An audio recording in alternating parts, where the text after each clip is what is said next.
Okay. Well, time to continue. Wow, no queue. That's oh, never mind.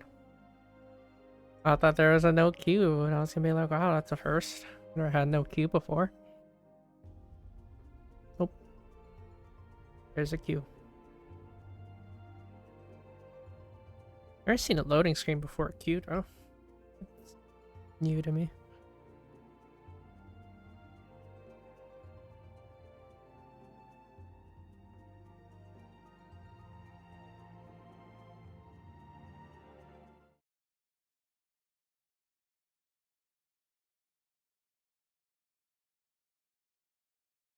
So next we go to Gritania.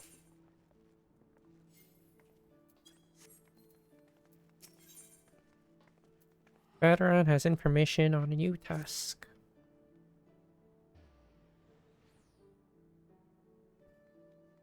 Ready to hear about the job then?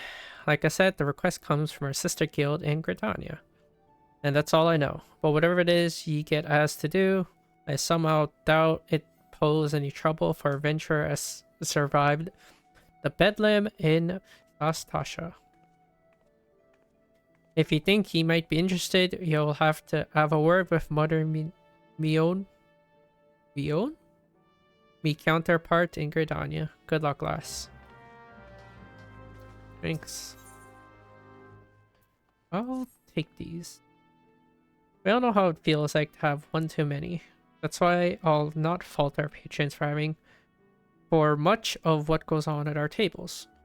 But it's too much to ask that they keep their belongings on their person when they leave. It wouldn't bother me so much if half of them didn't show up a week later, ranting and raving as if their drunken headlessness were somehow my fault. Take this impressive looking journal right here. As oft used as it seems to be, I have no doubt its owner is tearing up the town searching for its prized possession. A stranger. He was a swarthy Rogadan who enjoyed his drink. Seemed to be getting on well with one of our regulars. Quintenian?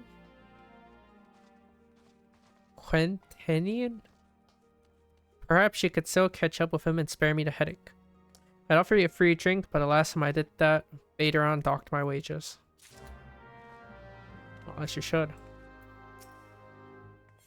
What do you have for me? Oh, the aesthetician or whatever.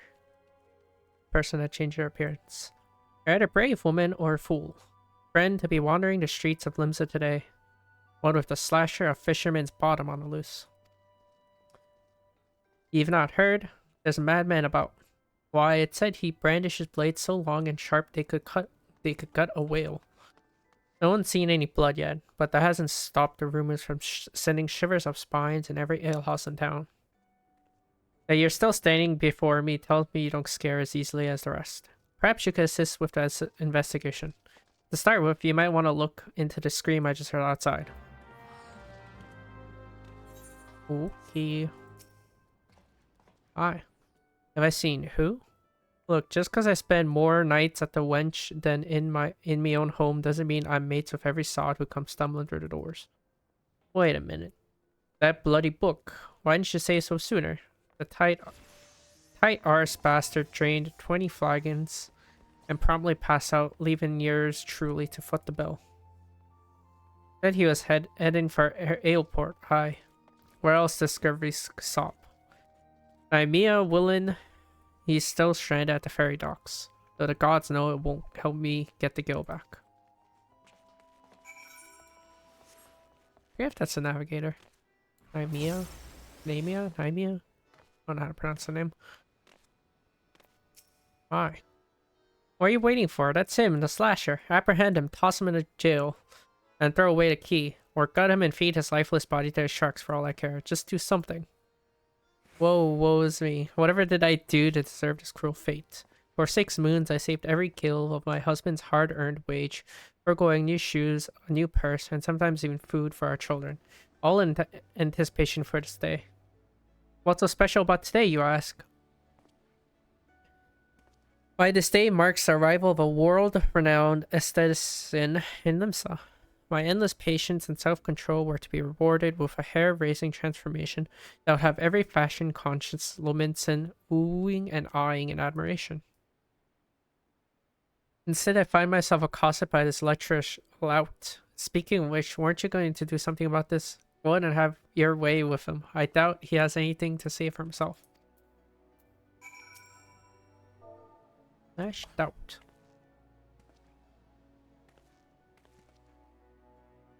Oh, the economy of it all. Of course, you take her side. For shame, is there not one sympathetic ear in this entire nation? An artiste of my renown should be welcomed with open arms. A 21 cannon salute. Instead, I am branded a criminal. The tools of my trade, nay, the extension of my very soul, ripped unceremoniously from my person like barnacles from the side of a frigate. I will not last long in my weakened state. No, even as we speak, the world around me grows dim. With my dying breaths, I speak unto you three names, three kind souls who may yet put right what has gone so frightfully wrong. Forge Master Anaza of Naldik and Phimilis, Guildmaster Beeden of the Gridanian Carpenters Guild, and Severian of the Alchemist Guild in Ul'dah. There's an ounce of compassion, you seek them out and tell them Jan Chatelaine sent you. My soul is restored, my name rightfully cleared, all of Limsa, nay, the realm, will sing your praises. For I, Chatelaine, am none other than oh,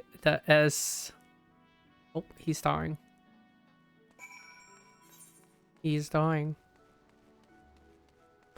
Oh yeah, that's the aesthetician. Aesthetician? However you actually pronounce it. Whenever you change like your hair color, your hairstyle, stuff like that.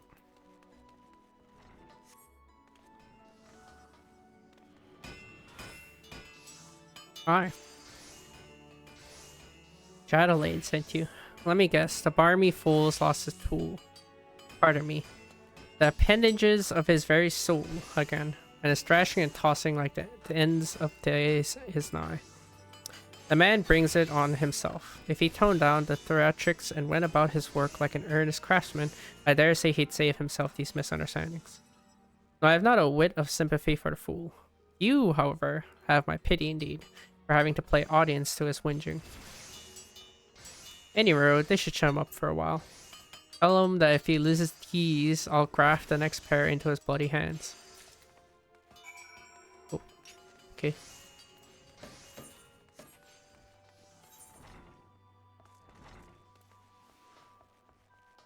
A bit intense, but okay.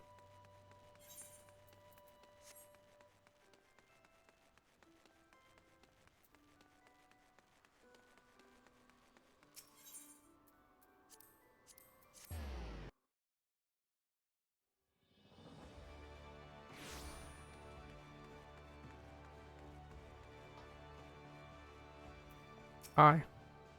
Get business with me, be quick about it. My ferry and my next great adventure awaits. Here, have a journal.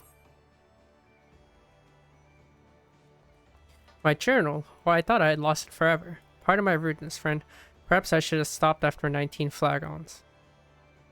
There's a flagon. Did you steal a glance on its pages, perchance? No? A shame, that. For this book contains, how might I say, a record of my numerous adventures. Quite the inspiring read, if I do say so myself. Which I believe I just did. You've the air of the adventure about you. If one still untested, but take heart. Even the most accomplished adventurer, and I speak from personal experience, was once a whelp with more dreams than sense. But there only some way for me to repay you. But of course, I have a fresh journal right here that might as well have your name on it. Why not keep a record of your own? That one day we might regale each other with stories of our deeds. And with that, I shall be off for adventure. and a flagon or 20 of the realm's finest ale calls me. Fare you well on your journey, and next time you find yourself at the wench, do thank that elven fellow for his generosity.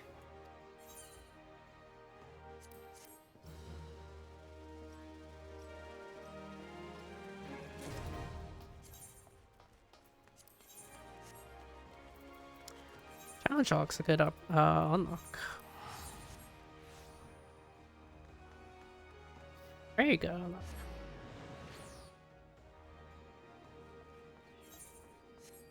While I'm here, I might as well do the Carpenter's Guild thing. Might as well. Hello, Beaton. A message from Jadalane, you say? Oops. For all his flowery words, if his tools were truly an extension of his very being, one would think he'd find a way to hold on to them for more than a fortnight or two. Your Jandalane's skills are not to be doubted, but his temperament leaves much to be desired. Still, it's not my place to judge. Take this to him and let us both hope that he will right his ways. I right-clicked by accident and skipped. Oopsie. Oh.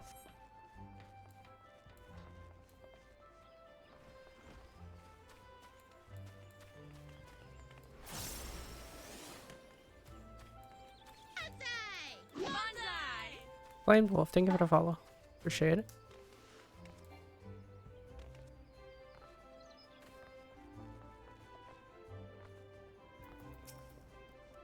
Hello, Mom.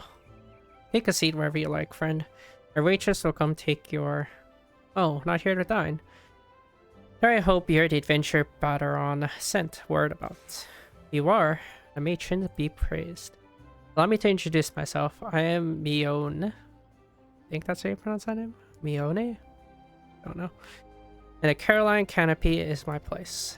With regard to the task in question, there's a fair bit to tell. Let me know when you're ready to hear the details, and I shall brief you.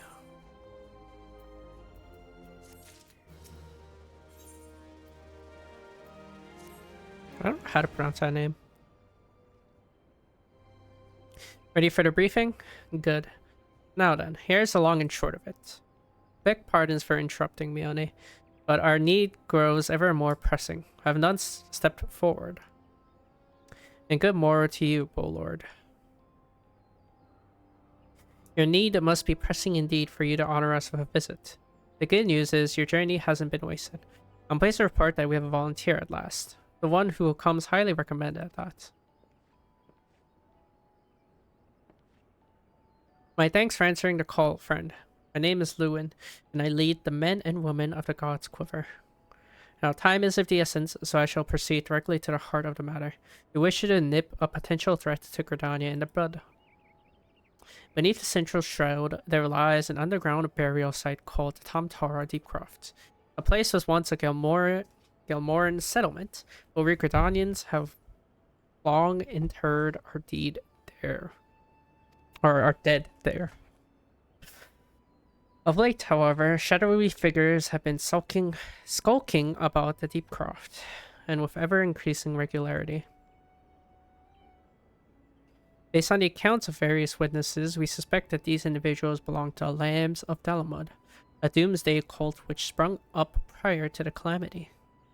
These zealots have proven themselves dangerous in the past, and we leave them to their own devices at our peril. Ordinarily, I would have dispatched my best men to scour the Deepcroft with orders to flush out the cultists. Alas, the calamity decimated our ranks, and the limited forces at my disposal are constantly required to keep the Ixal at bay. The birdmen have grown restless of late, and I fear a storm may be brewing. In anticipation of this, I have been compelled to spread our forces throughout the Twelves Wood, lest we be taken unawares. The situation so being, we must turn to others to deal with the Lambs of the Dalamud. Can we rely on you to undertake this task, friend? You have my gratitude. Once you've seen the preparations, pray make your way to Deepcroft and identify yourself to the guards posted at the entrance. He will apprise you of the latest developments. That's all. Be careful out there, you hear? May the crystal guide you and keep you.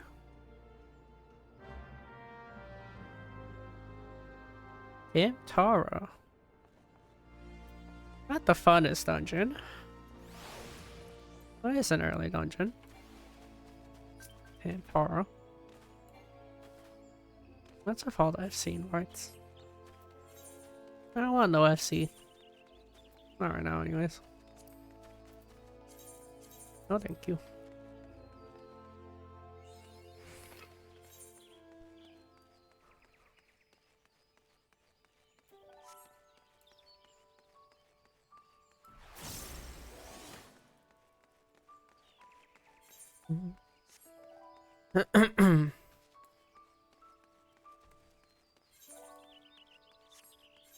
Yeah, that tower's already down here.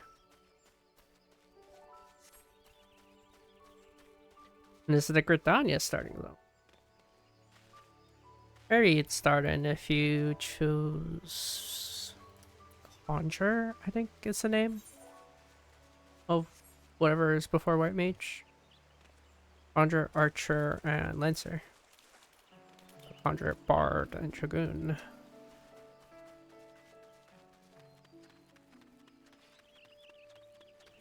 Take the 8 right here and then keep moving. Might as well pick up the Lavender Beds quest too.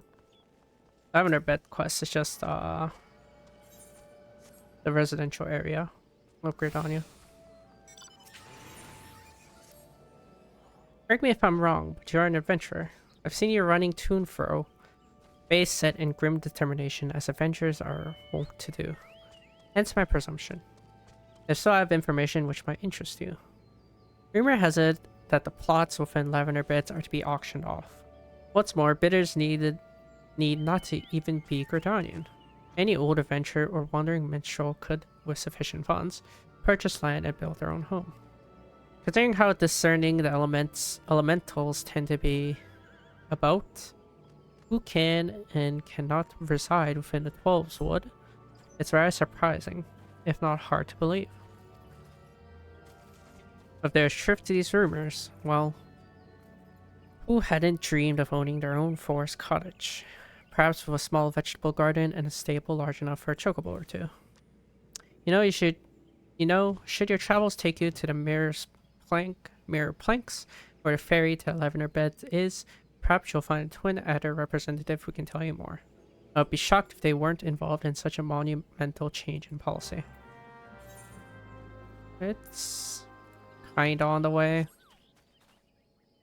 I could also just wait. Oh, I don't get flying until way later. Whatever. We'll continue and pick this up, I guess.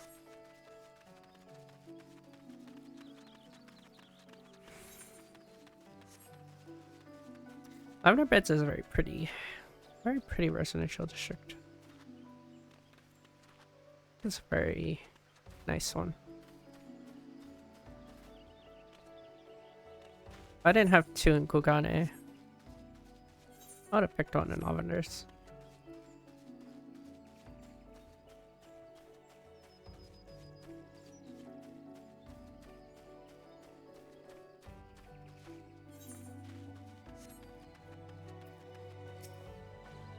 A good morrow to you, miss. What can I... you wish to know about the auctions? Very well, allow me to explain. There's a growing concern that our immigration policies may have been a tad restrictive in the past. And so the Seed-Seer Council and the Order of the Twin Adder have, with the blessing of the elementals, decreed that the Lavender Bed to be set aside for adventurers. Adventurers who possess the necessary fund to purchase and maintain their estates, that is. Should you look upon the beds with your own eyes, though, I think you'll agree that it's well worth the price. Have a word with the skipper over yonder, she'll ferry you across. A recruit stationed at the pier can tell you more about the beds once you've arrived. Yeah, you need to go into any residential area. Doesn't matter which. Go to First Ward.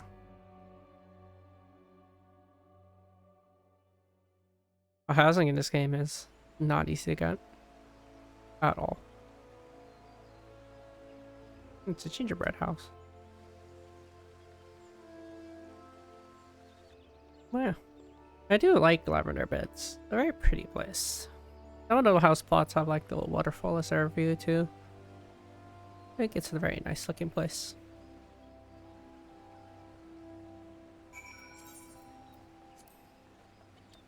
Hi. Greetings, adventurer, and welcome to the Lavender Bits. Oh, you come at the behest of a Gordanian woman.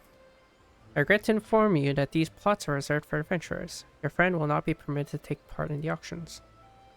You, on the other hand, will be more than welcome to participate. Should you have a mind to purchase a plot for yourself, pray speak with a residential caretaker. He can guide you through the process.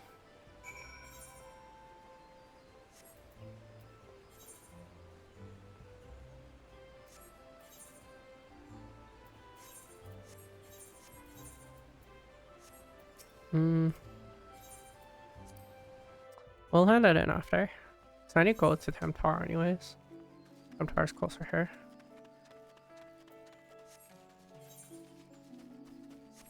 And after Temptar is done, we'll teleport here, teleport back to Gridania. More than likely to go back to Gridania, I believe. Yeah. Let's walk over to Temptar.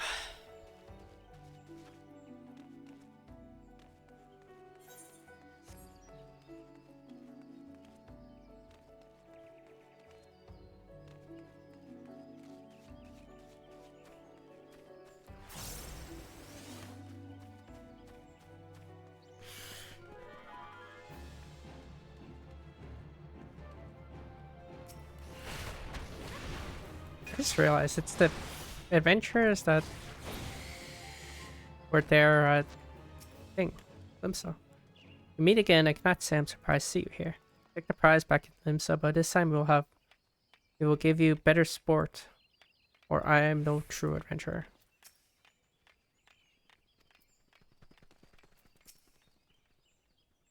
Childish curiosity prompted me to commit the most elementary of blunders. Were it not for the fruits that Eliane found, my adventures may have well ended in a forbidden place. Always look before you leap. In my haste, this fundamental rule of entries of my mind, I do believe I shall rest here for a while.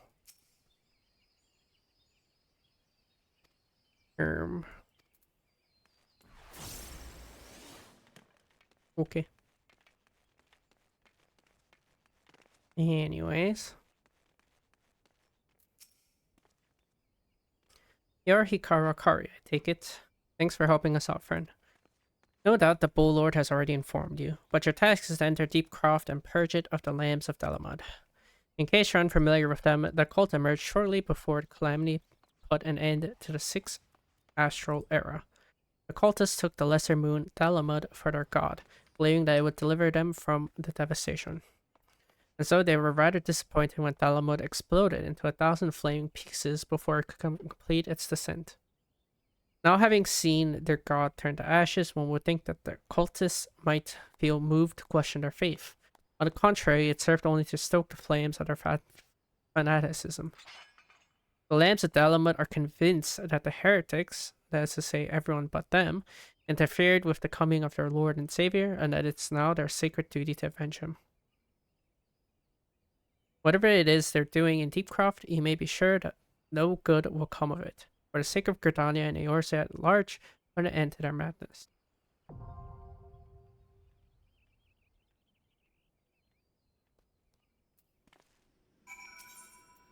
Okay.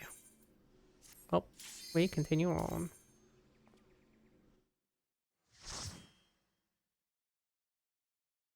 Temptar. Like I said before, it's not my favorite dungeon. Pretty boring. Beach.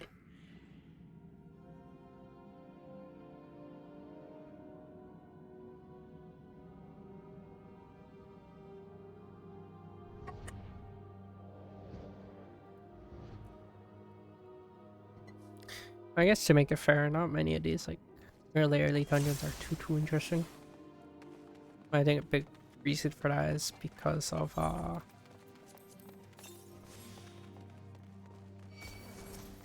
lot of skills you get at such levels.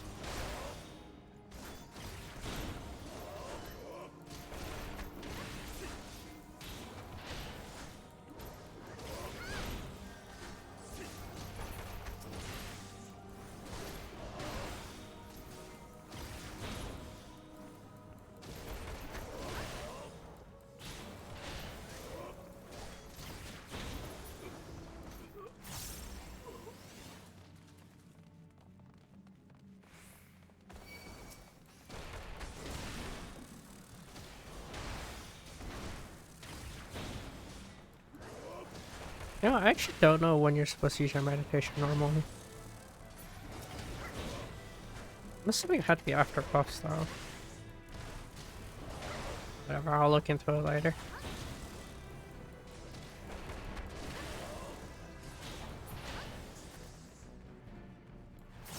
They're melee, so they're probably gonna potion after her CCD.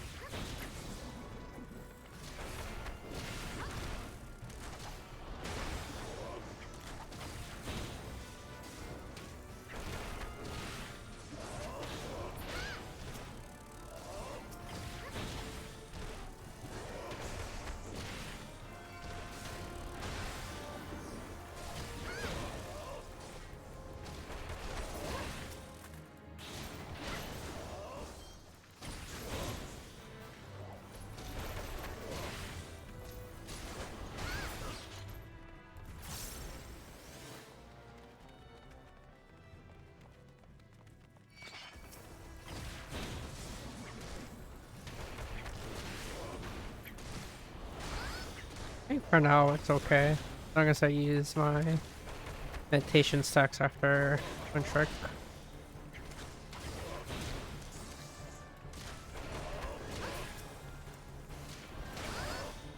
Or twin snakes. Oh. Counts as map scene. Hey.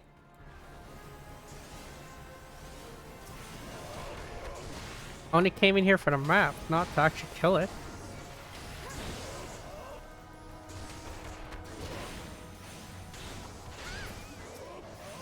There's no reason to kill everything anymore.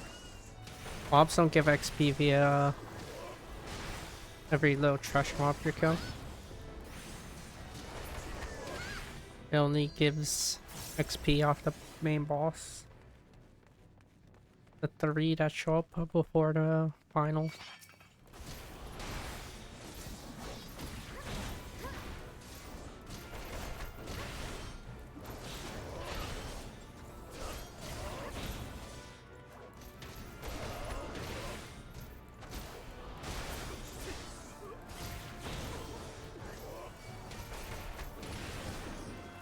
Bro, these guys just wander in, just come from nowhere.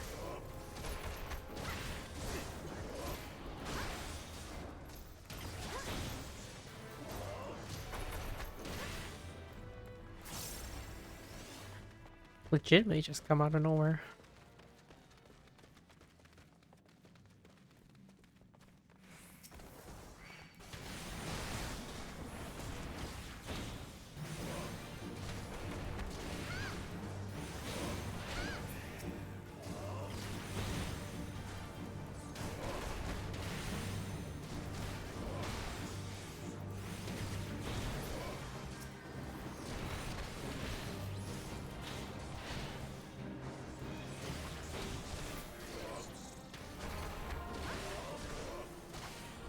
They don't really need a feint. Well, I'll do it for fun. For sure this damage is magic anyways. I love his auto proper physical.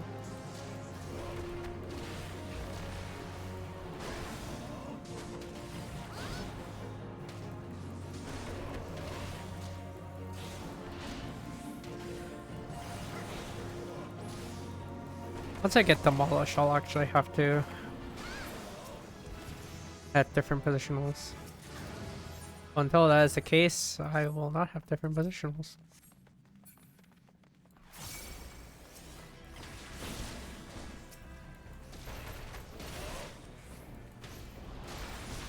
I don't even know when you get demolished. When do you get demolished? Level 30, so when I'm a monk. Yeah, so until then I will only have a flank positional.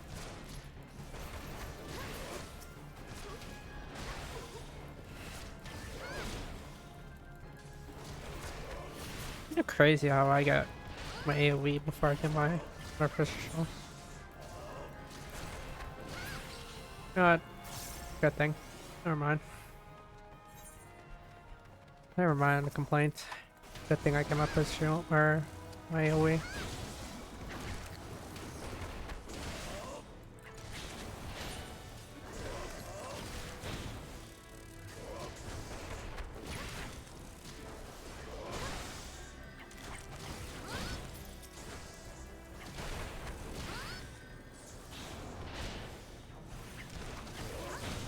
Why'd he go so far?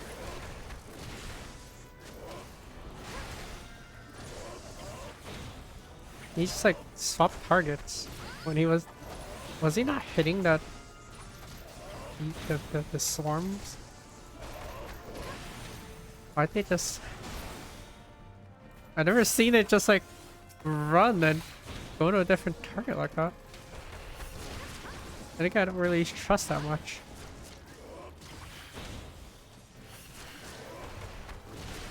Maybe it is normal.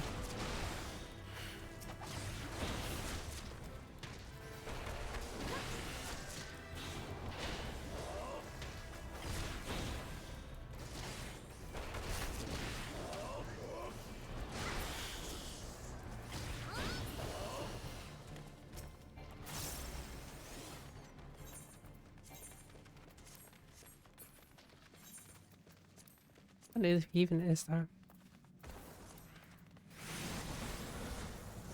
Oh.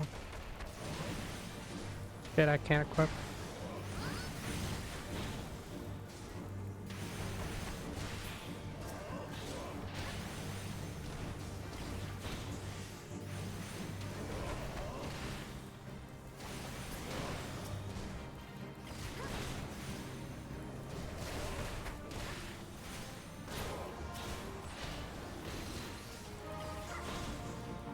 No self-buff for you. Although it doesn't matter, because they don't really... You guys don't ever die at damage. Special never die at damage. Unless you're the healer, I guess. And maybe they might die. If you refuse to heal them. Then again, I've never tried to trust one of my healer. There's no reason to. Healer kills are so quick.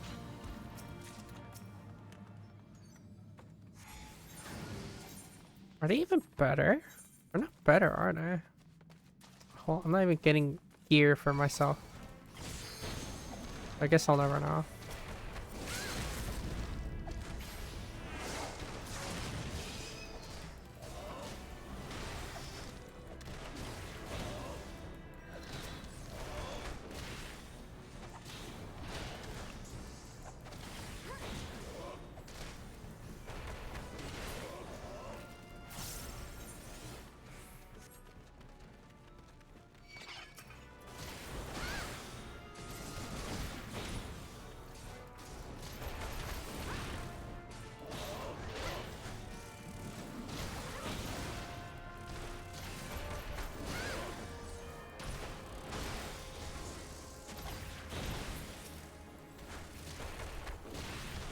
There's no AoE.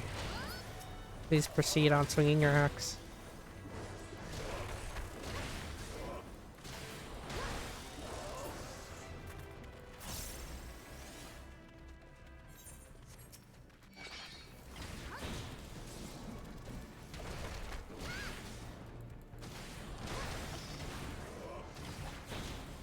Pretty sure I could stand there and still count as a flank.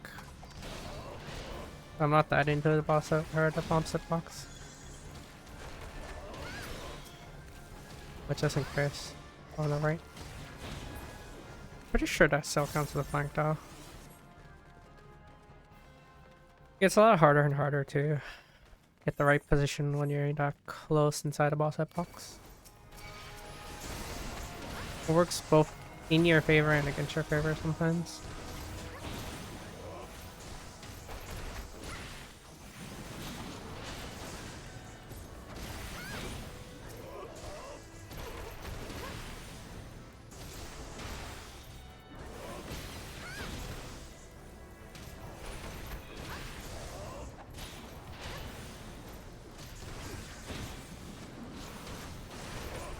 Dude, they look like they move out way too slow.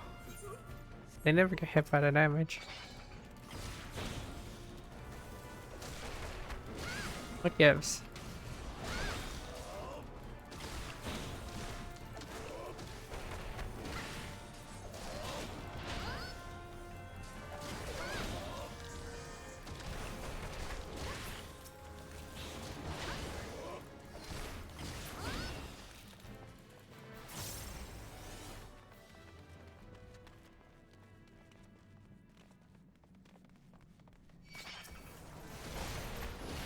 There's more cultists.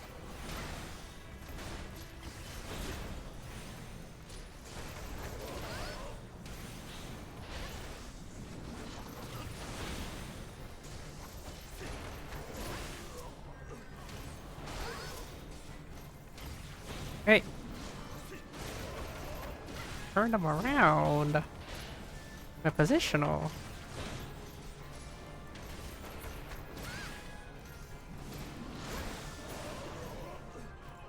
Turn them around like a ballerina.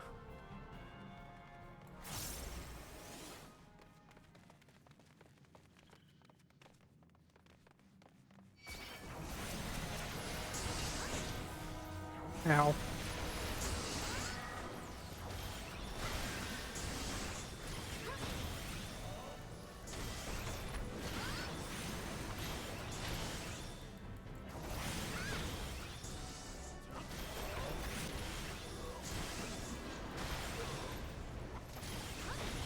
Okay.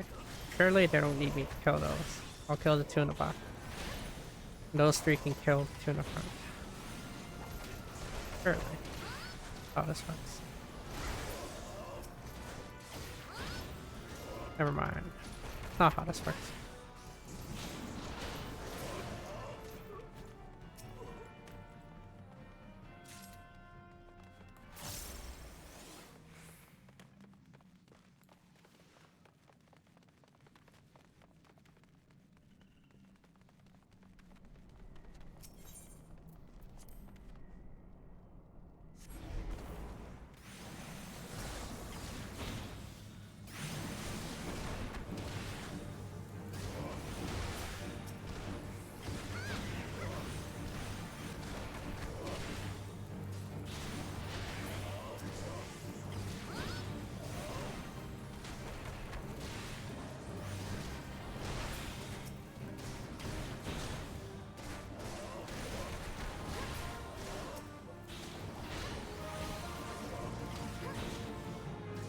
What's a void soul counter?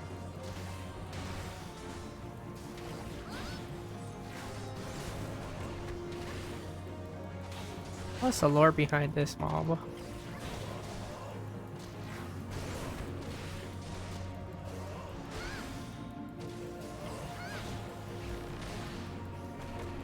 I was about to say, there's no way that guy went out of that.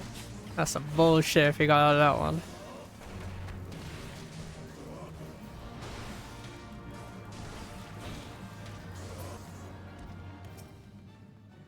Need to break the cultist orbs.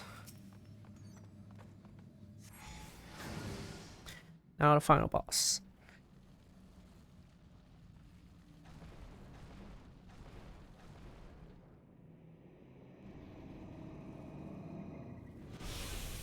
Who summons me from the void to reside within this crude vessel?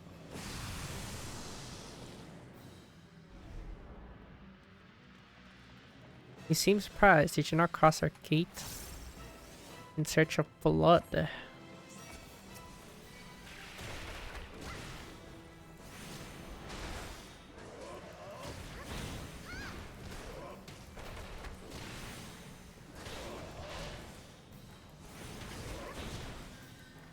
What eldritch horror is this?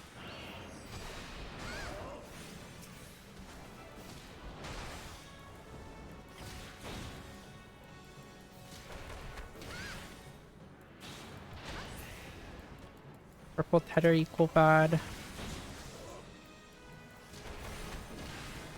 Kill the imp so he is no longer invulnerable.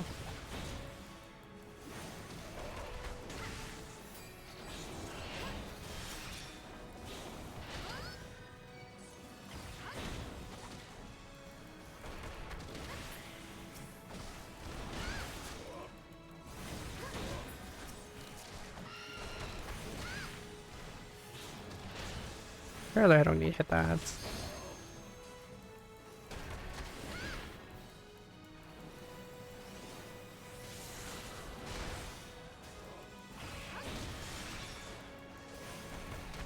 Probably could have saved for that one.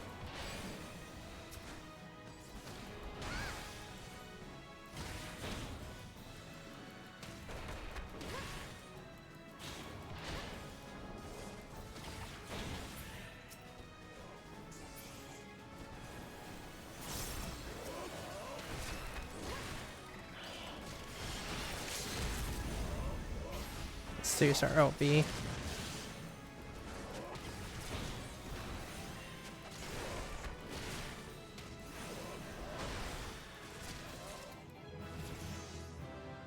Oh.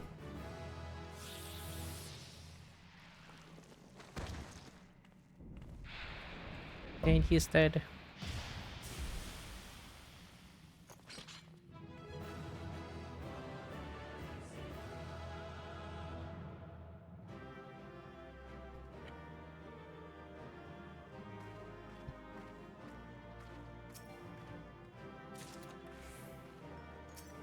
Kane. The hell am I supposed to do for Kane? Jane for me.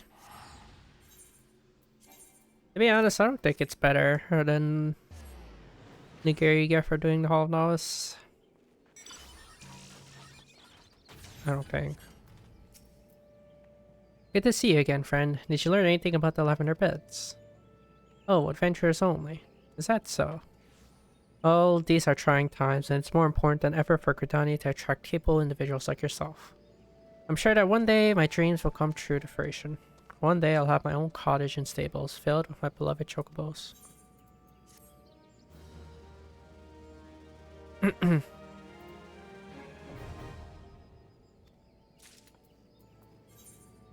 Yeah. And not one day soon. Sorry.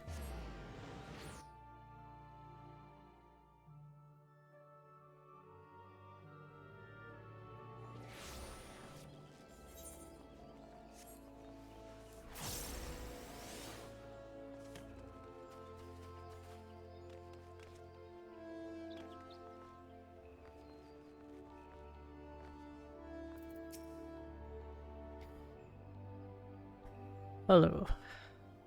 Welcome back, Hikaru. I'm reliably informed that your foray into Deep Croft was a success. Nor did I expect anything less. Bataron's ringing endorsement left me in little doubt as to your capabilities. Even so, you are to be commended. Oh Lord Lewin asked me to pass on his thanks. I must say, it's something of a relief to be able to call upon such a capable adventurer. Sadly, death has become an ever more common occurrence within our fraternity of late. Times being what they are, the guild is constantly inundated with petitions, and we are hard-pressed to find enough hands to deal with them all.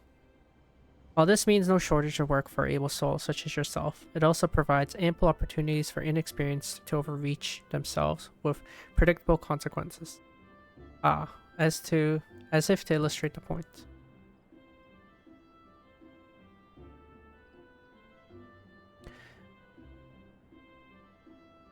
Avery? Avery's gone and it's all your fault. If it hadn't taken you an age to heal him, he would still be alive. But I tried. He bolted out of range before I could finish the spell. He shouldn't have been so hard pressed in the first place.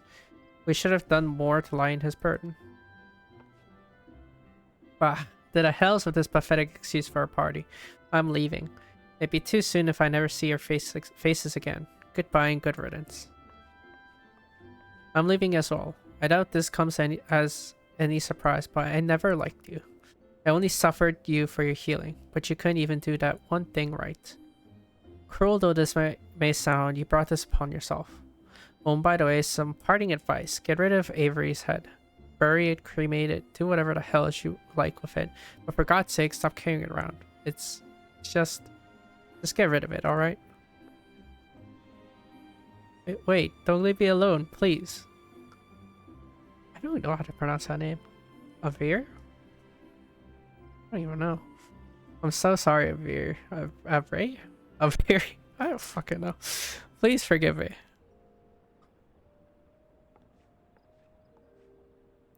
Scenes like this have become all too common. That makes a dozen times in half as many days.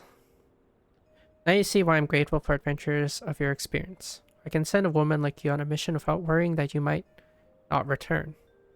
Well, not so much, at any rate. Speaking of missions, I would entrust with you another. About a bell ago, I received a message from my counterpart in Ul'dah. She seeks the services of a reliable adventurer, and you are nothing if not reliable. If you think you might be interested in this task, say the word and I'll be glad to share details with you. Back to Ulda. To Momodi. Oh. Took too long. So you're not averse to taking a little trip. Wonderful. As I mentioned earlier, the request comes to us from the Adventurers Guild in Ulda. Once you arrive, seek out Momodi, the proprietress of the quicksand. Think of her as a sultan's version of myself. Chances are she'll send you into the midst of danger, but I have every confidence that you will pull through unscathed. And off you go, Hikaru, and good luck. Please return. And we'll also do our job quest.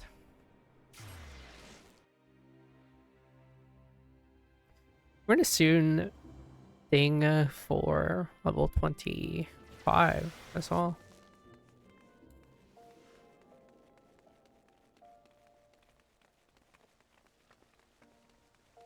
We'll say we're going a lot quicker in terms of MSQ level.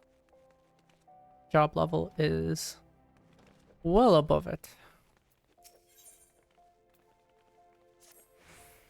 Oh, it's you, Hikaru. I'm sorry, but I don't have anything to teach you. If I ever did at all. You're far better off training under Chuchuto. You'll find her over yonder. Just leave me be.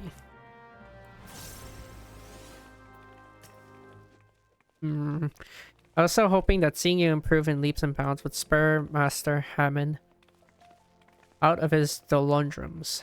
It seems more must be done. Perhaps the end result is not so important as the manner in which you get there. In other words, if you are to train precisely as Master Hammond once did, overcome the self-same challenges that he did in his youth, I dare say it would stoke the fires of his fighting spirit. Listen well, Hikaru. Master once told me that he used to refine his combinations by provoking deadly creatures into unleashing their fury upon him. For this purpose, he often went to the southern parts of Drybone to fight the hornet clouds there. To this day, the tree trunks that he struck to stir the Valkin from their halves bear the mark of his fists. Why don't you seek out these trees and do as Master Hammond once did? Track them with Bucha and combo and fight the hornet clouds that emerge.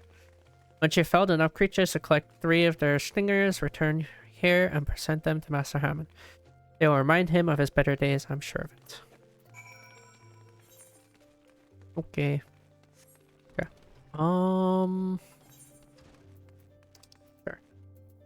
Let's just go to Blackbrush and then pick up the Aetheryte at Captain Bones. No, I missed afterwards. Let's just do the quests. I considered picking that Aetheryte up earlier. Easter Dandelion, Camp Dry Bones. I'm like, a lot of work.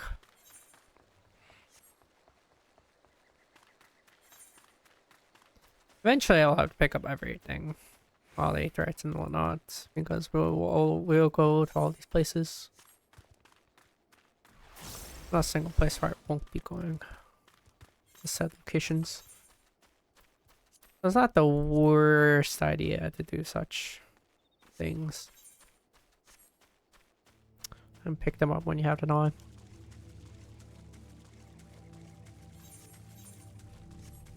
But at the end of the day, it's going to be all work done the same. Eventually, you'll have to go there. It's just matter of fact of, do the work now or later. That's all it is.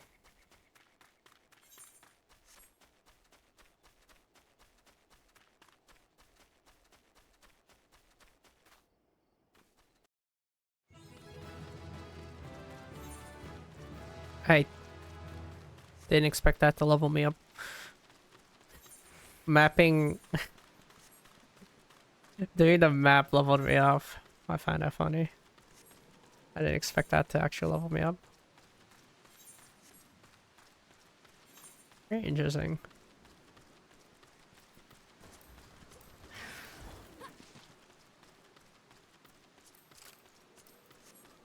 And there isn't much. to the baby jobs.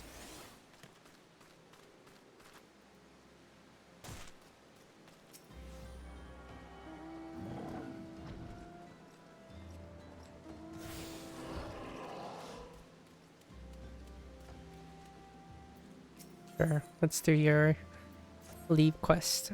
Good evening to you, adventurer. I am Poponagu, representative of the Adventurers Guild. I have a number of fine guild leaves in my possession, which I will gladly allow you to undertake if you prove yourself sufficient capable of this. You see, protocol dictates I administer a trial guild leave until you complete it. I can grant you no more. How about this task? Do it and see if you're up to the challenge. You merely beckon to the gullible goblin, Guttrick's silver picks, and lead him to his destination.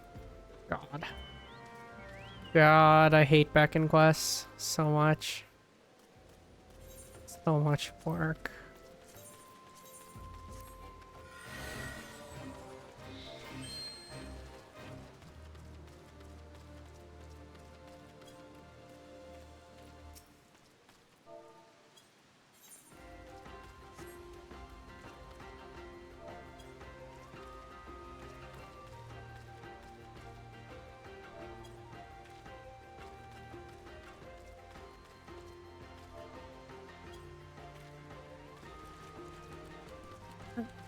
Where's the...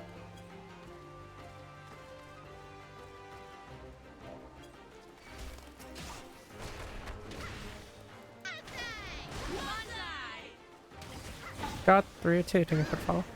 Appreciate it.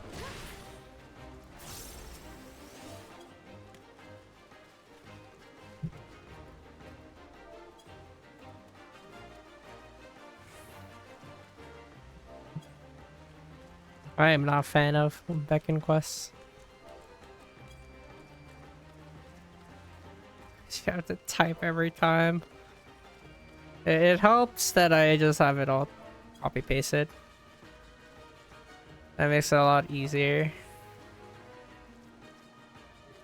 A lot less annoying to deal with.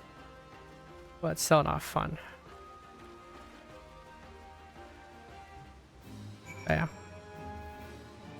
Well, there we go. Find in the guild leave, do the shop quest, go back to Ulda.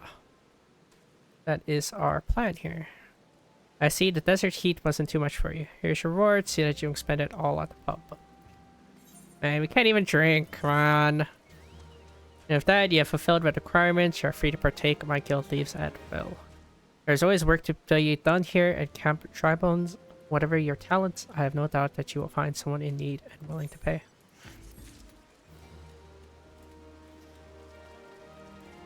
I don't even think we drink. Well.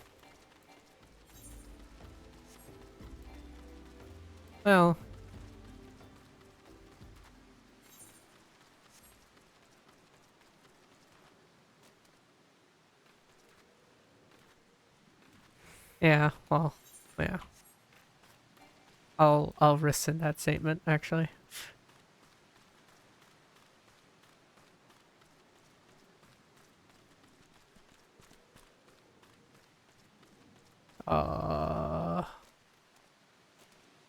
Where are the hornet things? Okay. Hi. I'm here to piss off some bees.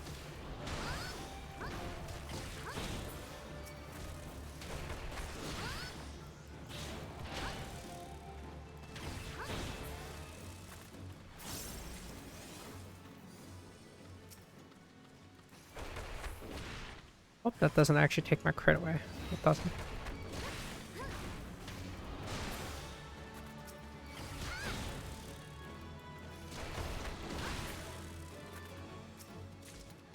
This thing come out.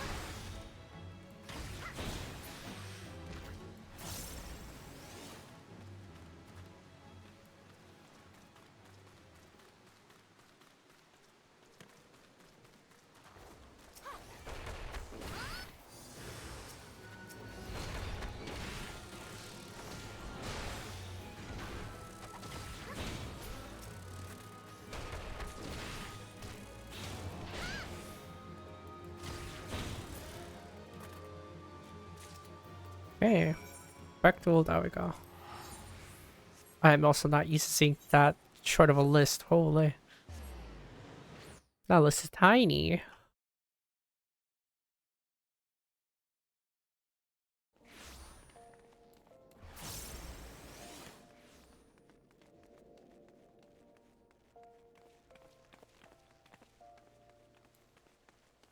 Those are kind of pretty.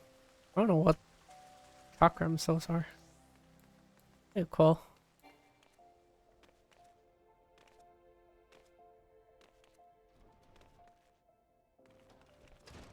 Here, have some stingers.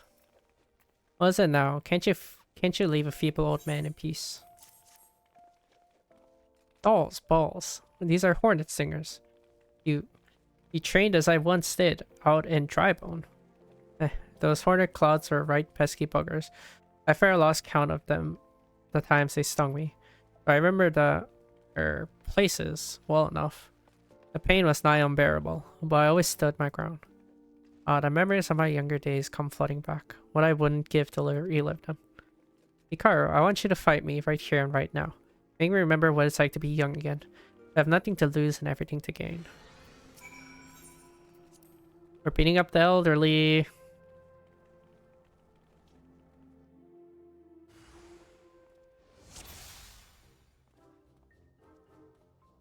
Level 1. Ready or not, here I come. Okay, that just sounds weird. Gravy make me feel good. That just sounds weird. I'll leave a bruise. Oh, he's level 4 now. Yes, it's starting to come back to me. You don't have it so easy this round, Hikaru. There's no stopping the Holy Fist. Get prepared to watch. Yeah. It is weird that I'm beating up the elderly. Have you no respect for the elderly? Hey man, you're the one that want to fight me.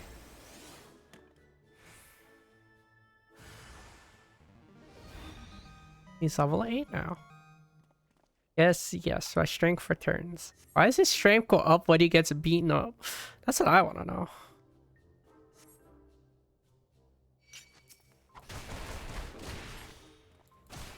Ready to feel the power of Hammond. Holy Fist.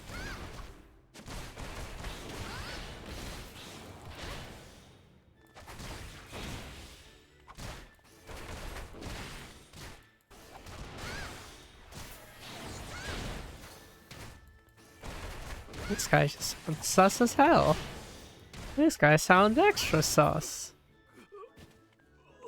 He feels alive after getting beaten up, bro.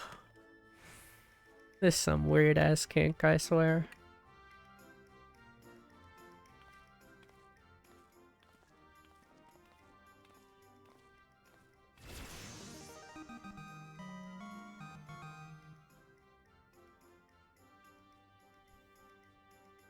Ha ha ha. Gods haven't felt this invigorated since forever. When I'm fighting you, it's as though I'm fighting my younger self. Mayhap there's still hope for these old bones. I'll make my comeback yet, see if I don't. What are you doing, old man? Learning how to walk?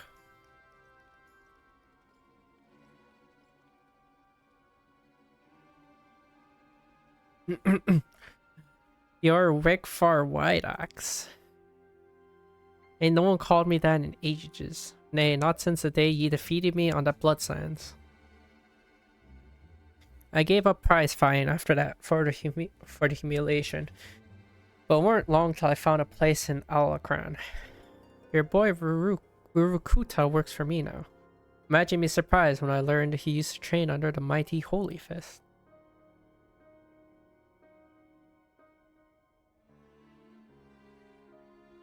But Holy Fist ain't nothing but a name these days, so I'm told. How do you sleep at night knowing how flaccid you've become? What a choice of word. Of course, if you're having trouble nodding off, you could always try a whiff of Somnus. I'll even give you a complimentary sample. But like as not, a doddering old sort like you won't ever wake up again. Wow. How mean. Shut your mouth, Wegfar, or I'll shut for you. Now, let's be civilized for a moment, eh? We're old friends, after all, and friends help each other out. You mentioned making a comeback just now. If you're serious about it, I'd be glad to lend a helping hand. By way of motivating me, how's about we have us a rematch? Of course, it take place in public, just like old times. Oh, and there should be a fin purse as well. Let's say the winner gets a pugilist guild. What? That's ridiculous, Master. You're not obligated to take him up on this. This must be your little nursemaid. Rest assured, after I've taken over the guild, I'll keep her on me as a personal assistant.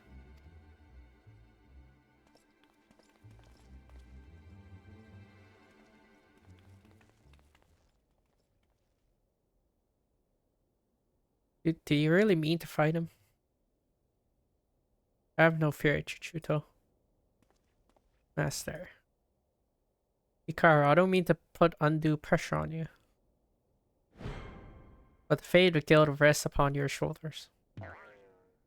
I don't believe this. Listen to me, Chuchuto. I know I can do this. I just need Hikaru to keep getting stronger, as she's been doing so far. Fighting her reminds me of who I used to be. I'm confident I can be that man again. Okay. Wait. All that needs to happen is I just get job levels. Or character levels. Or just it's not separated in this game. You're feeling apprehensive about this rematch business. I don't blame you. I'm not blind to reality. If I were to face Wegfar as I am now, I'd be down for the count in a matter of heartbeats. If not lying dead in a pool of my own blood. I'm determined to win, and I can win with your help. Your presence sets my fighting spirit to raging, Hikaru. So keep at your training. I promise to do the same. When you've grown stronger, return here and we'll both continue our lessons.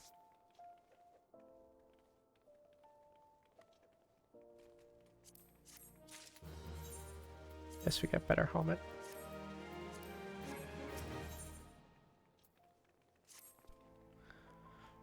Ha ha ha. I swear each time I see you, you remind me more and more of my younger self. At this rate, you're like to transform into a handsome devil before this moon's over. Now then, I believe you're here to learn. Unfortunately, I'm in no condition to teach. It's rather embarrassing to admit, but in my eagerness to prepare for the big rematch, I've overtrained and thrown my back out. Ouch. I tell you, old age is hell's. I fear Chuchuta will have to tend to you in my stead. It seems the prospect of facing his old rival has lit a veritable fire under Master Hammond's backside. I'm so relieved to see that he has a purpose again. The trick now is to keep a lid on his zeal, lest he injure himself. But let us speak of your lesson. When you are ready, come meet me at Little Alamigo. I have a challenge in mind that you're certain to find stimulating.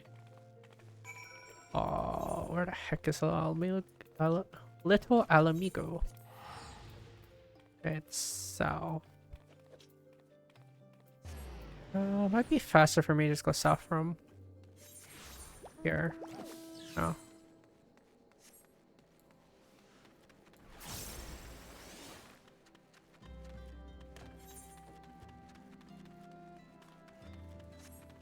Cross out here and then we take and keep going down here. Into that. We'll have to get to Forgotten Springs eventually, but not now.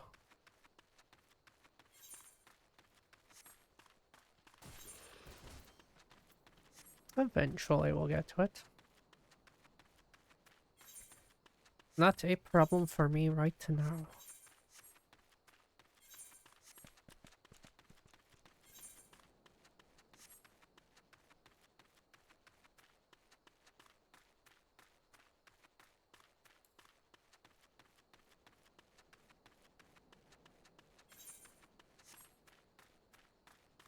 Oh, would be nice to have a mount.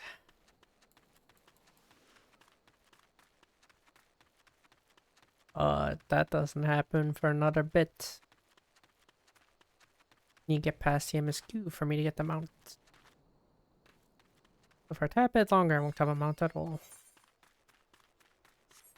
Quite unfortunate, but it is what it is. The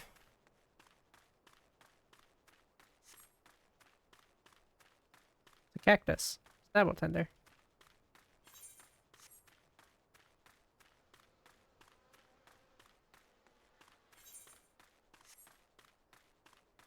I forget where the entrance of this thing is. I think that gate is one of it. There's like 2 different gates. Oh, and then like that giant ass entrance. They're actual gates.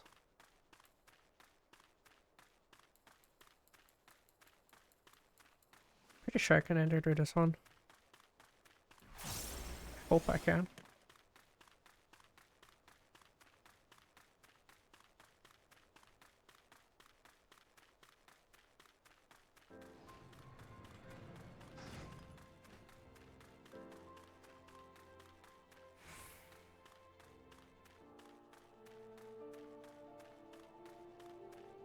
Let's get the 8 right first, and then continue with the job quest.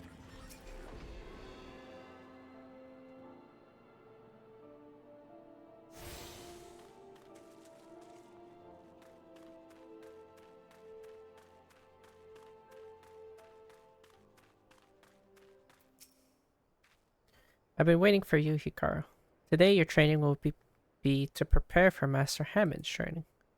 I brought with me a set of striking dummies. I want you to deploy them at a certain location. Unless you think this task might be drudgery, the locations are rife with peril. Your skills will most certainly be put to the test. A way of advice, if you must approach dangerous fiends, lightness of foot is your greatest ally. Off with you now, Hikaru. Go set up those striking dummies. I shall await your return. Oh.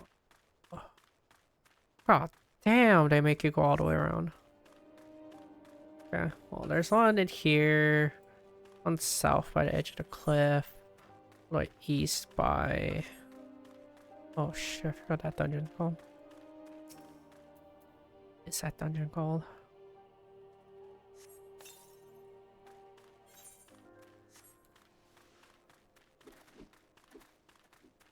Damn, I don't remember what that dungeon is called. Sunken? No, I don't think it's Sunken Sea. Oh, it is Sunken. Sunken Temple.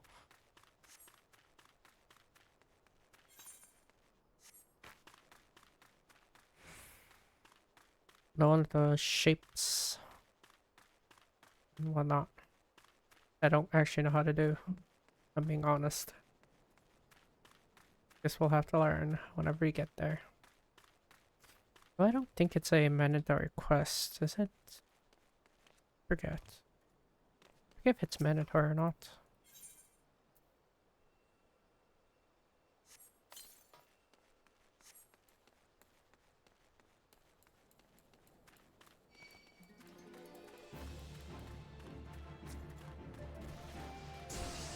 Ow.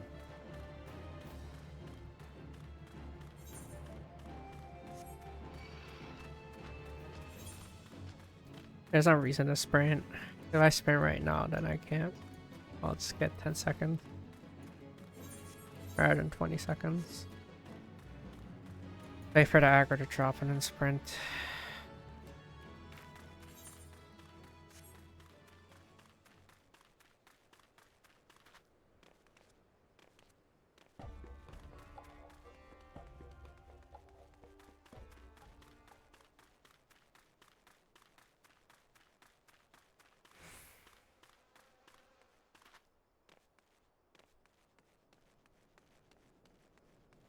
There are definitely monsters around, but you don't have to fight them. So this just becomes a walk around the map and put down training dummies.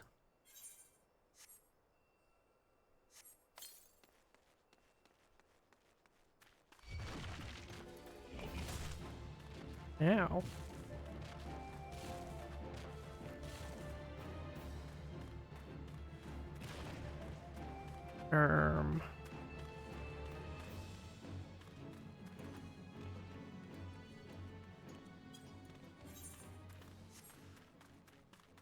Yeah, I wasn't gonna walk all the way around.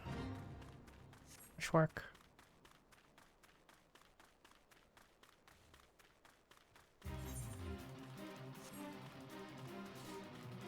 Oh wait, no, I do have to walk all the way around. Damn, it's all the way inside. Damn it. Damn it. Oh. There's like a ton of mobs in this area. This little inside area. Damn it. I want to avoid it.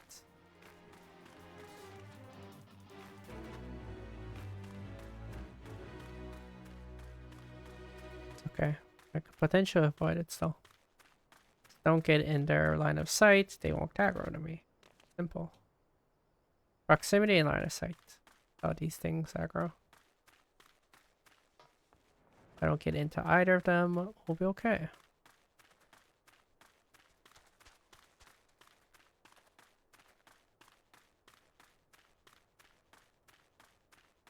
Easy.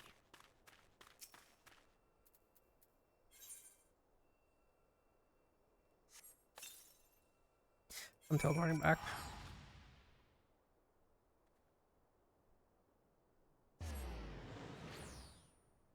I'm not dealing with that. Walking back. Teleporting back.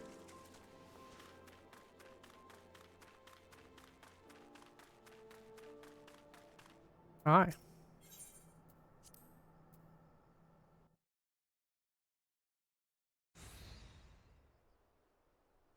Excellent work, Hikaru. All that's left is to have Master Hammond come and train.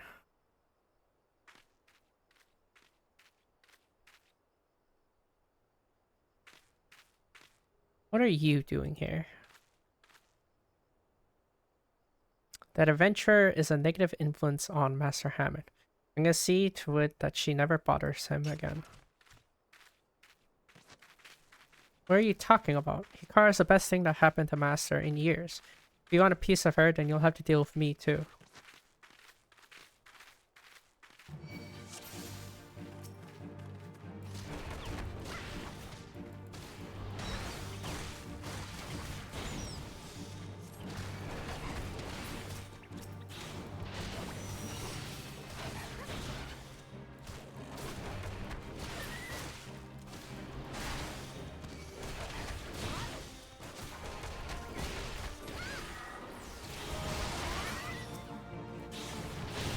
Well, I'll just wail on you while they take their time to get to me.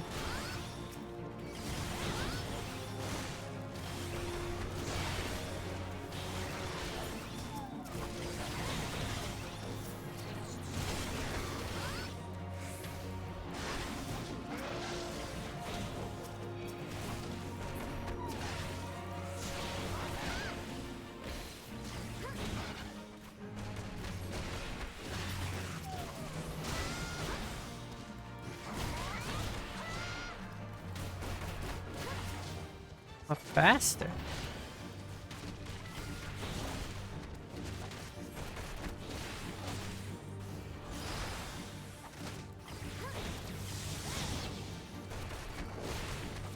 What, it's gaze.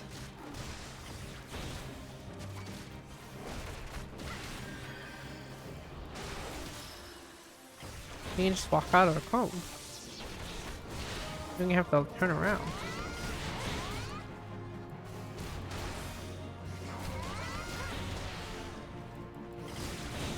They make him level 40. My attack's just a miss. Yeah, this is ridiculous. This is ridiculous. Everything just misses.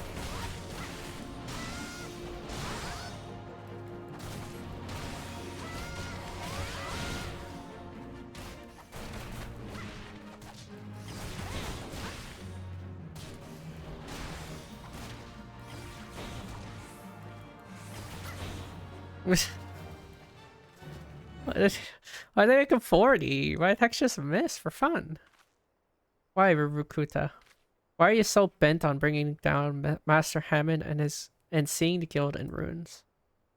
You have it all wrong. I'm doing this for Master's own sake. It's true, I left the guild for the shock of seeing Master in that pathetic state. And it's true I got involved with some unsavory types. But where else was I supposed to go? Me, a refugee without a guild to his name. But for all the ungrateful things I've done, I've never forgotten how Master Hammond took me in and instructed me in the ways of the fist. This is why I want him to give up his foolish notion of facing Wegfar. We don't know what that man... You don't know that man like I do, Chuchuto. If this fight come to pass, I fear Master won't walk away with his life. Doesn't matter that Master has grown weak and feeble. I just want him to live, even if it means having him swallow his pride. Oh, Rurukuta, why didn't you just say so? But now that I know your mind, I can say with confidence that you have no cause to fear. Kara is not the plague that she thinks she is. It's her will to succeed that's inspiring Master to regain his former strength. And when the day of the rematch finally comes, I have no doubt he will wall up the odious Wegfar to the seventh hell and back. I pray you're right. Whatever happens, know that I cannot help you. Not where I am. Chuchuto Hikaru, I leave Master Hammond in your care. Gods, that felt liberating. Trading blows with Furukuta and learning his true agenda. A great burden has been lifted off my chest. Let us return to the guild, Hikaru. You've had your training, and now it's time for Master Hammond's. If I have to do anything, I don't think I do. Yeah.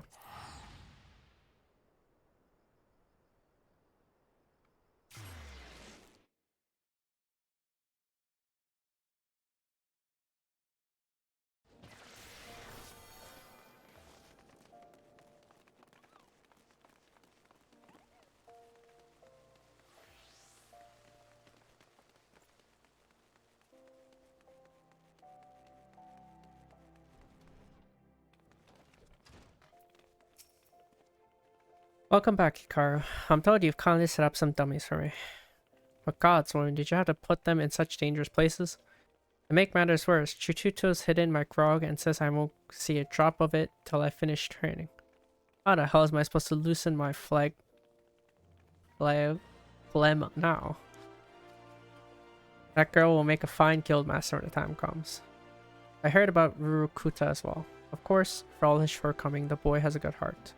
While his concern is touching, I won't run from Wegfar. Not today, and not ever. On that note, I'd best get ready for the little jaunt to Little Alamigo. If I can't face down a few mindless beasts, I'm in no shape to challenge Wegfar. Don't slack off, Hikaru, or I'll have you in my dusty wake. Of the chest piece. Chest and legs are the biggest upgrades generally you can get.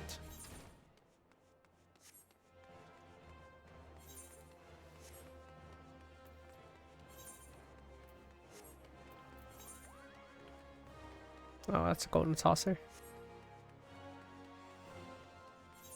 It could happen to you. That's a golden saucer mission.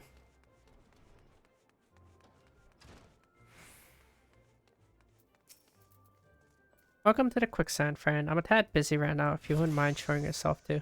Oh, it's you, Hikaru. And there was found the same tired line. Mione sent word that you'd be reporting for duty. She also made a point of calling you an adventurer of the moment.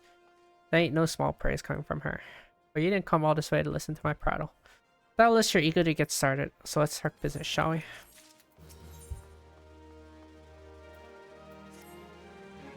No, you're past like the beginner area of everything, so everything's just standardized here. The petitioner ought to be arriving any moment now.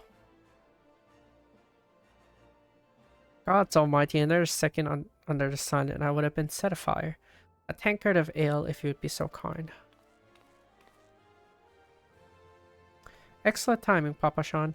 It just so happens the adventurer who will be handling your petition is here. Oh why, if it isn't my good friend Hikaru. It does my spirit well to know that you are the one who will be helping us. Mayhap you'd like to apprise Hikaru of her mission. Yes, of course. The petition in question was submitted by the acquaintances of mine at Amagina and Sons Mineral Concern. It relates to an unfortunate development at Copperbell Mines. To be plain, giants have seized control of the place. These giants are of the clan known as the Hecatonacheres, fearsome creatures who were sealed within the deepest depths of the mine during the bygone Thorn Dynasty. Alas, it seems they have managed to break through the layer of rock which served to imprison them, and now prowl the tunnels where the miners ply their trade. The creatures are justifiably angry about their treatment at the hands of our ancestors, and their presence has forced the suspension of all mining activities on the site. It's no wonder they're angry. Didn't the Thorn Dynasty come to an end over 300 years ago? You know your history well, milady. The people of that age used the Hecatonacheres, the giants, to work their mines. By way of enchanted helms, they were able to bind the ferocious creatures to their will. But as is oft the way in such tales, these enchantments eventually failed, and the slaves rose up against their masters. In a desperate bid to contain the unbridled fury of the giants, our ancestors induced the collapse of the mine's lowermost levels. So it was the great giant revolt was ended, buried beneath 100,000 tons of rock.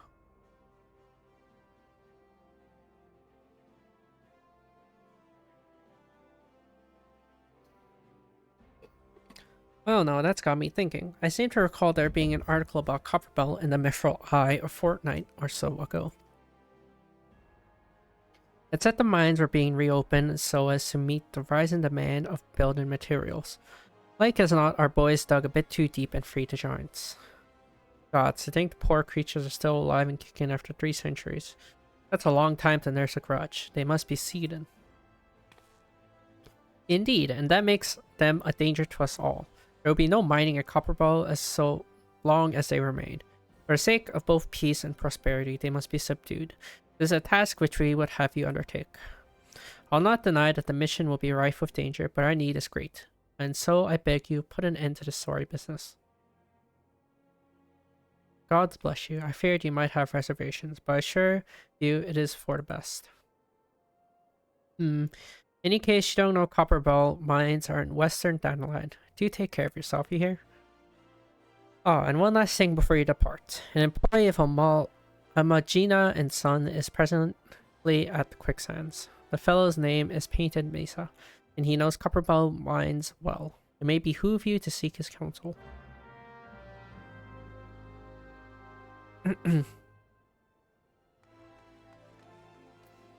Hi. Looking for Painted Mesa. You found him. So you're the adventurer who volunteered to deal with the mess down in Copperbell, are you? You've got guts, miss. I just hope you've got the skills to go with them. Because things ain't pretty down there. The giants, I can't pronounce the name of, left the place in the right state and nary a week after mining resumed. I don't know if you know this, but Copperbell was old when the second Wool Dynasty was still young, and it was abandoned centuries ago. If it hadn't been for the shortage of materials needed for the rebuilding effort, the concern would never have thought to reopen it. We knew full well about the giants beforehand, but the project went ahead anyway. I mean, nothing could possibly survive being buried under a mountain worth of rock for 3 centuries, right? Wrong. Our miners dug out more than they bargained for. One swing of the pickaxe too many, and they found themselves in a company of giants. Unless we can subdue them, the nation's glorious recovery will grind to a halt for want of aught to build with. The stone torches keeping watch over the entrance in case the giants fancy some sunlight and fresh air. One of them will be able to show you the way in. The hopes of the nation resting on you, friend. Best of luck.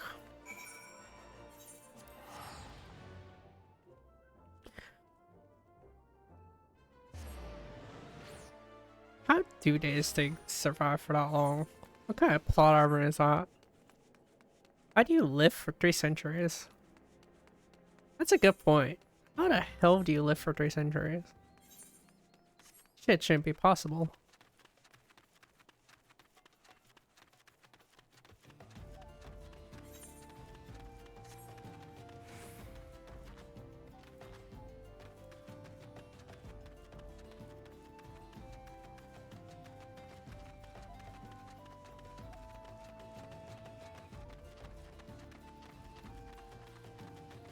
A thaumaturge.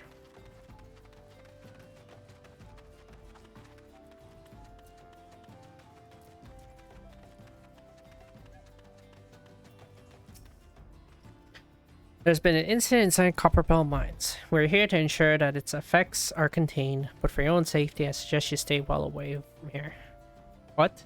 You're the adventurer who volunteered to quell the giants? I didn't think that Papa Shan would be able to find someone so quickly, if at all. The giants are content to wreak havoc inside the mines for now, but it's only a matter of time before they think to come outside. The sooner you see to them, the better. Make ready as best as you can and enter it well.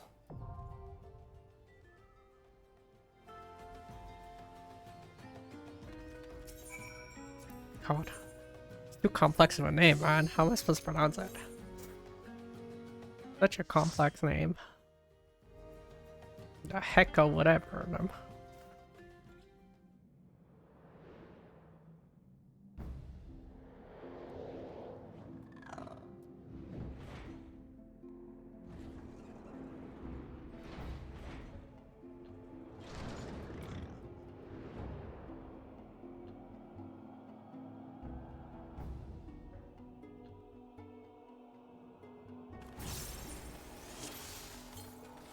Okay. We continue on. Alright. Oh. Did you guys need me or something? Have Discord up or anything?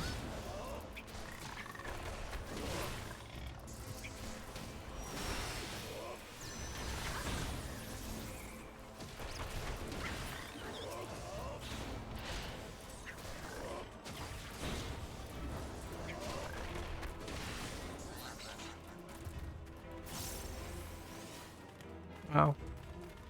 Yeah, no, he can stay in Maple. Too bad. He can stay in Maple. Well, that works anyways.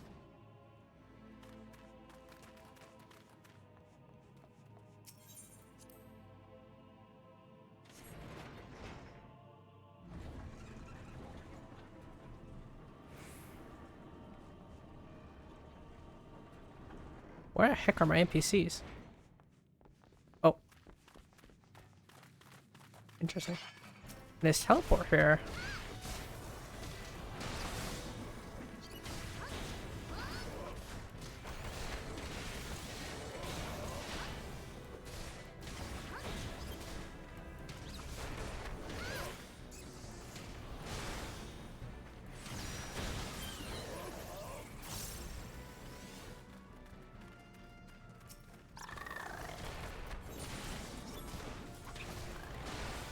I'm gonna peek my head in there just for the map.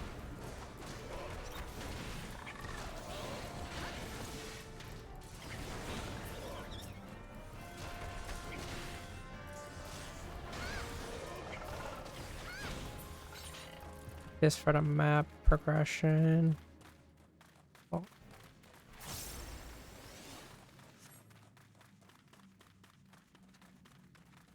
Let they break the wall somewhere. Oh. There they are.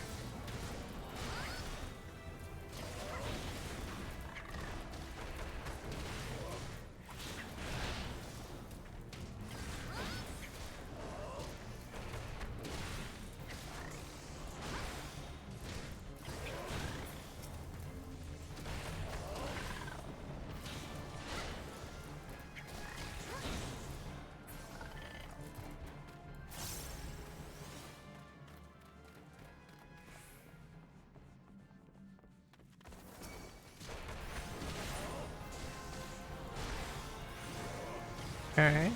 Well, I don't need to...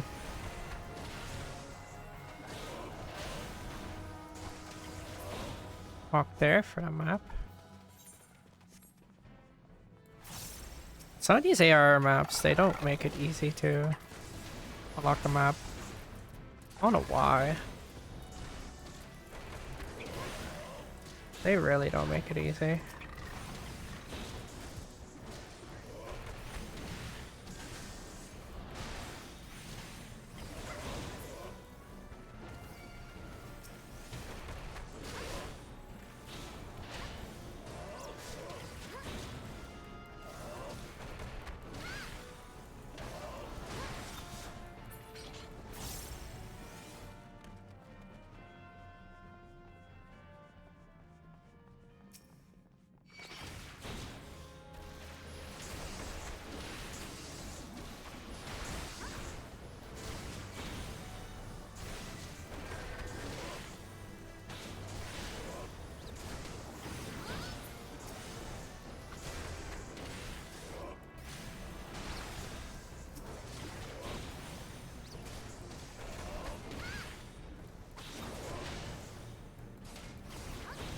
Where did these Spriggans come from? And why do they look like that thing from Black Desert? What is the backstory of a Spriggan? Where do those things come from? Why do they always hold a rock?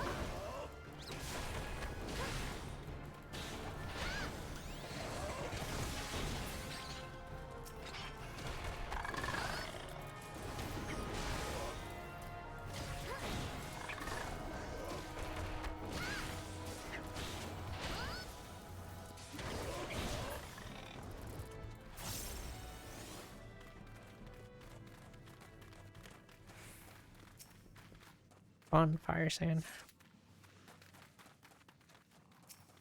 I'm gonna blow this place up. As if this is a very smart idea. Putting explosions in a cave. Yeah, surely this will go well. Surely it won't cause a cave to collapse or anything like that. Terrible idea. Giant. Here, you can have a faint. Faint for that tank cluster.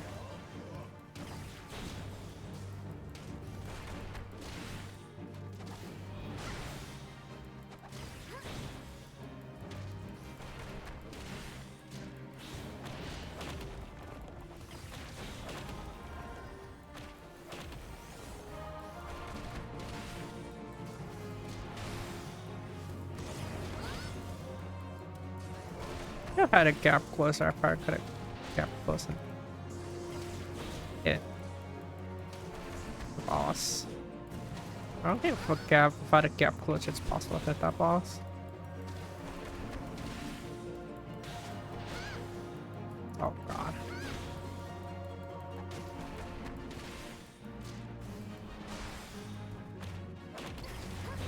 That's animation, nice, bro.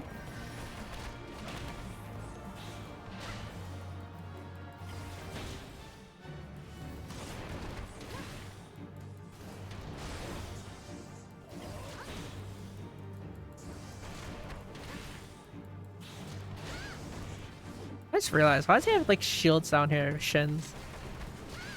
He knows I'm gonna punch him there or something, he just has shields down there. Like, come on now. Not fair.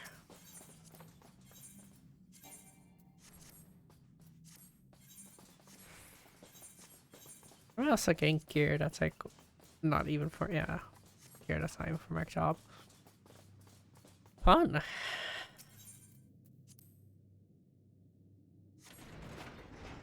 Guys don't know how to ride an elevator.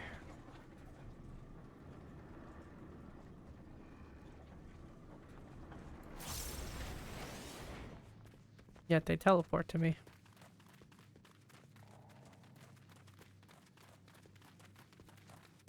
No fire sand. Perhaps there's more in the other room.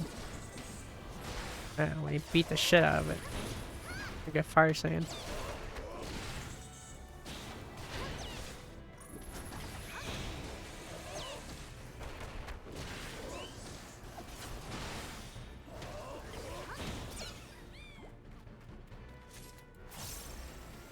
Six, I need another 6. I do think it's very messed up that you're beating up this mob and then just taking its ashes and using it to explode stuff. It's kind of messed up, but you know, whatever.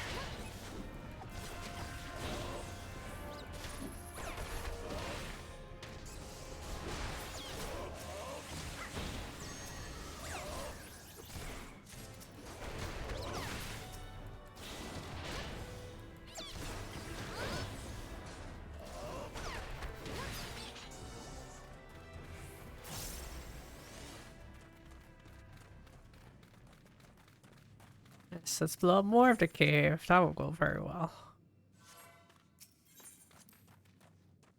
But surely this will have no consequences to the cave's integrity. And it's perfectly fine, just blow up everything at whim.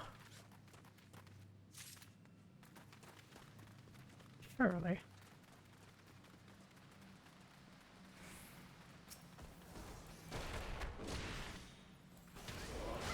slime thing.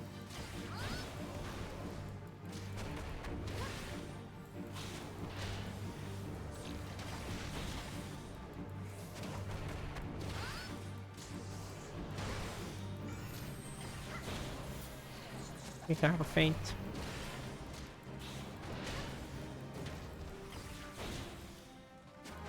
Faint helps your tank. Please use it. Especially on tank busters, which are those giant red-looking icons.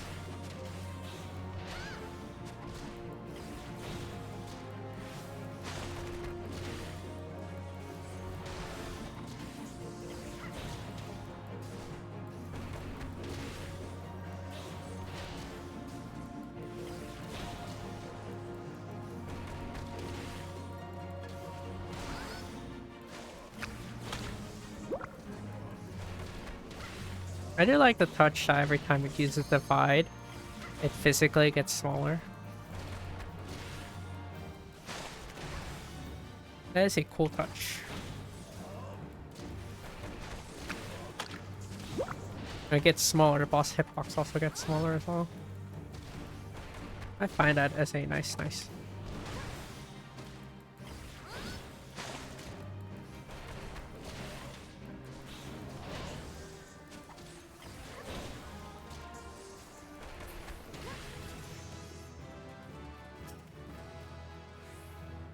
I have an AoE that I can't use because it level sinks me down. Okay, I'll be able to use it outside. Or once we get to higher level dungeons. Whoever comes first.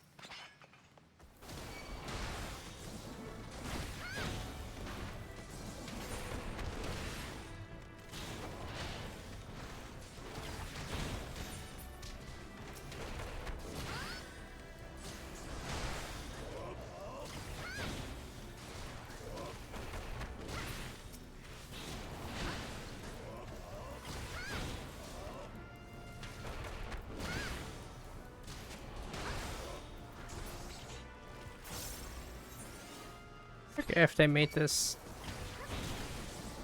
linear. They reworked a lot of these dungeons in Endwalker to make it more linear, less confusing. They finally worked that. Yes. Endwalker. They did it in Endwalker. Oh, they made this less confusing. Hey! Where are you going? Hey! Why are you fighting that? What the hell?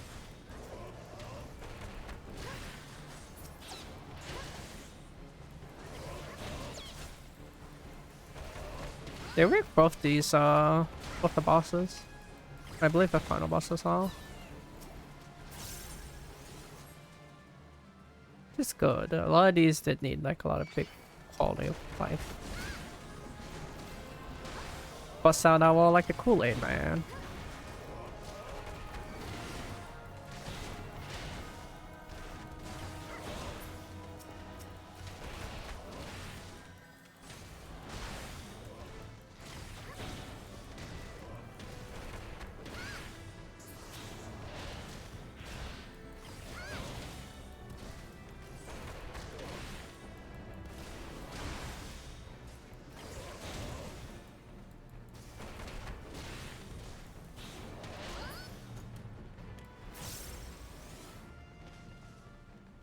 They removed like this ad that was here as well, and that tunnel down.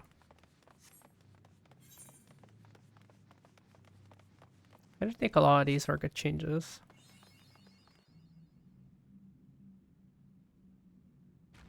Slaves no more. Free.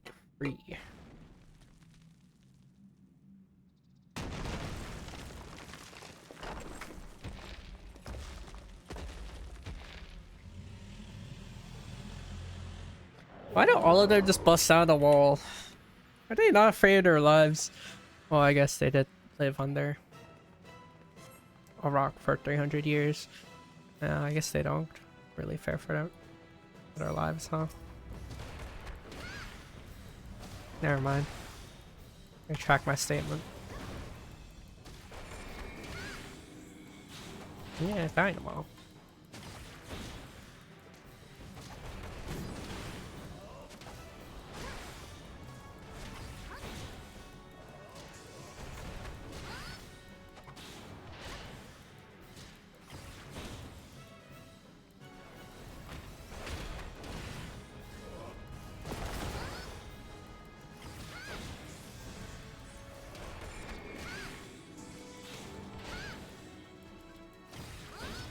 The most basics of mechanics. Dynamo and a chariot.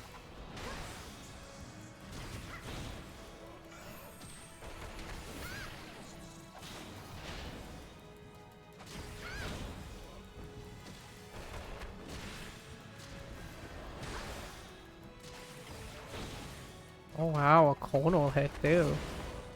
I'm getting a little freaky with it.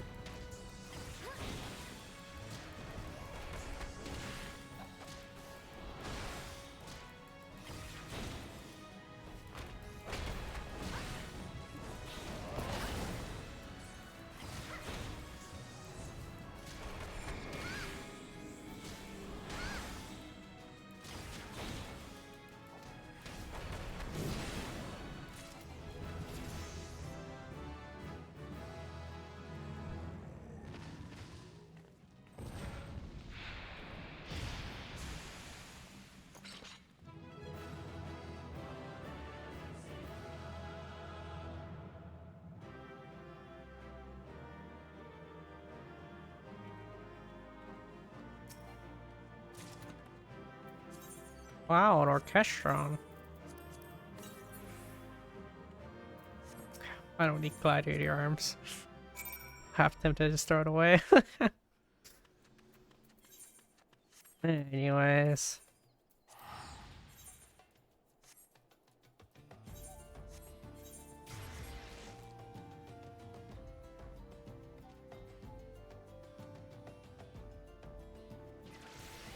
Go back to the Adventurers Guild and we continue on with our life.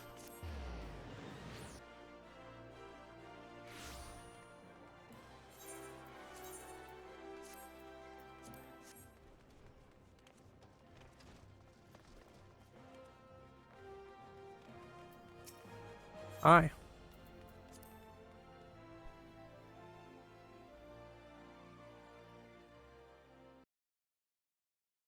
The Conqueror of Copperbell returns. Thanks to you, our mining operations can resume, and Ulda will have the materials she needs to rebuild. The entire nation's in your debt, friend. I'll share the good tidings with Papa Shan the next time I see him.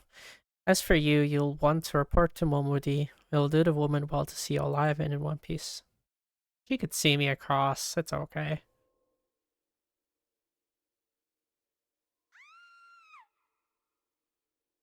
Someone's screaming no.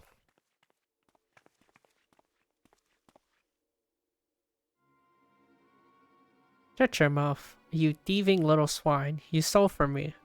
Don't even think to deny it.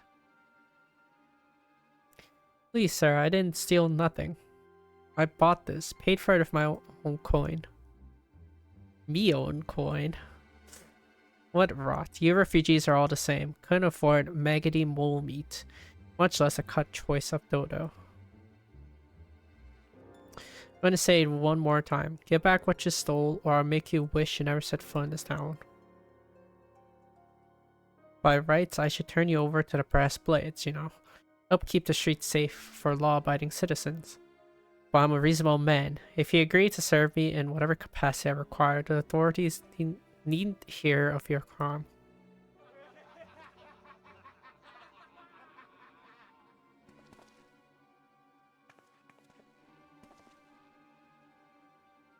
But I haven't done nothing wrong. 12 as me witness. Why does no one say my? I say everyone say me. Please, adventurer, help me. I beg of ye. I served me mother's grave. I didn't steal nothing. I bought this with the coin I'd save. Only want to treat me children to a decent meal.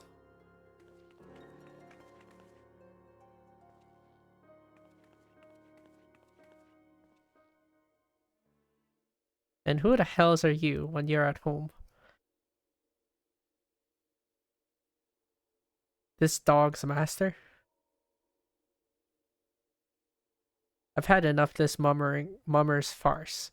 You lot teach them a lesson.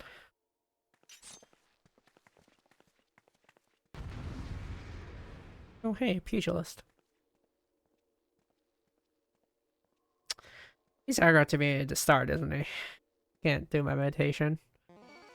No, that's what I thought.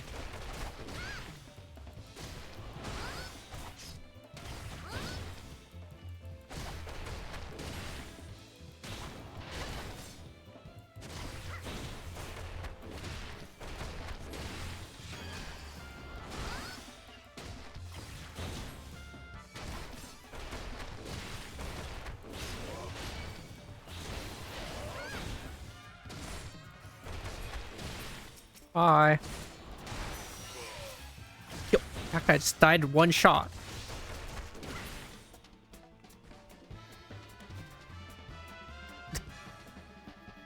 Bro, the pugilist lived the longest. That guy just died in one shot.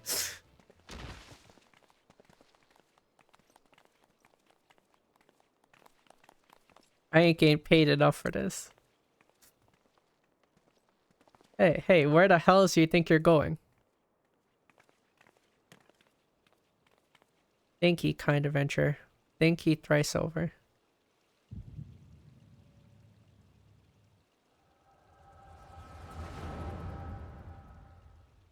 Flashback.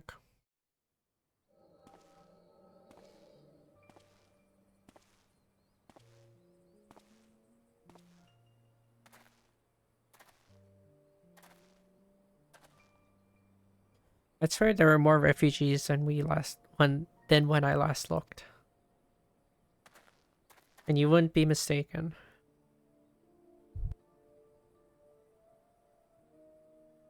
Well, it's been 5 years since the calamity. Why are they only coming here now? It's simple, really. While a number of hamlets survived the immediate aftermath of the calamity, many were no longer able to support the communities.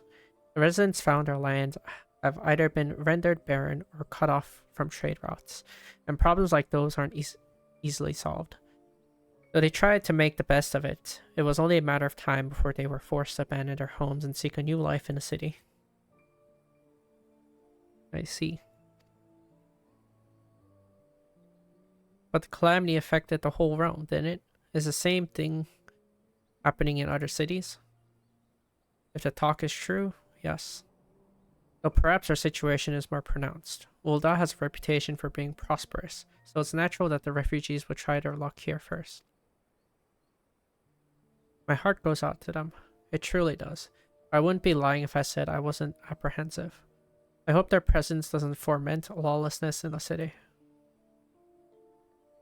Well, if things do take a turn for the worse, we always have the immortal flames. I dare say that Brassblade would welcome their help.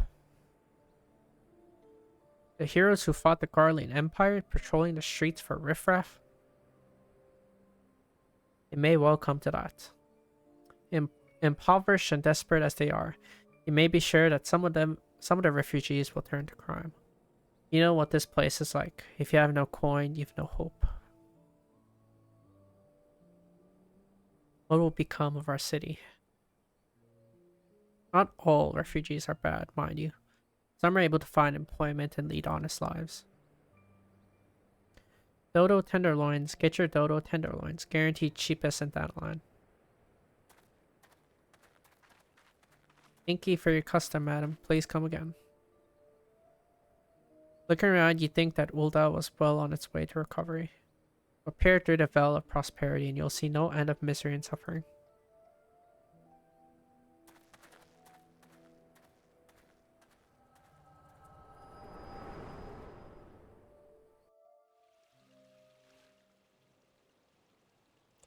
Madam, are ye alright?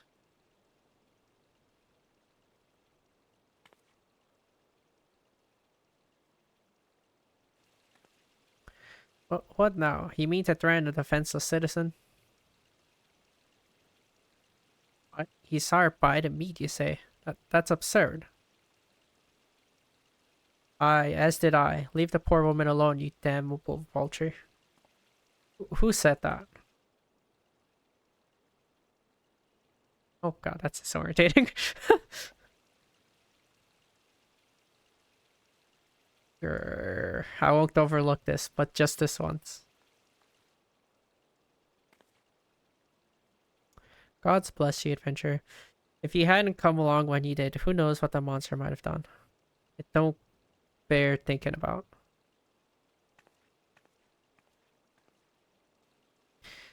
People just get it for a street fight.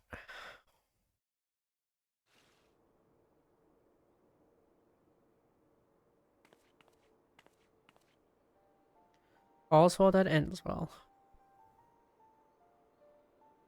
We meet again. Pray do not mistake my intent, for it is always honorable. But I have been watching you ever since you departed Ul'dah. You played the part of envoy to perfection, confident as a woman on a diplomatic mission should be, yet unfailingly courteous to your betters. And when your travels led you into the midst of danger, you faced it without so much as flinch. You, my lady, are quite a marvel, and I confess to be quite taken with you. But my lavish praise continues. Most of all, I was struck by your readiness to aid those in need, even when words were all the rewards you could expect to receive. Such selflessness is a rare thing in this day and age. All of which leads me to conclude that you are indeed the one whom I have been looking for, an adventurer possessed with a very rare set of qualities.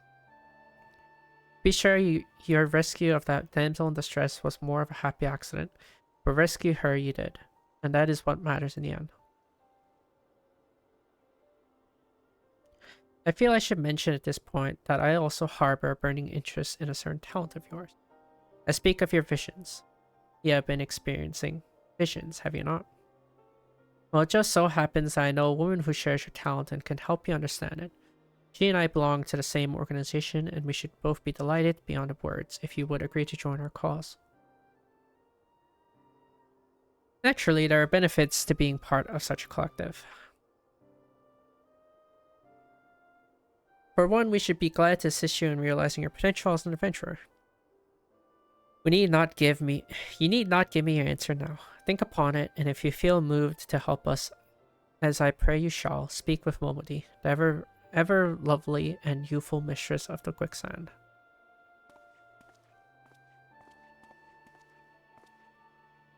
Tell her the signs of the seventh dawn have found her woman, and she will tell you where to find us.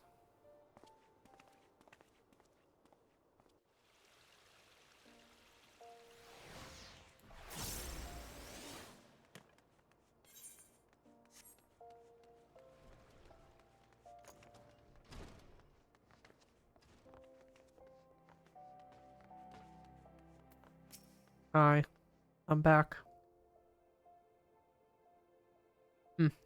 Seems like they're becoming ever more common, I'm afraid. Don't worry though. If you work hard, you'll probably be alright. Think that if you ever find yourself in a spot of bother, come and see me. Just don't go pestering me every time you graze your knee, eh? Of course, I do enjoy hearing tell of a gentleman's woe with women folk from time to time.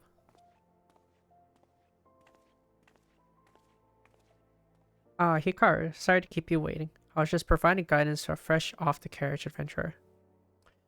But gods, it's good to see you safe and well. To look at you, no one would ever guess you'd been hard at it with giants in the dark. I never doubted for a moment that you'd succeed, of course, but neither did Papa Shan, which ain't to say he won't be overjoyed. Oh, before I forget, there's a lass here who wants a word with you. Didn't actually know your name, but hearing her description, I knew who she meant right away. Thank you for sparing the time. I realize you don't know me, but I've been longing to speak with you for a while now. My name is Ida. I'm an adventurer like you, though I'm not very good at being one. If truth be told, anyway. Anyway, I was adventuring with my friends in Gridania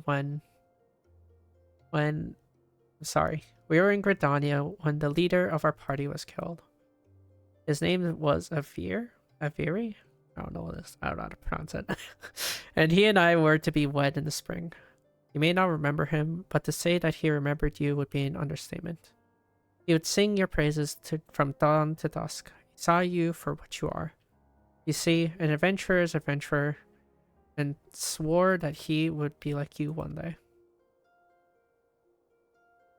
I believe that he would have succeeded, had a fiend not robbed him of the chance. Since that day, I had thought long and hard about giving up adventuring.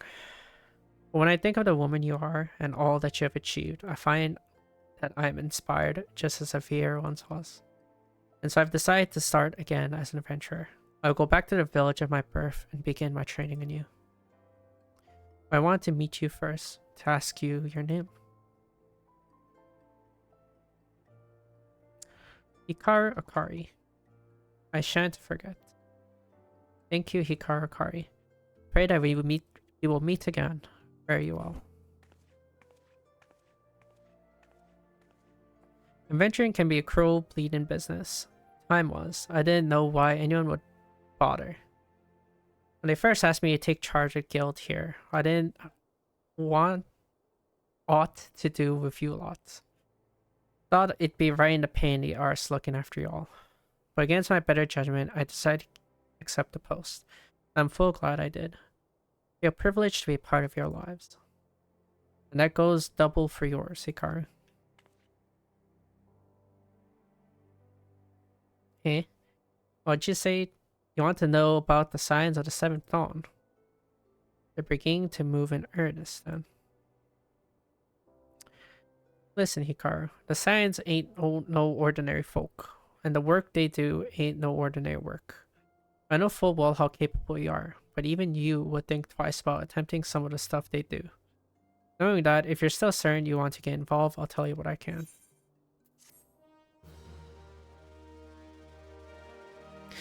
Not wrong. They aren't a normal group. The shit they do isn't normal. Very true statement. Very, very true.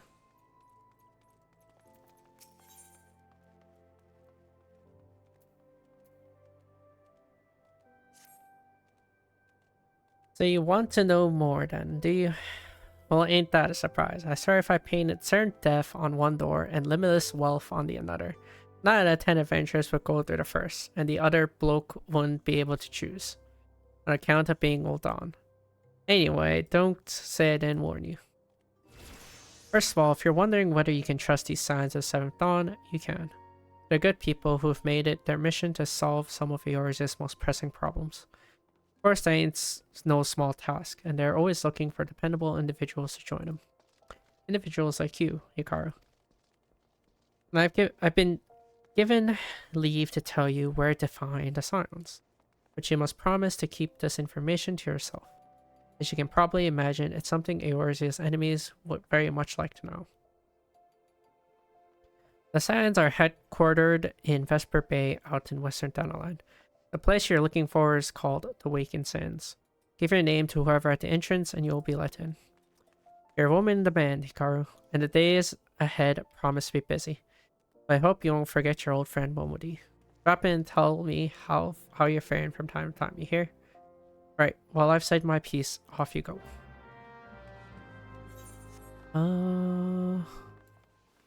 Should do the rest of the Citizen mission.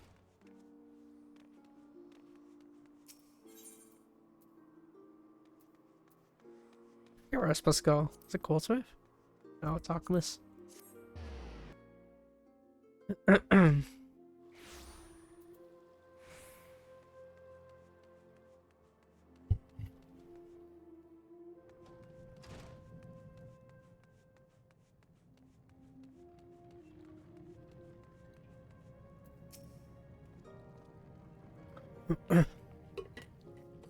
You've come on behalf of Jandalane.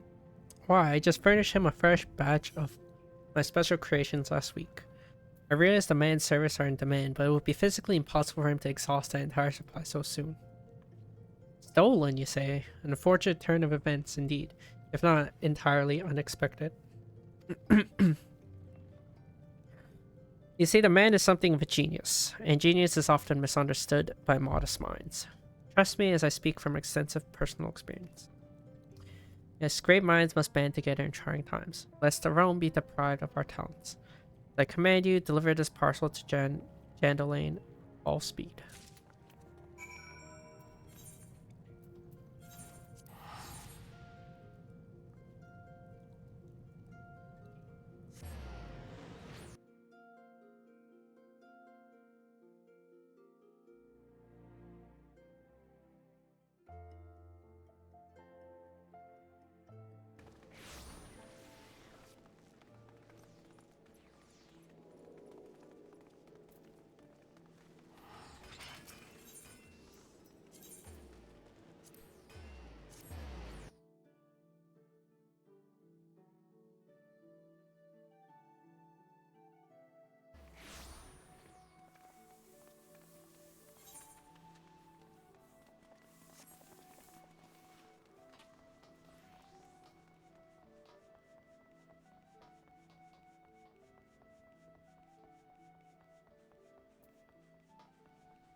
There you go.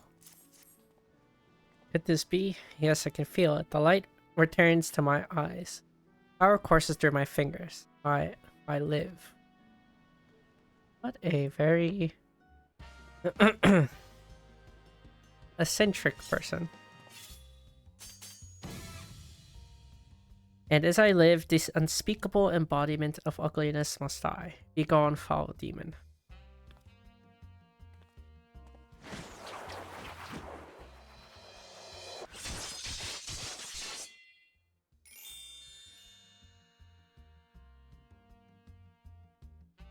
And so I ask, how do you feel, madam?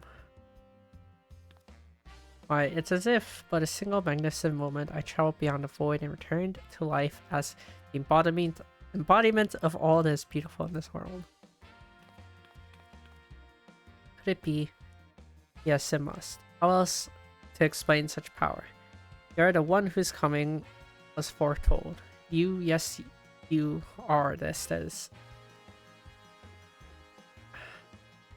In the flesh, madam, I'm Chandelaine, a crafter of the coiffures, so divine that Menfina herself doth begrudge my clientele their beauty. But let us speak of you, madam, for where a moment ago stood an fashion challenged from, now there stands a beauty reborn.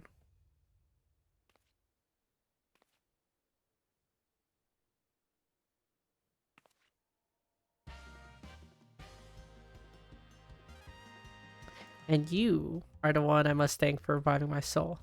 I might once again bestow my gifts on a realm bereft of beauty, a kindness I intend to repay in fullness. Do you fear that your own hairstyle has become passé? You fear the specter of ugliness threatening to consume you? Fear not, friend, for it shall not survive my wrath. Very eccentric.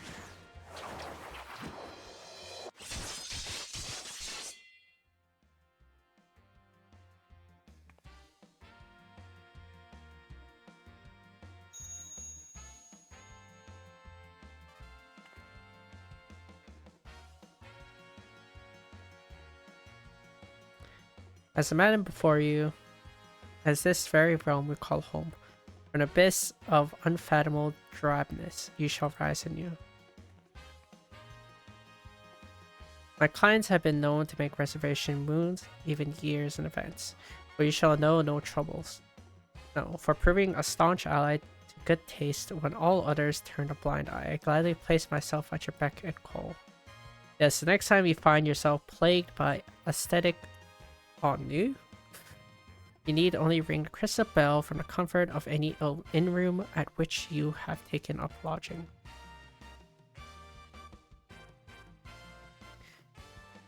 Chandelaine shall hasten to the scene.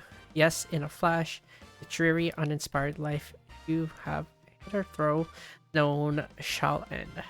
You shall travel to the realm beyond and return to us as a beauty reborn. I give you this token of trust between us. Treasure it, for it is the key to a world of aesthetic wonders ordinary women shall never know.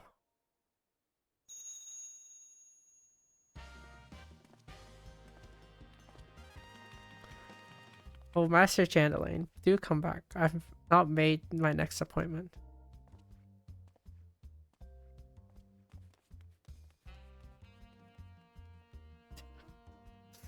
What a interesting character. Okay. I need to go use the washroom. So let's teleport. I'll be right back.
Okay. Well, time to walk for a long time.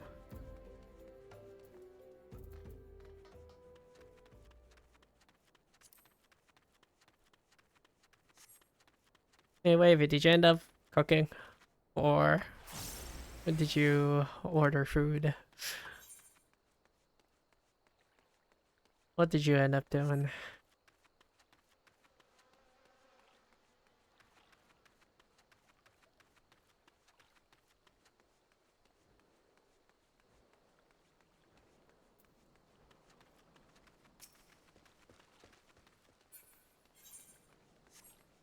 I don't want a mount. Where is my mount? I don't even know what level of MSQ this is. Oh, 17. We're slowly getting there. Slowly.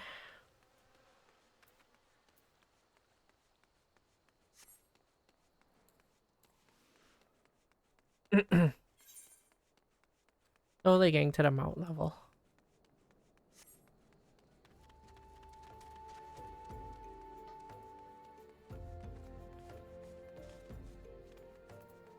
Hi. You there, yes you, the decisively unfashionable adventurer. Gods be good. Never in my life have I seen such an unapologetic focus on function and extreme cost to form. The mere sight of you fair makes my eyes bleed. As a lover of all things aesthetically pleasing, I cannot in good conscience allow you to continue roaming the realm in that sorry state. I believe your appearance can yet be salvaged through the use of color. I will teach you how to go about dyeing your outfits, but first I must get a drink. The heat have given me a vicious thirst, and I won't be able to talk for any length of time. Be dear and buy me a bottle of orange juice at the stall by the northern gates, would you? Once I have moistened my throat, we shall see to the business of remedying your appearance. We glamour too. Oh dear, dear, dear. This will never do. My sense of aesthetics simply won't allow it. How can you go out dressed like that? My dear, if you only had spared a thought for style and coordination, I hope your garb holds up during a scuffle, because there's little else going for it. That's it, I've made up my mind. From this day forth, I'll take it upon myself to save you from any more fashion disasters. Let me see. So much that needs to be addressed. Where do I even begin? Be a dear and get me a drink. I'm feeling rather parched. In this matter, best discussed over a glass of something cold. Let's go to the pissed Peist and ask Falkland. I'll have some blood orange juice and tell her to make sure there's no pulp in it. Off you go.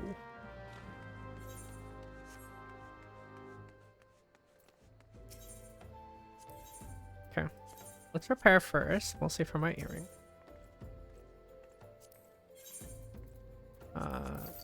Sell.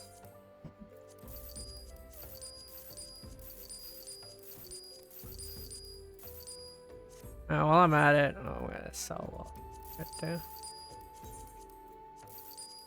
Don't need them. Don't need to hold them, because it will make a problem for me later.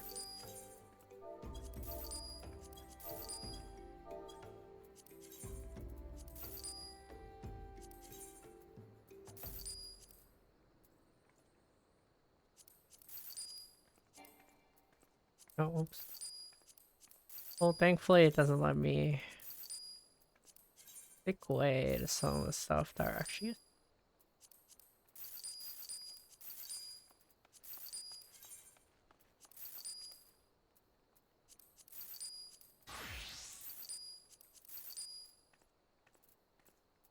Yeah, the other ones are fine. What the heck do I need again? Orange juice? Orange juice. I need to speak with Falkland. Oh. Swergime? Sent you? Did she? That woman. I've never known anyone so lazy. Would you kill her to come and get it herself? Here you go. You shouldn't let her push you around, you know? Give her an ilm and she'll take them all. I don't know how to pronounce her name, now that I think about it. Pray tell, have you brought my orange juice? Unless you've forgotten, the merchant who sells it on the northern gate. Phew. That's a relief. Finally, I can teach you how to bring color into your life. Listen well. There are handy items called colorants, which allow folks to dye their outfits a veritable rainbow of colors. These colorants are so simple to use. Adventurers have no excuse to be fashion unconscious. Lest you worry about dyeing will affect your garment's precious properties, you may rest assured it will not. Practicality the adventurers love so much will not suffer for a change in appearance, a change for the better. It should also gladden you to know that garments can be dyed repeatedly, so there's no fear of getting locked into one color. The garish pink that seemed like such a wonderful idea after a dozen glasses of red can be undone. And that is all you need to know about dyeing gear. Now what are you waiting for? Get out there and bring some color into your life.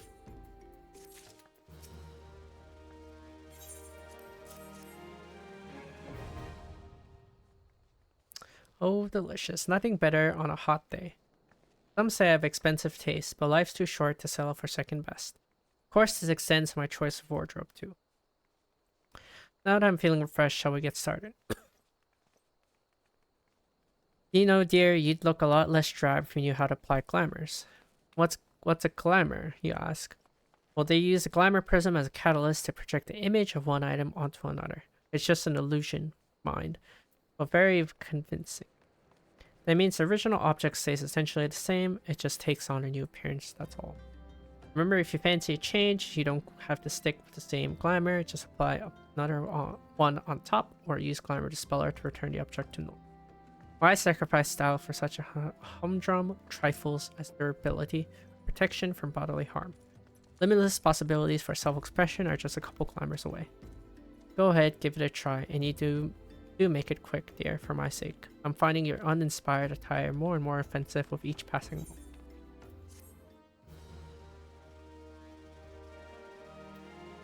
And I mean, glamours are nice, but how annoying it is to get them at early levels. Shit's like impossible, man. Shit's impossible. Alright, Tataru.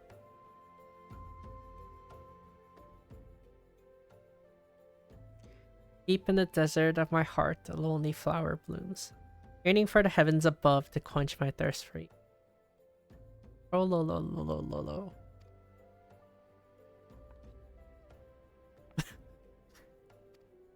I.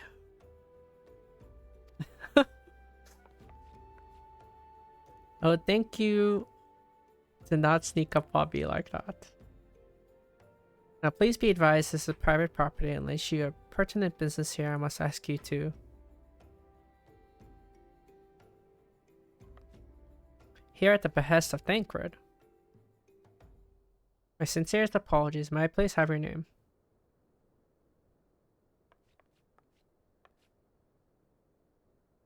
Hikaru Kuri. Here you are. Ahem. I bid you welcome to the Waking Sands, headquarters of the Signs of the Seventh Dawn. My name is Satoru, and I look forward to assisting you during your time with us. The antecedent is within the solar. I shall let her know to expect you. I don't know why they call her that. What does that word even mean? Man. I need a dictionary sometimes.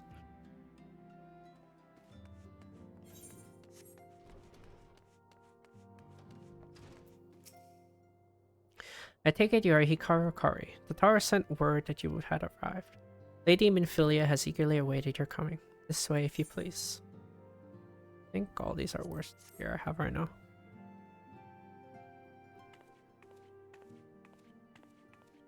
So you're the adventurer of whom I've heard so much. Well met, friend. My name is Minfilia, and I lead the Scions of the Seventh Dawn. I have awaited your coming.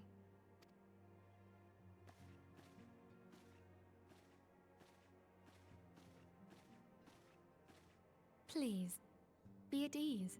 You are among friends here.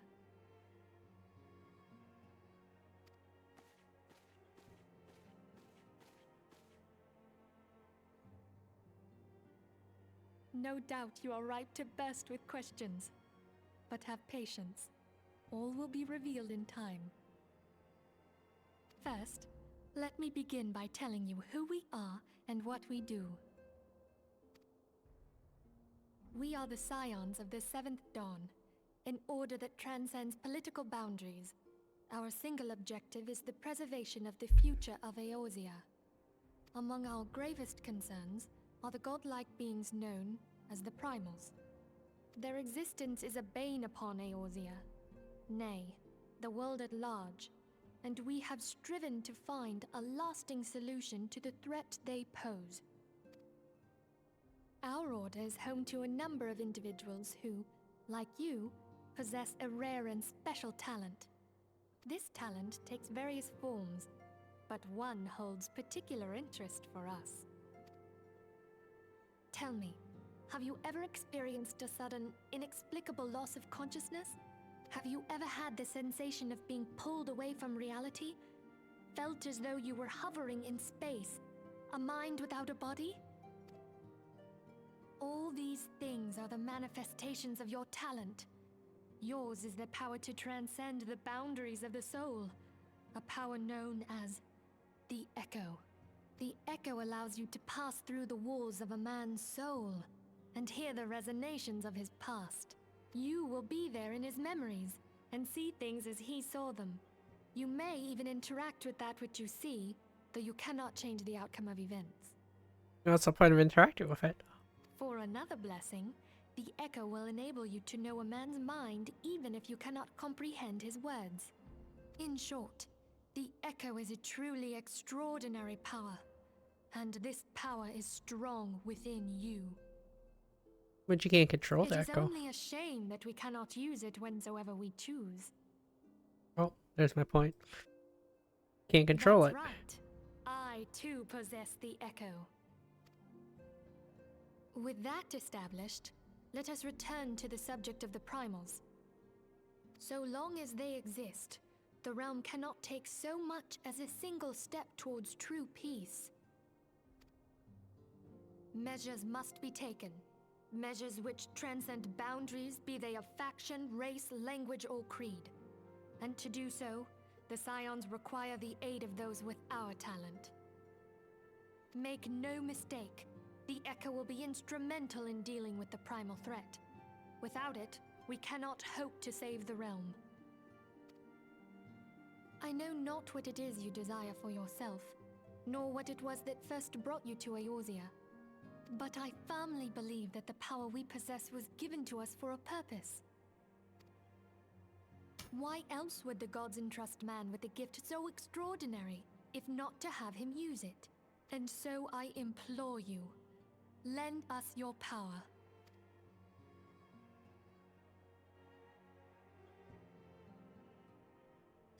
Naturally, your aid will not go unrewarded. We are fortunate to have a number of influential allies, and a word from me, they will gladly afford you certain privileges that might otherwise be denied to you. The right to employ retainers, for example. Are you familiar with them? They are individuals who may be relied upon to manage your assets and belongings on your behalf.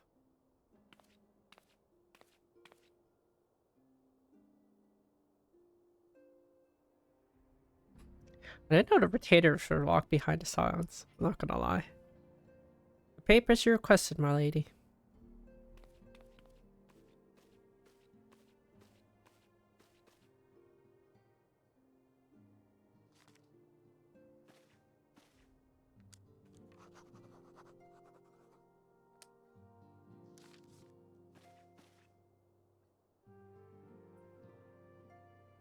Thank you, Tataru.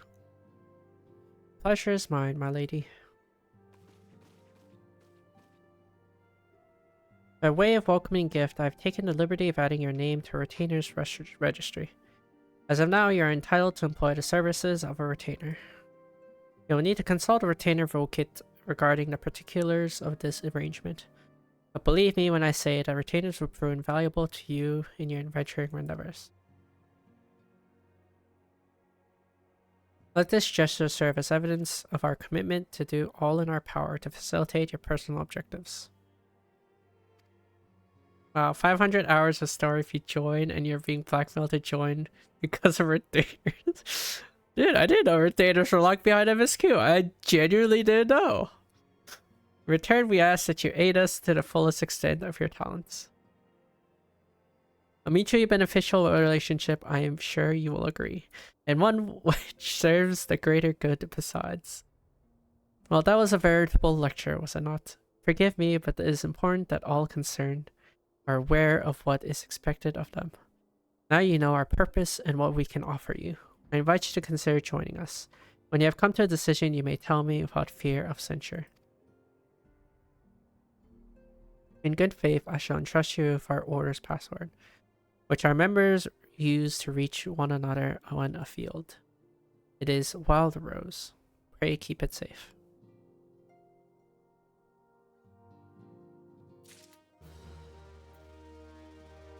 You would think that she wouldn't say the password until after I've, joined.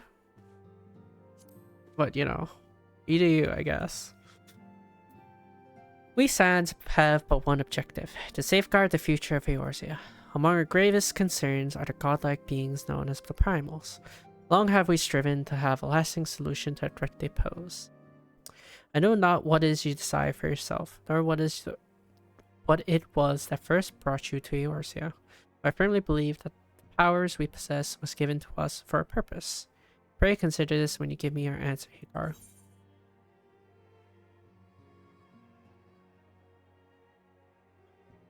I will go whither the wild rose blooms.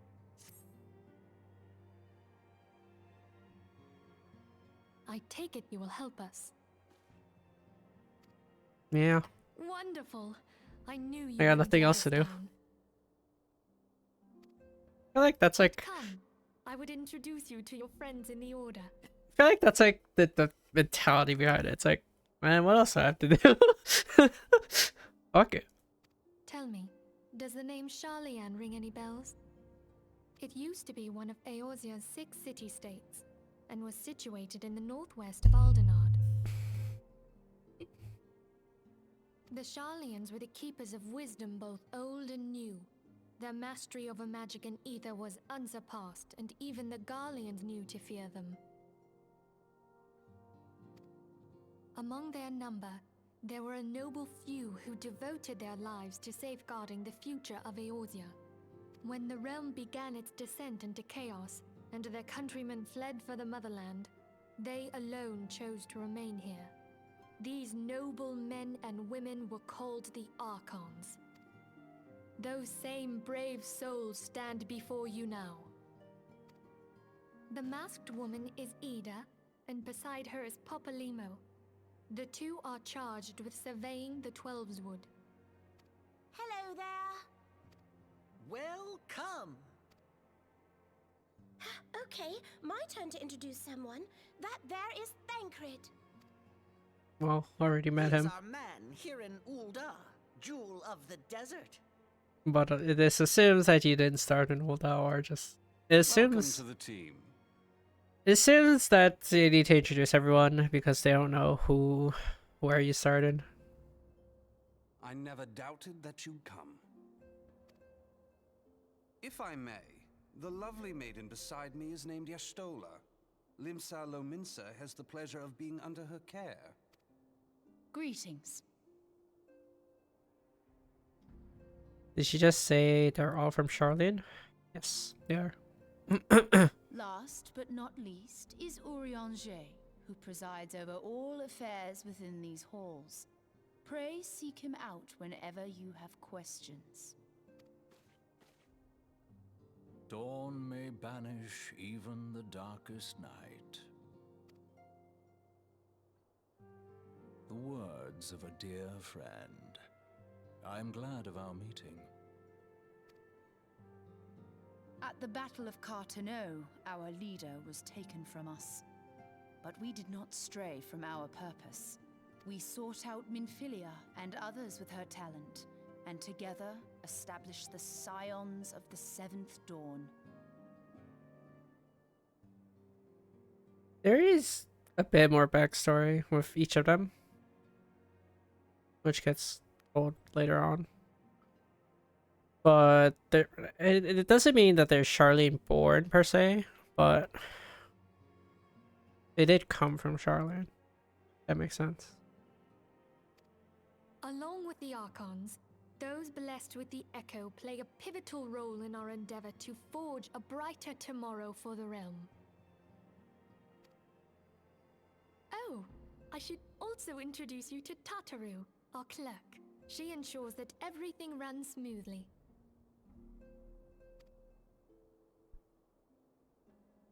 Pleased to make your acquaintance. In time, I hope you will come to think of us as family. But without further ado, I would assign you your first task. Urianger, have the documents arrived from the students of Baldessian? Aye, my lady. They arrived but recently.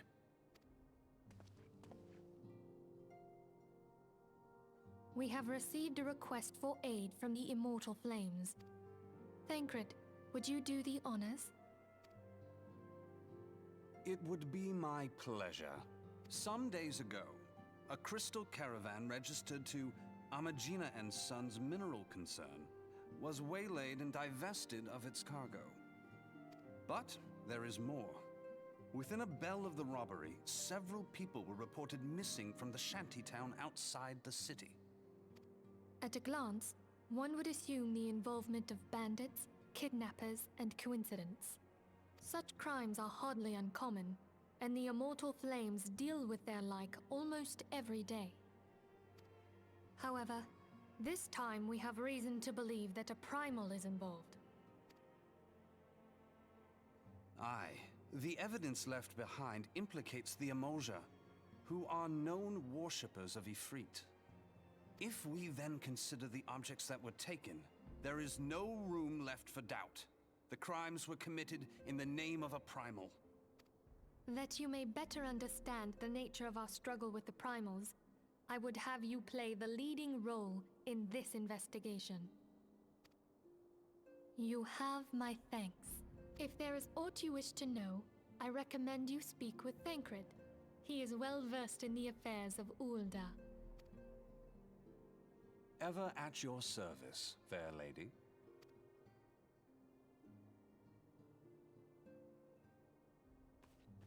I mean, I was from that city-state too.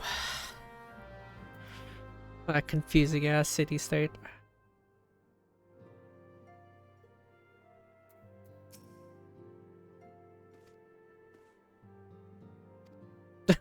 Why am I able to move? Also, dialogue. Ready to begin, are we? That's the spirit. So then, your mission is to investigate a crystal robbery and a spate of abductions. Crimes which we believe to be connected. Assuming we are correct, it is like that any discoveries we make in relation to one will further our understanding of the other. Now, since the attack on the caravan, our friends at Amagina and Sons Mineral Concern have doubled security all over their shipment. In light of this, it is my judgment that the abduction should be our priority. According to our preliminary findings, the majority of the missing were last seen in the vicinity of Camp Tribunes, so that would seem a fine place to begin. A fellow by the name of Isambard serves as the camp's de facto leader.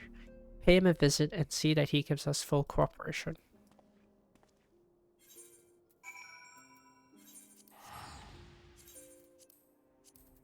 Ah yes, the Vesper Bay Aetheryte ticket. They even have lore to why they don't have an Aetheryte by Vesper Bay.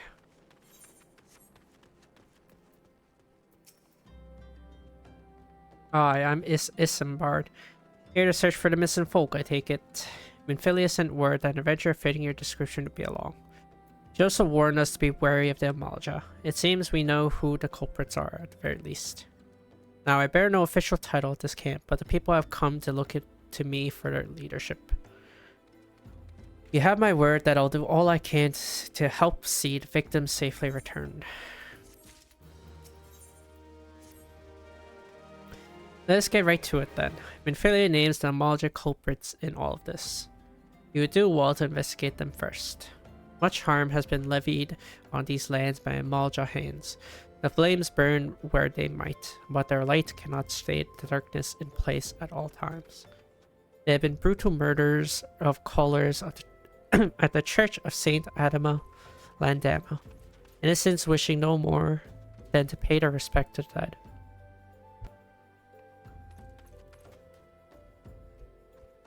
The poor souls deserve a proper burial. I would see to the deed before mongrels catch their scent, but I know not if the Amalja still linger. Would you secure their remains for me, friend? We will find them on the eastern road. All willing, you may even come to learn something of what the Amalja seek in this area.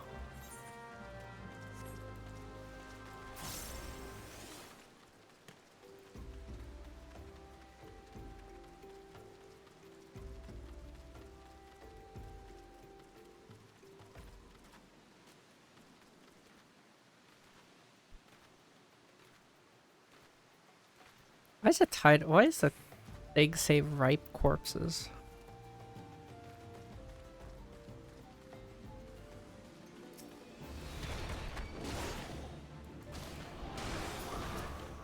Not food.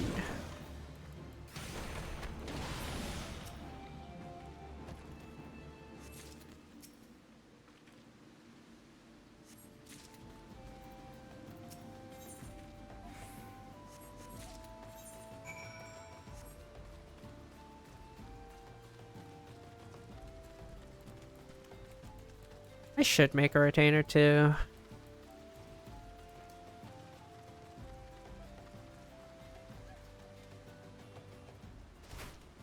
Mostly for the storage.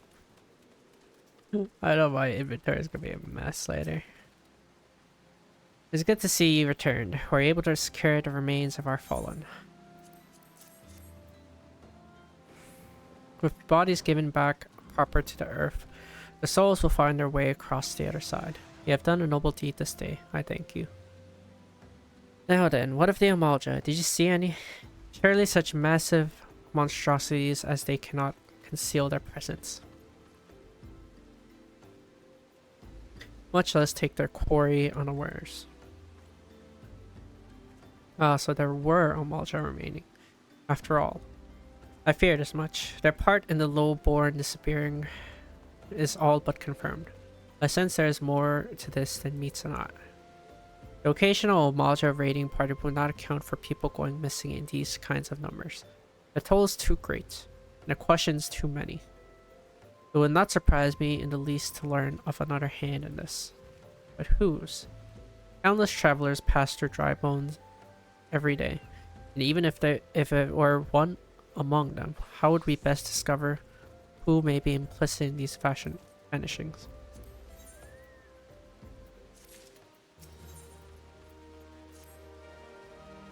Let's say we turn an eye to the common folk themselves. It may be among them that we find a reason for these vanishings. Oh, forbid it be so. There's a merchant by the name of Ungust who was born here in Drybone and grew up in the Golden Bazaar. A rough character, but he knows the people here better than anyone else. I'd wager he's at the inn, quaffing away the day's earning. Here, I'll write a note for you to show him. Else he's not like to speak to you.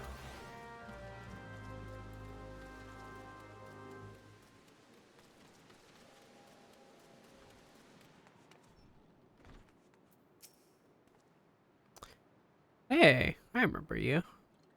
Oh, gods be damned. You're that bloody adventurer who threatened me back in Ulda. What in the seven hells do you want with me now? Dear friend, missing people, please help. Yours is embarred. Folk around here are as wary as they come. They'll turn tail and run if you so much as pass wind nearby. Played them all for a fool and coaxed some hard labor out of them, I did. If anything, they're even more timid than before. What with all the disappearances? You can go talk with him yourself if you don't believe me.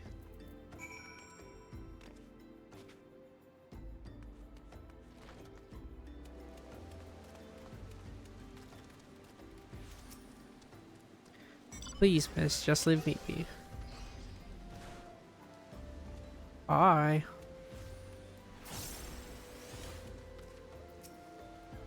I have nothing to say but this. Doll, take who or whatever has been feeding off us slow folk.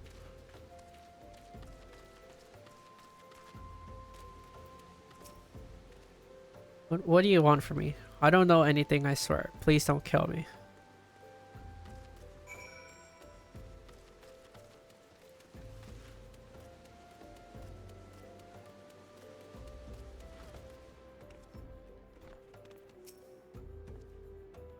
Just as I told you, wasn't it? The whole lot of them are terrified.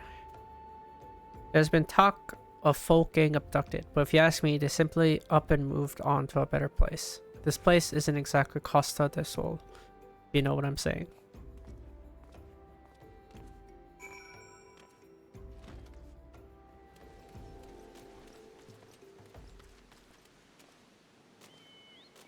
Why is there only one beach in this place now that I think about it?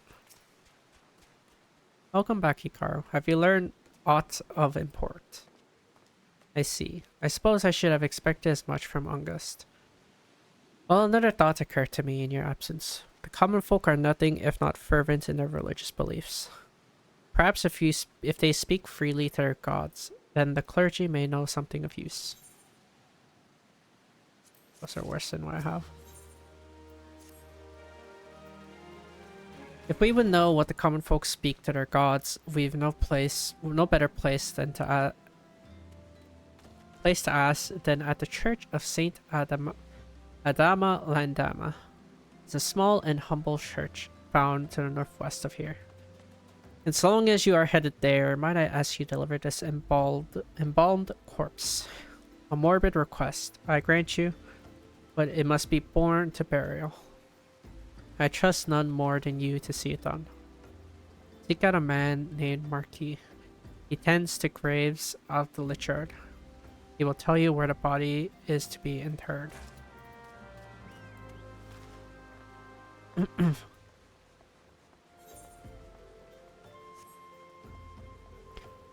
Well, this church becomes a common place to come. Well, not common, but I'm gonna be jumping in and out of this place a couple of times. Hi, hello. I am Marquis.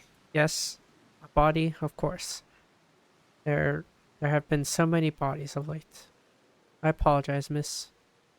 If you seek a place of burial, then there's an empty grave atop the ridge. Take the path and lay him rest there.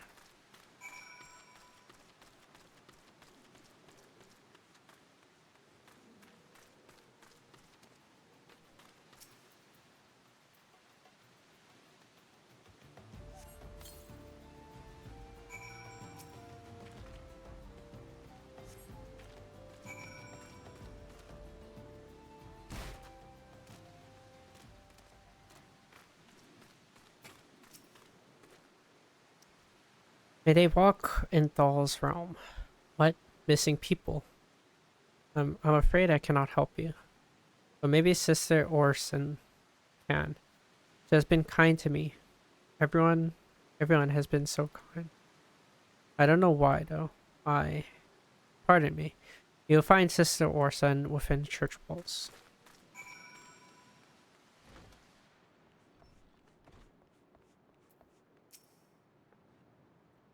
I hear you have done us the service of burying a fallen soul.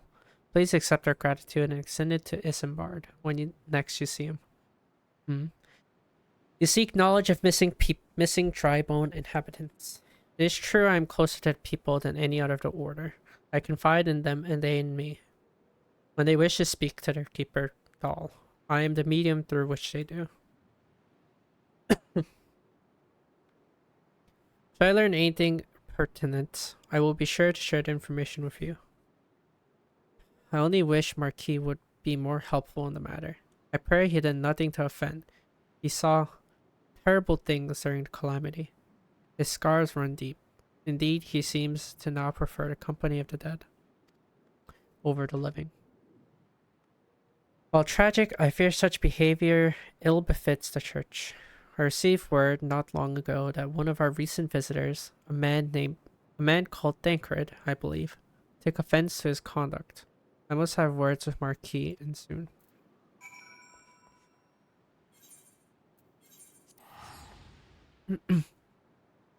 Tancred.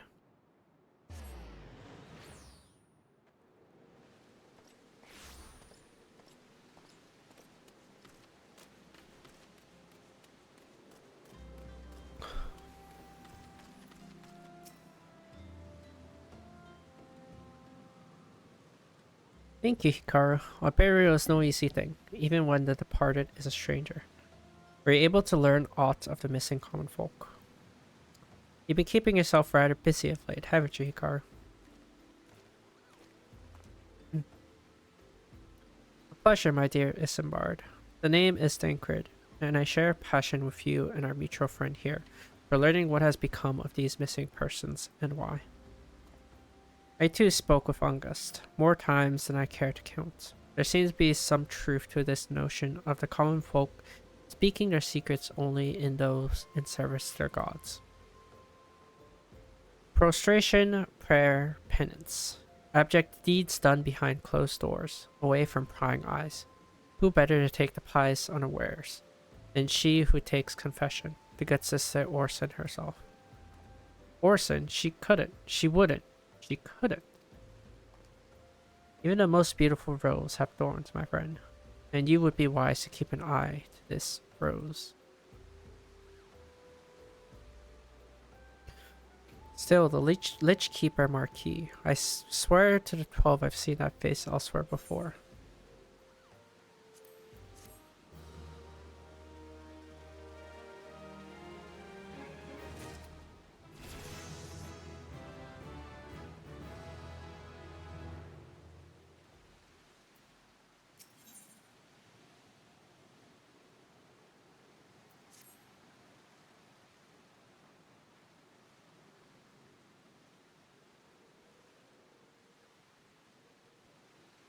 Sister Orson, it cannot be, though she is wont to travel to the Golden Bazaar on her own, and it is not uncommon to see her speaking to the children. But no, it could not be. She couldn't. It could not be she, could it? I grow weary of these suspicions. I know there is one child in particular that she is fond of. Pray seek out the boy, Hikaru, and see if you cannot glean something from him about Orson's activities.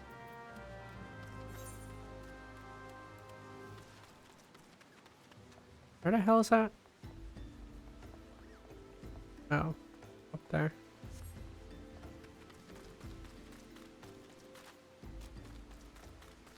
I don't remember where a lot of these places are.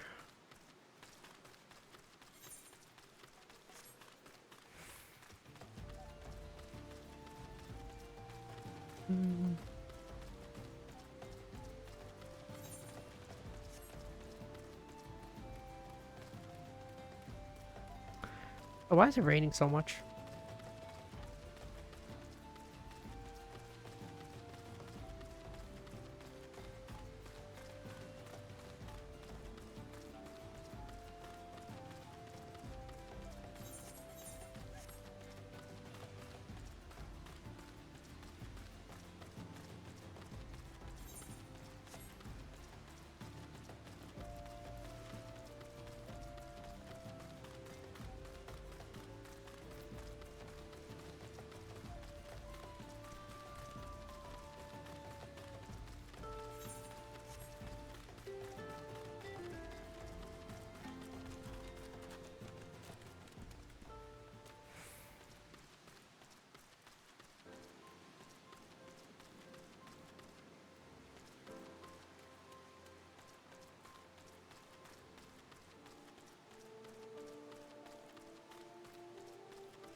Please help. Sister Orson went out all on her own and hasn't come back. She always reads to me right here about Thal and the Order and the other side. I told her I lost her shiny thing and she went looking for it, but what if the monsters outside hurt her? Please find her. shiny thing.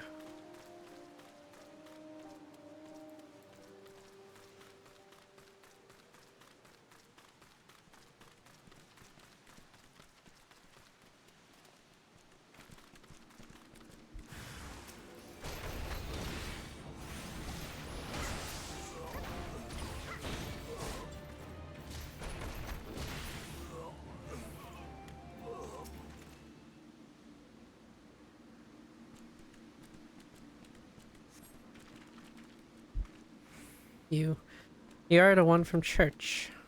Thank goodness you arrived when you did. Seems my gratitude is yours yet again. You spoke with the child. Yes, well, I was able to find his lost trinket. There's a ring given him by his mother before she passed. I will see it safely back to him.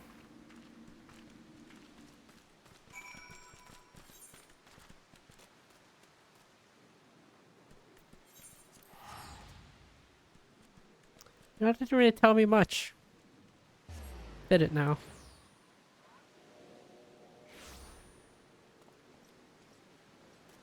Really didn't explain much of what she's doing or what she's up to at all.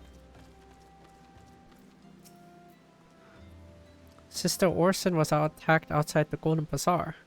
God's forefend. I will secure a room at the inn for her should she require any rest.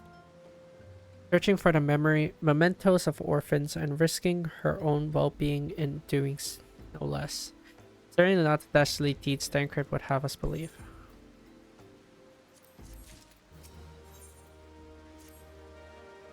I'm well glad I reserved that inn room for Sister Orson. It seems she received greater injuries from her attackers than she initially let on. Thankfully, she's expected to make a full recovery. But now onto the matter at hand. Tancred came looking for you once more. He left word that he will be waiting at the Amalja encampment to the southeast. I pray the two of you are able to uncover some evidence regarding these disappearances.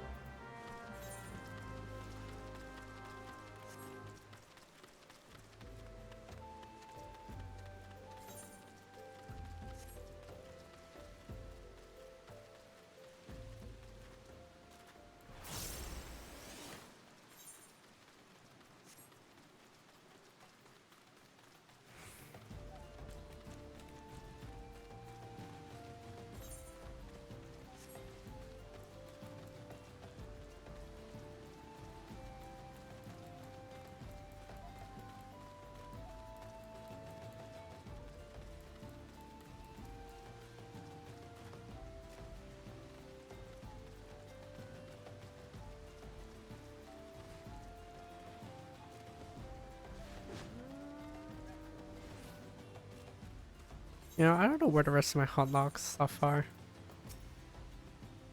Ah, there you are, Hikaru. So good of you to come. Indeed, I've heard all about the good sister, Orson. Isambard said her wounds were serious. It would seem my suspicions about the poor Rose were misplaced. Well, false though they were, perhaps my suspicions were not entirely without merit. Whilst following Sister Orson near the Golden Bazaar, a band of Amalja caught my eye. I tracked them as far as this encampment, but... well, let's say that I would much prefer to keep my distance and remain here. This, of course, brings me to why I requested you. Dear Hikaru, would you be so kind as to take a look inside? Well, he doesn't want to go, so he said to me. Oh, nice.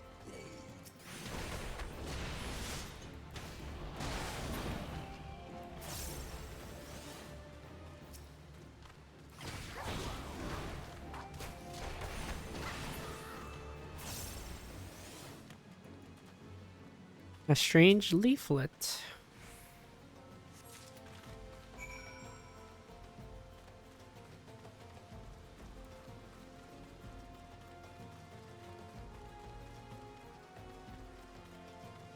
Ah, this old English.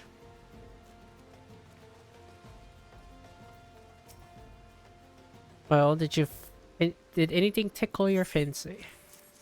Well, here you go. This leaflet. See the wealth of knowledge to the hands of your children. Looks like to be some sort of assembly to provide the poor with work. The lettering, though, atrocious, is it not? and these bits about Naldenthal seem somewhat less than studied.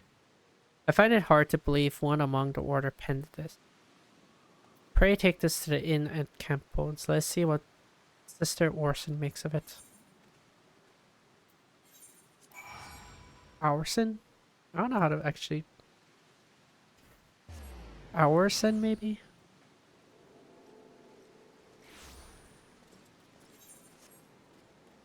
These weird names. I need easier names.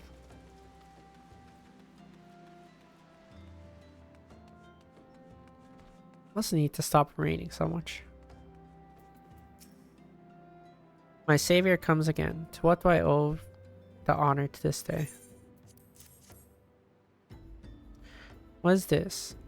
Blasphemous. These are not our teachings at all. This was not made by any brother or sister, by any true brother or sister of the order. Of that I can assure you. Come to think of it, weeks ago the church was plagued by missing garments. Could someone be posing as a priest of the order to deceive the people?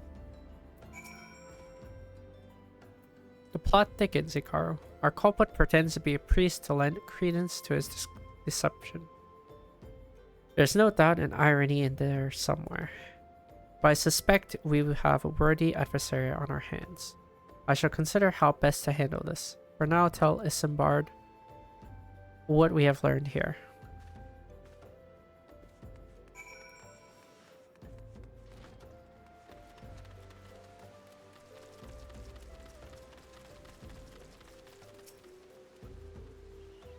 Posing as a priest, to think. These troubling notions aside, it's gratifying to finally be able to move this investigation forward. Thank you once again, Hikaru. I shall keep my ears and eyes open now more than ever.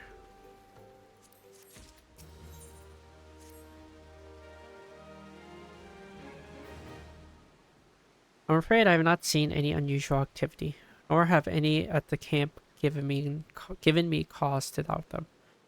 But unless we can identify the culprit, and soon more innocents will fall victim. Do not despair just yet, my friend. An idea occurs to me. Our suspect has been posing as a priest using leaflet bearing false promises to lure the poor. Let Hikaru and me serve like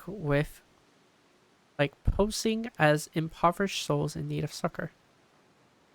I dare to hope that this will yield us the answers we seek. It will be a dangerous undertaking, but you two are more than capable of looking after yourselves.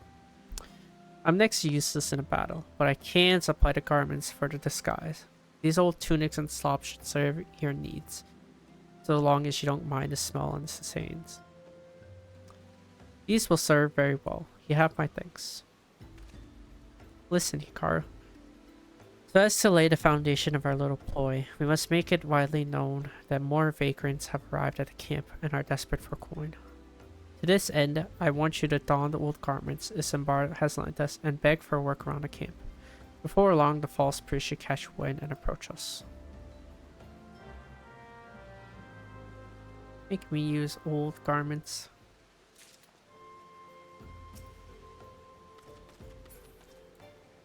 There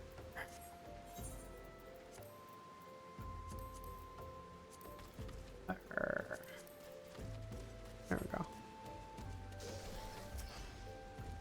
And you are?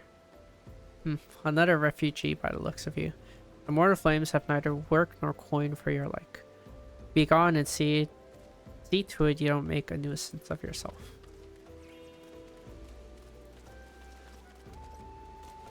You'd think they would recognize. And I was about to get to the good part. Looking for work, you say? Sorry, but we don't have any openings. I'll get out of here so I can finish my story.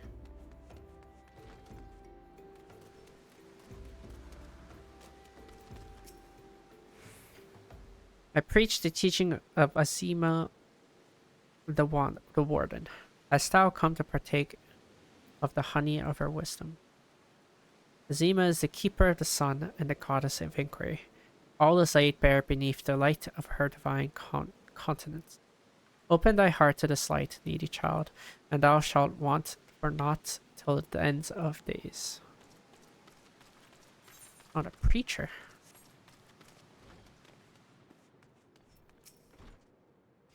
Greetings, good madam. Is there aught I might assist you with?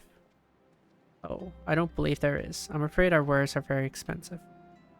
Mayhaps you should rejoin your fellows out at the pond north of South Sandgate.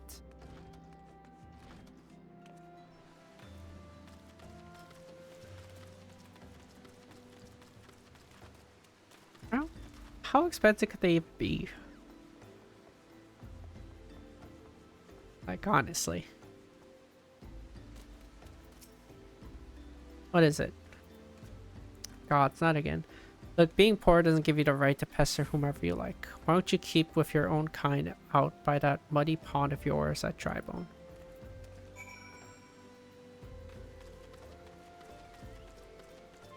Muddy pond. You have quite a knack for being a nuisance, Ikara. The camp is abuzz with a talk of newly arrived vagrants. And though we were unable to attract our wayward transgressor, we were able to learn that the poor have a commune by the pond north of Sandgate, the east of here. The eyes of the authorities do not reach that place, rather ideal for sprinting away hapless souls. Let us go there and wait for the kindly priest to come and offer us the aid and comfort. Needless to say, you'll need to remain in disguise.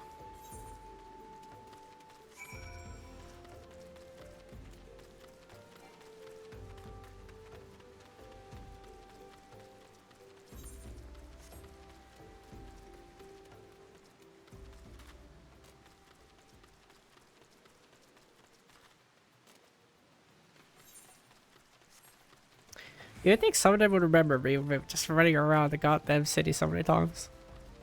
But like, come on now.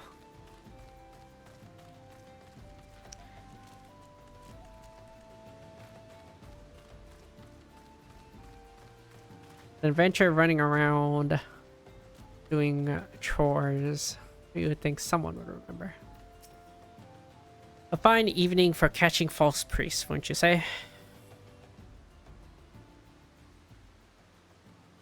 You look absolutely smashing, Hikaru. Positively dressed for deception. All that's left then is to wait for our quarry to appear.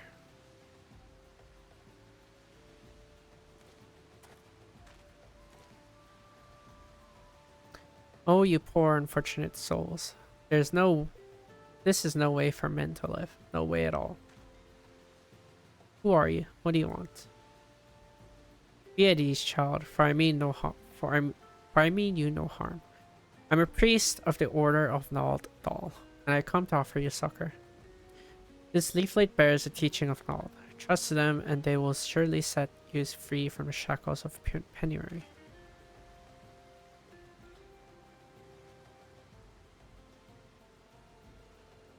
A tempting offer, but I'm afraid I must decline. On account of the atrocious performance. You would have made a god's awful murmur, August. But what? How did you know? You bastards tricked me. Please don't hurt me. I'm only doing it to protect my people. That's so. Continue. Very well. I'm a man of Golden Bazaar, raised there, if not born. 10 moons ago, the Malja raids began. They would appear sudden as sandstorm and plundered and pillaged at will. Our defenders couldn't stand against them. Few as they were, everyone lived in fear. I wanted to save my people, but being a merchant was all I knew. And so I did the only thing a merchant could. I approached the Amalja in hopes of brokering a deal. In return for sparing the Golden Bazaar, they made demands. Outrageous ones. Demands. Of what kind, pray tell? First of all, they wanted the schedule of crystal shipments from Nanawa mines. For this, I bribed one of the workers to leak me the information. Next, they wanted me to bring them people, so I posed as a priest to lure in the vulnerable and give them over to the Amalja. I didn't have a choice. Protecting one's home is a noble thing, but at the cost of innocence. You could have sought the aid of the immortal flames, yet you did not. I suspect you are not telling me the full story. What made you sell out your own people? Speak. The was good. What did you say? The coin was good. I said it. I could sell mole meat for a score of lifetimes and not see a fraction of what the Malja pay me. You sacrifice innocence so that you could line your own pockets. Words fail to express the contempt I feel for you. Spare me your contempt. If you want to blame someone for the mess the world's in, then blame yourselves or the gods. Not you again. Were you the one leaking the immortal flames patrol routes to the enemy as well? Spit it out. No, I knew nothing about that, I swear. At this stage, I'm rather disinclined to believe aught that leaves your mouth, but no matter. There'll be enough time to learn the truth.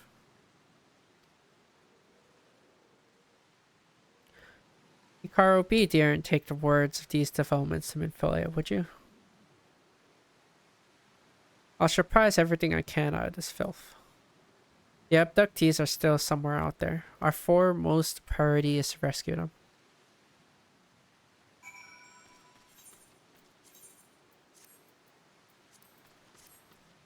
Well, pray return to the waking scenes.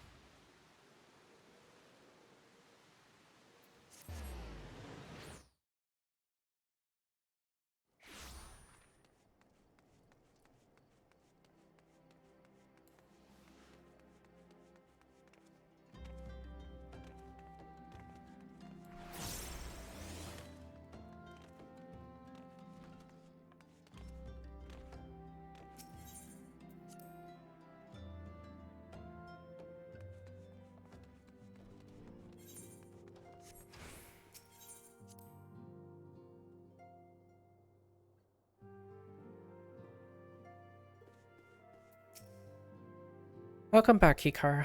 I'm pleased that you and Dankard have been getting along. I see. You have done well to uncover the truth. My thanks for the report. As Dankard said, we must ascertain where the abducted were taken, and none but the Amalja know the answer. Suffice it to say, they will not willingly part with this information. I fear blood will be spilled before all is said and done.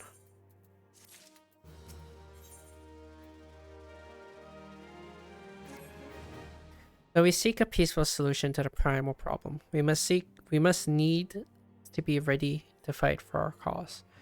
That you might take to a field suitably prepared, I would have you meet a goblin acquaintance of mine. His name is Mutamix Bubblypots, and he is a scholar of no small repute. Mutamix is renowned for having introduced a revolutionary method of enhancing equipment to Eorzea. The knowledge of this method was once closely guarded secret, but thanks to Mutamix and his students, it has been disseminated to the great benefit of all the realm. It would serve me well to acquire an understanding of the process for this purpose. For this purpose, I shall lend you a blade. Take it to Mutamix and bid him use it to demonstrate his craft to you. Mutamix is ever to be found at his camp in central Danline, place known as the Bonfire. Look for a pillar of smoke and the way will become clear.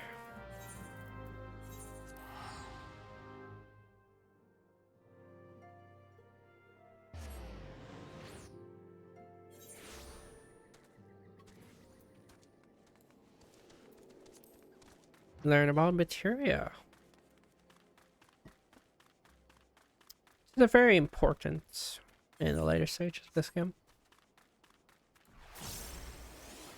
Melding your gear is very, very important. The very, very later states of this game. If you plan on doing any hard content, it is a requirement to meld your gear. Or else you are trolling.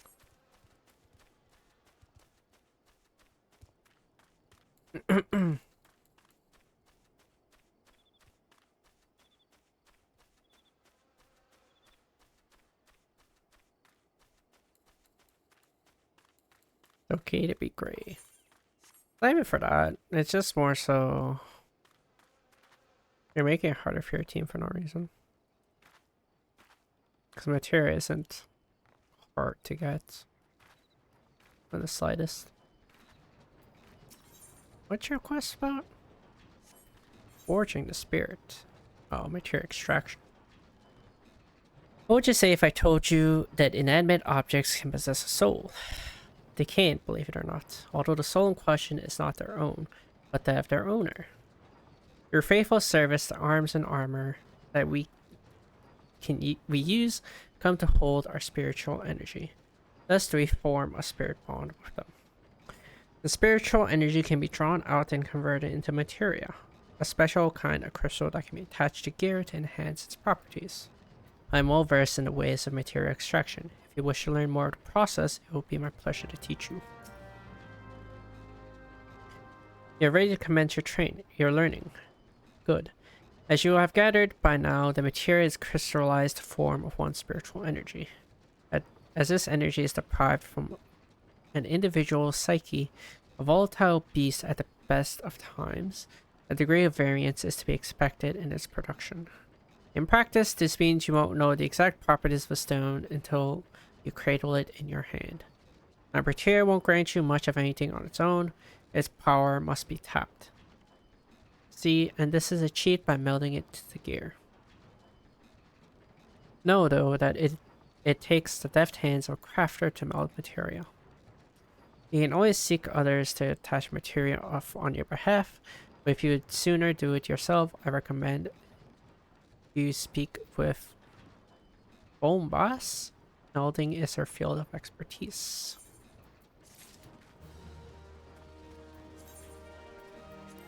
I'm Mutamix.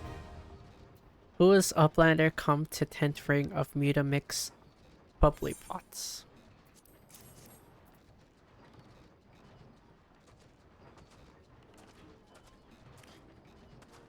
Fighty Tool drinks in airy self.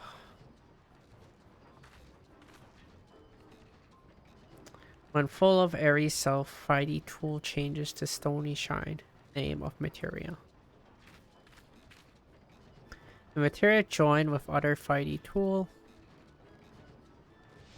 Then Big Eyes Fighty Tool gains power of airy self. Mutamix is reckoning that Uplander is friend of Minfilia.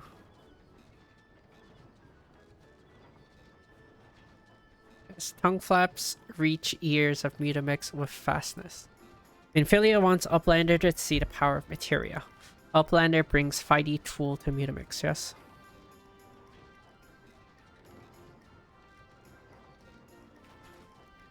Fighty Tool is unstrong as Eating Tool.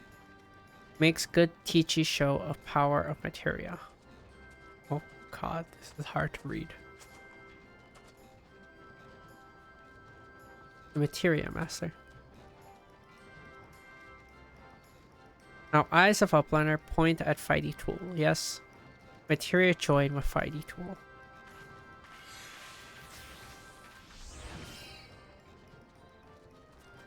Fighty Tool gains power of materia. Fighty Tool reborn. Here, Uplander, take Fighty Tool to Minfilia. Materia, strictly speaking, is a kind of crystal. It is created by drawing out the ethereal constituents from a piece of equipment, then crystallizing them. Not just any equipment will serve, mind you. It must have sufficient spirit bond, that being a measure of how fully an item has been imbued with its owner's spirit. When you attach a piece of gear or materia to gear, you imbue the host item with its power. That's how Master Mutamix turned that dagger yours from Summit as would have struggled to cut stake into a weapon Orf wielded. Uplander wishes to be joiner of materia, and Uplander best fill brain case with knowings of crafty makings. With knowings of crafty makings, Uplander can become joiner of materia. If Uplander wants brain case to rattle with knowings of materia, Uplander best trade tongue flaps with learning ones of Mutamix. God, goblin speak is so hard to read. My goodness. Anyways. That's a long-winded speech of talking about materia and melding. Materia melding is free stats, just do it. You don't even need the pentameld. Let's do the free meld slots. That even helps a lot. Of course, pentamelding helps a lot too, but it's okay. That is not a big of a requirement.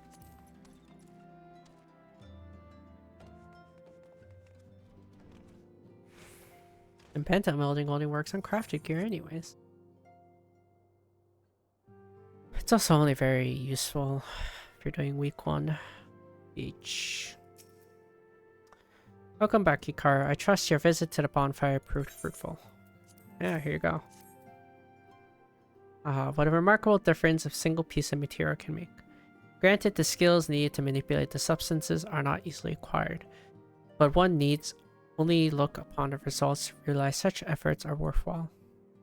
As I'm sure you're aware, the qualities of one's equipment can be a difference between victory and defeat. Material may well give you the edge you need, Karu, so make it your ally. Now it is time we discussed the matter of your next mission. Pray speak with me when you're ready to begin.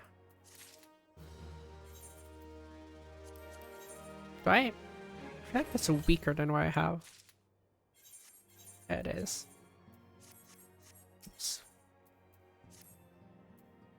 Word has arrived from Thancred concerning our ongoing investigation. It appears he was able to extract some information from our friend Angus, the false priest.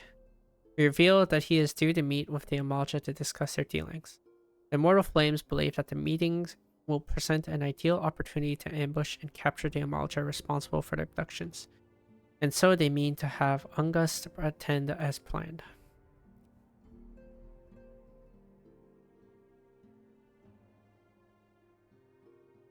As the Amalja are anticipate to offer fierce resistance, the Immortal Flames have requested our support. I would have you provided to them, Hikaru. Thancred is presently attending to another matter, but he will join you as soon as he is able. Until such time as he does, you will be the silent sole representative on the ground.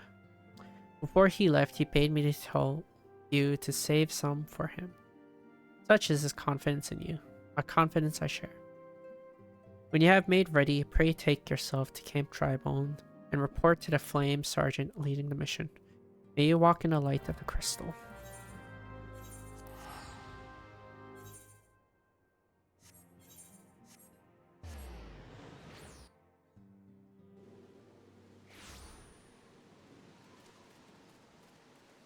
Where the heck? Hi. You're Hikaru Kari of the Scions. My thanks for coming, friend. We're stronger for your assistance. Allow me to brief you on our mission. Our objective is to capture Amalja and prize from them the whereabouts of the abductees. The Lizardmen aren't aware that their man Angus has been exposed. When they come to the rendezvous point to meet the traitor, we'll spring the trap. Owing to the clad-sign nature of the mission, we can only deploy a small contingent. Every member must count, so requested the aid of the Sounds. The rendezvous will take place at the Invisible City. Please make your way there and lie in wait.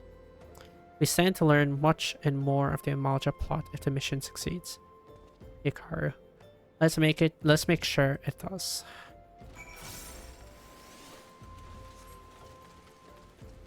If this is the ramp out.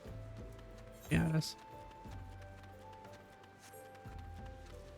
I always forget that this is an exit through here. Always. Until now.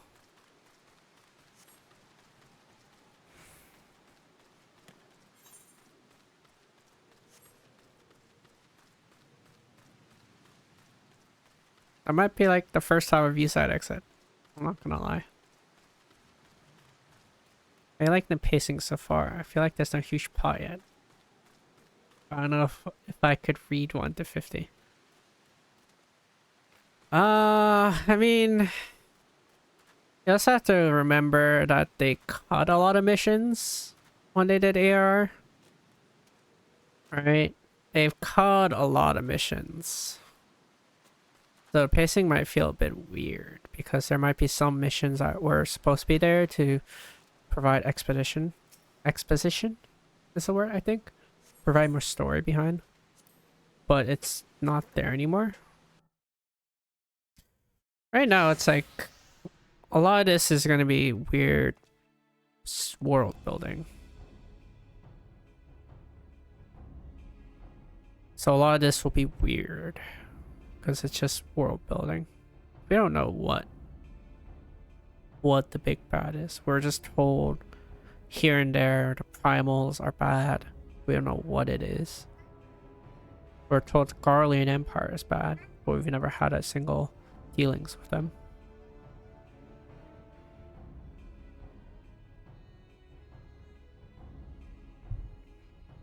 Is a bait in place. Our man is in position, sir. Good, we make our move as soon as the Amalja appear. Feel like it's still too long, but yeah, all of the good stories need to solve base first. That's what I always say AR is. It's a base build and story building. Because else we're just thrown into a world without much reason to care for it. So a lot of the story building and reason to why things like this is a lot of just jargon. And while I don't particularly like AR too much, I do know the importance of it. More somewhat grips with AR is it's mostly fixed in the future expansions because they learn from it. They have better pacing in future expansions, better storytelling as well. But I do think they did learn from AR. Obviously, like from now, like what I've experienced with other future expansions, this does pale in comparison to it. Well, it's not like it's a terrible story. I just don't like not having a mount, personally. But it's okay, that'll be fixed soon.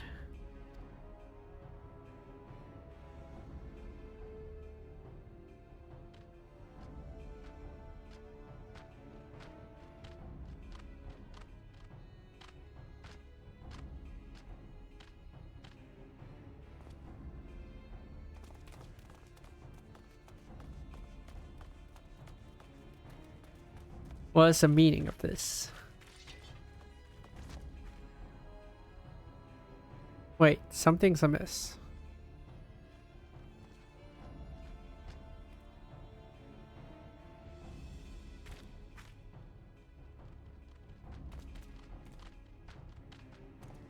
Yeah, no go company yet. It's at level 20. Well, we have traitors among the flames. I'm afraid your little ambush ends here. I eluded the immortal flame's clutches for moons before finally being caught. Did you not wonder how I managed it? It was almost as if someone was feeding him information from the inside. Your every movement was known to me ahead of time. Now, as much as I'd love to chat a while, I have an appointment to keep. They're all yours.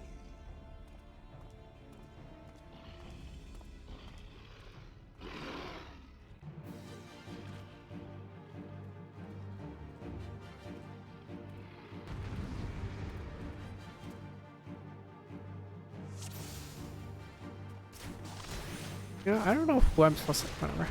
I'll kill you first.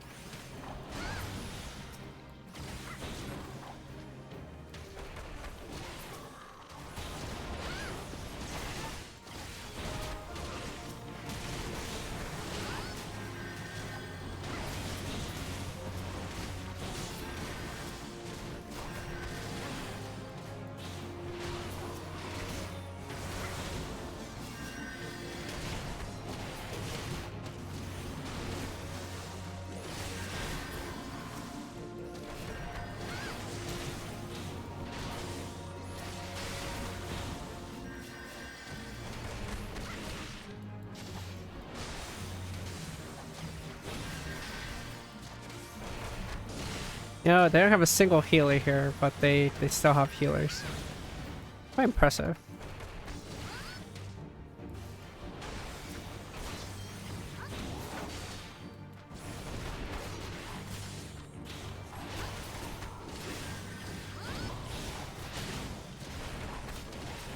Of course, I know why.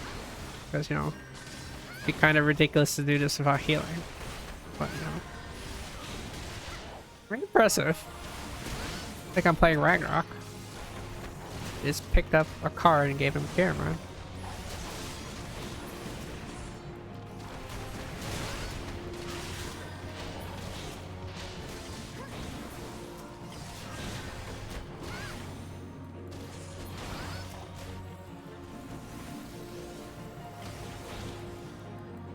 What the? There's a guy in there? Oh, whatever. Surely they're fine without me. I didn't even see that guy hiding there. Wow.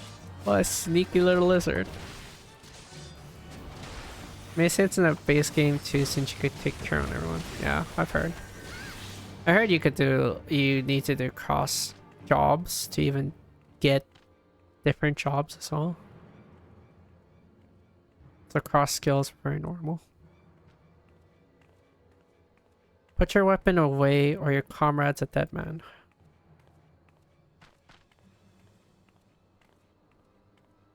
Behind you.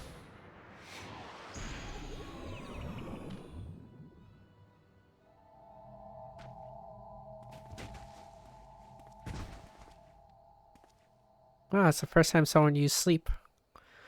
Bringer. The rest of you march. Traitorous scum. It was more annoying in practice just because you had to level jobs or fake grinding that you didn't care for. And I heard there is like more of a strict comp requirement. Back then it was all because only certain jobs had certain types of damage, piercing, blunts, and stuff like that. So you'd be weird to have stuff that did blunt damage while you had piercing damage reductions and stuff like that. Those early, they seem interesting to me, and I'd be down one day if they ever did a classic Final Fantasy. I'd be down to go back one time, but Heavensward also had it too. Heavensward still had the cross class thing, but AR also had it as well. I fear the Omalja mean to give us to their gods as an offering. If I must die, then let me die a soldier's death, steel in hand. The Bowl of Embers is now accessible. Oh, what the heck? You could... I didn't know you could do this if... Frost. Well... I think one kept blunting. Yes.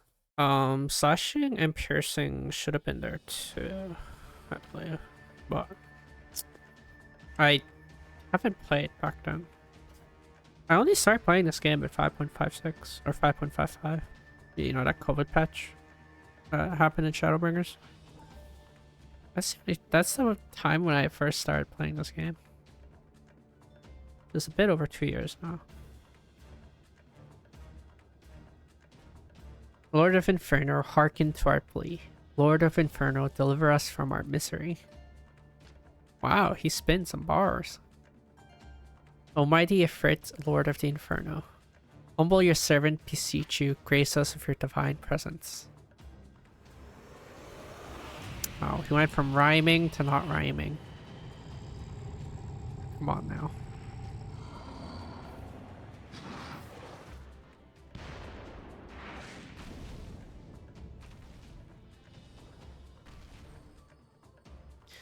Almighty Ifrit, we bring before you ignorant savages who know not your godhead. It pleases you, Lord, scorch their heathen souls with your cleansing flame, and mark them as your own. Bloody hells. Bring those two as well. Oh, the traitors. What's going on? This ain't what we agreed. None but servants of Lord Ifrit may behold the rite of summoning. The souls of unbelievers are forfeit. So spare me, I beg you.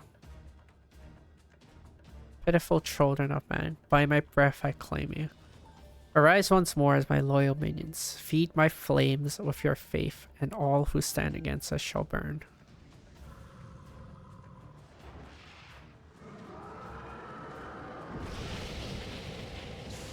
Right.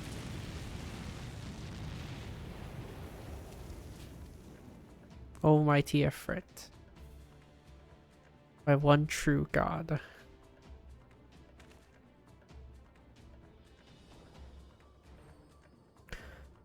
Your words are my bread. Impossible. By what sorcery do you resist my master's will? Could it be? Your souls already belongs to another. Yes, that is the only explanation.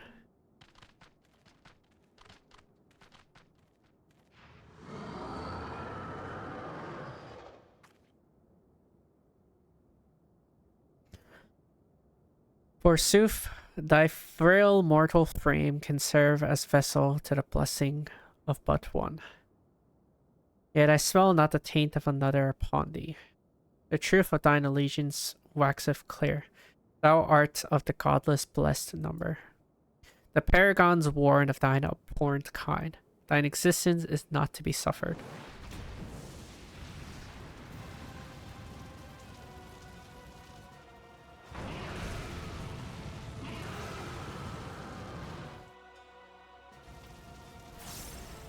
So they do mention... interesting. They explain to why he can't be controlled. Tempered is what they say in the story. Very interesting. I didn't think they would actually speak mention of it. Hey! I don't have arm's length! Damn cheater.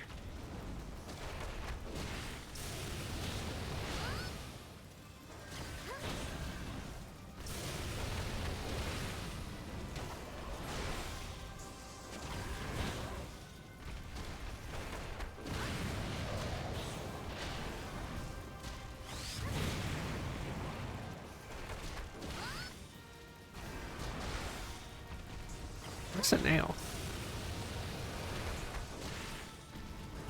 Supposed to be a nail here. No. Good that the Russians aren't targeting me.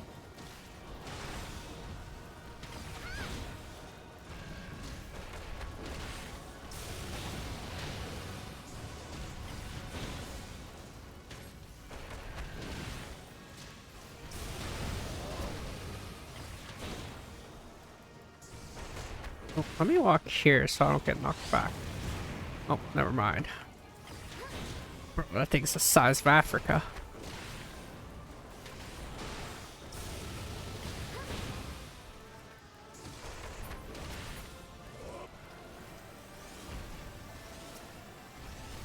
Oh, I can't hit him anyways. Might as well keep doing my meditation.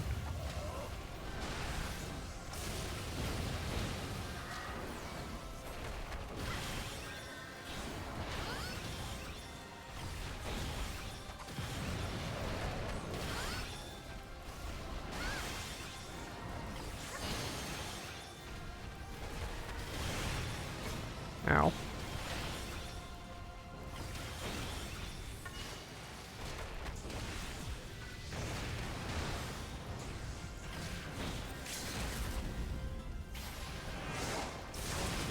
Plus before heavens or slashing debuff. They should have been there. They shouldn't have reworked it and decided at one type of debuff. Because if you look at how they coded a lot of the old ones, where old fights with Pinkbusters, it will have those debuffs. Slashing, blunt, piercing, whatever. Very prominent Heavensward ones, especially Alexander rates, but they do exist in AR as well. I was inclined to believe that they wouldn't have retroactively added that. So it would have just been there in AR.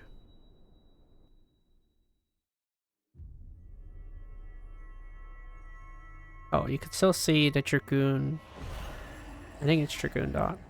Phlebotomize? I believe that's Dragoon's dot. And some of the AR mobs.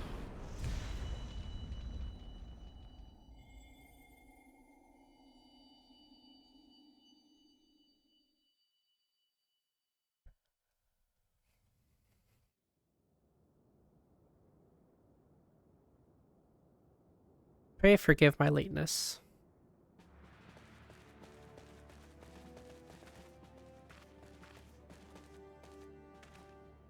I was delayed by a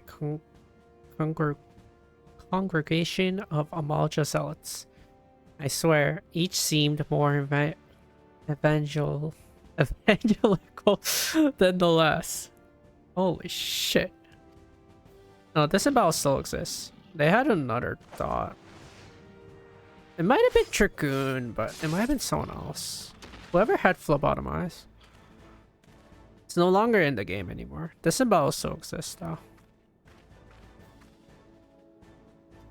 I see the Bloodsworn wasted no time extracting the captives. No less than I expect from the Flame General's handpicked men.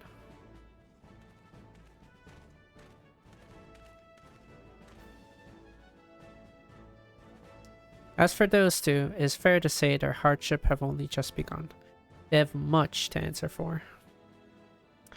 I feel I owe you an apology, Hikaru. Had I known this mission would prove so dangerous, I would never have left you to face it alone. You have been given a veritable baptism of fire. Well, let's continue this conversation in more agreeable surrounds. Camp Drybone, shall we say?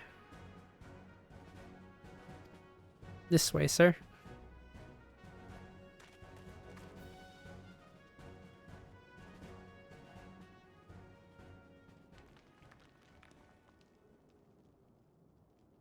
So that was a mighty effort.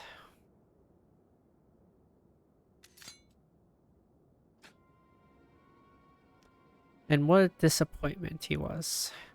The readings are nowhere near what I had anticipated, even taking Ul'dan interference into account. You should know better than to rely upon 5-year-old data left by the 7th Legion. Nor can we expect any form of support from the motherland, given the troubles at court. We have only ourselves to rely on. Ever the pessimist, my dear Olivia. Promise me you'll never change. We've wasted enough time here. That meter of yours is too old to give any reading worth a damn. Not that there was aught worth a damn for it to read. But I take your point. I suppose we must content ourselves with the knowledge that we've achieved our primary objective. Yet I find that I am troubled by the adventurer's unexpected show of strength. Could such a foe prove a hindrance to our plans? Perhaps. But this is a consideration for another time. You have been given a task. That is your priority. I suggest you treat it as such. Fail to do as my lord commands, and I will spare him the trouble of punishing you.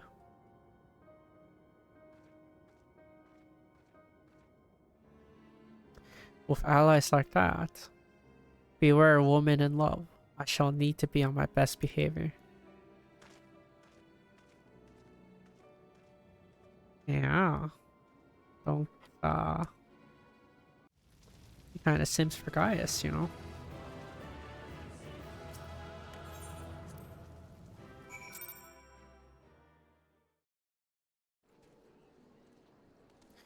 Oh, that's good that they just teleport us here.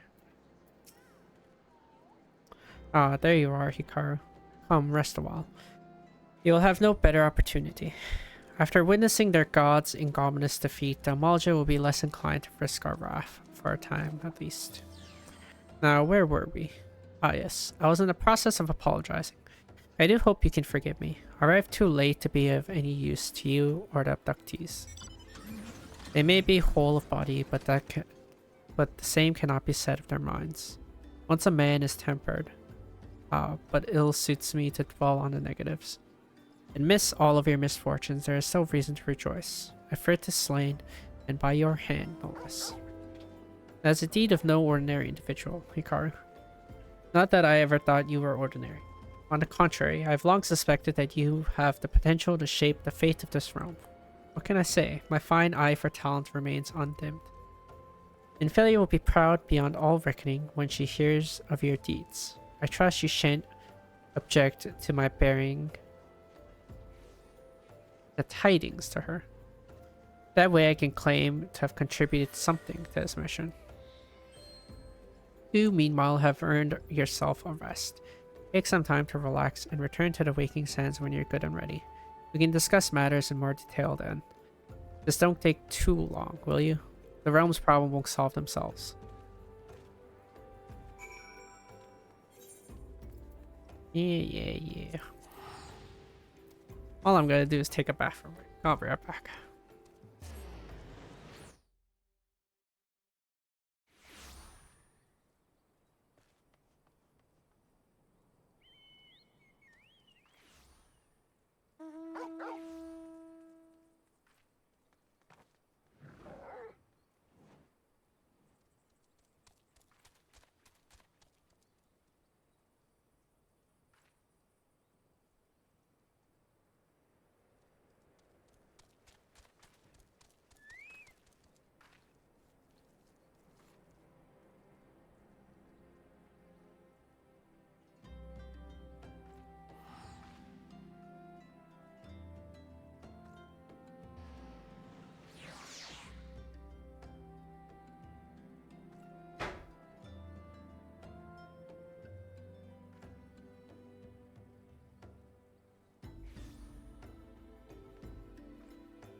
Okay.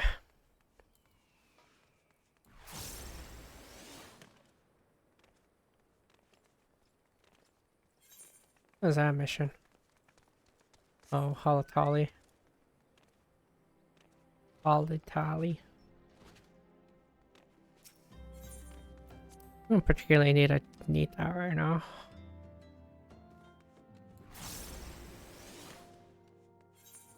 Comes in the adventuring log later though. The triumphant hero returns. Anchor told us the news upon his arrival. He is presently in the Solar giving full report to Lady Minfilia. You should join them at once. Lady Minfilia is most eager to see you.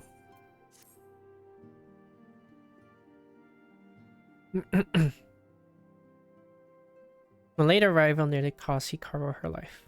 I wasn't there when the Amalja took her prisoner. I wasn't there when they served her to Ifrit.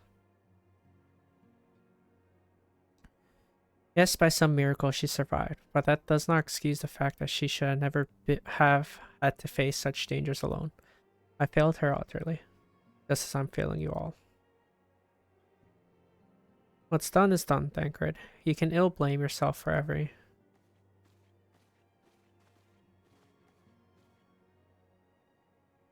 Karu, it's so good to see you again.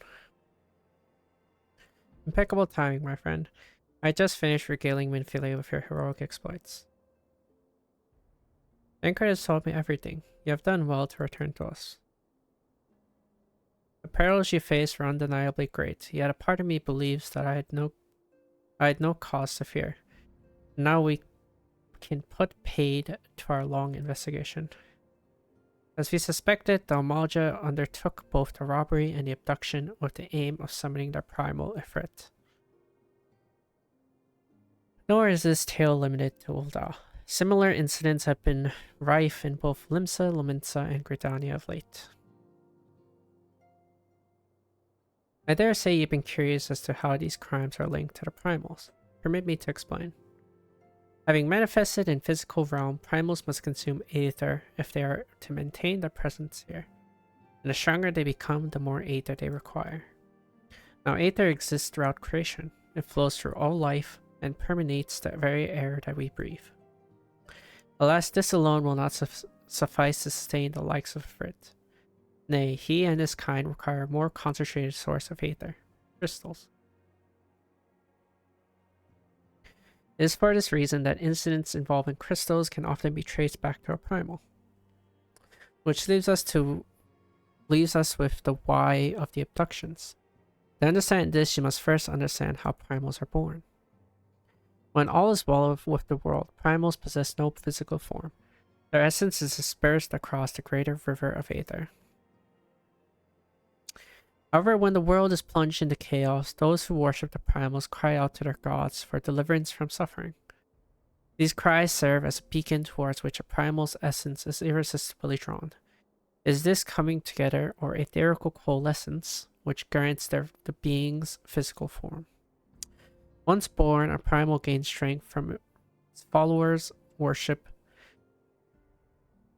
The more numerous and fervent they are, the more powerful their god becomes.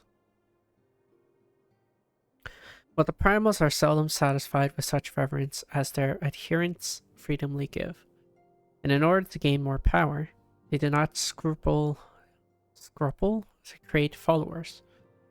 They do this by tempering mortals, a process to which you yourself were subjected. Yet even as Ifrit took your comrades in his thrall, you alone remain unaffected. This is thanks to the power you possess, the Echo. We know not the why of it, but those blessed with the Echo are immune to the primal influence. It is as though a greater power protects us. When first you came to us, I told you that the Echo would be an instrument in dealing with a primal threat. I trust you now begin to see why. The recent incidents all share a common trait. Meticulous planning, such elaborate designs are a new development, and one which fills me with an unshakable sense of foreboding. While I share your concern, my presiding feeling is one of relief at your safe return. Ah, the immortal flames assured me that they will deal with the aftermath, so you need not concern yourself with that. We may rest easy for our time. I suggest you take full advantage of this respite, Hikaru. You may be sure it won't last long. Once the people learn the identity of the hero who felled Ifrit, I fear you will have nary a moment to yourself.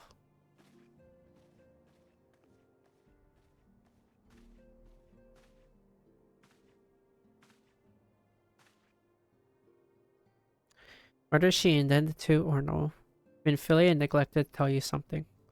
Something I think it would be best you heard from one of us. It concerns the tempered abductees that were rescued. I'm sorry to report that all are to be put to death. The flames with whom you were imprisoned included.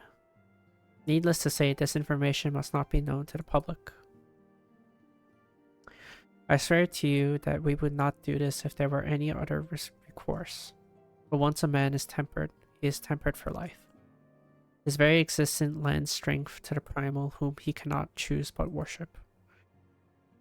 And so we Scions continue our fight. that no more innocents need to be sacrificed. I hope that you will continue to stand with us, Hikaru. But I should be going. I must offer my apologies to the Flame General for the losses his people suffered. Till next time.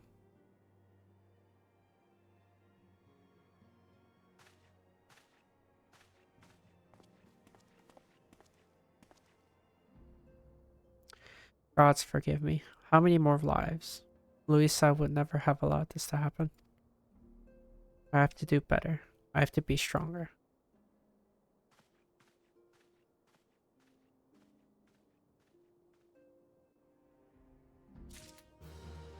Yeah. So tempered are uncurable.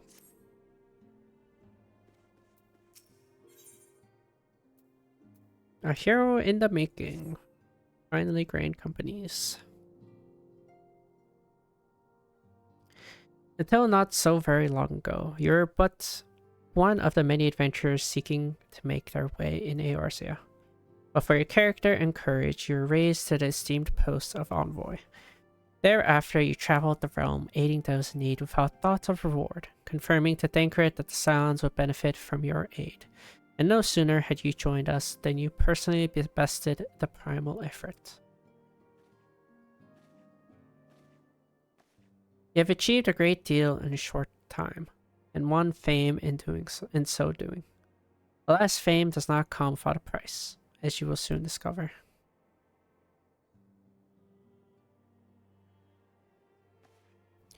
We have guests, Hikaru. Or rather, you have guests. Beg pardons.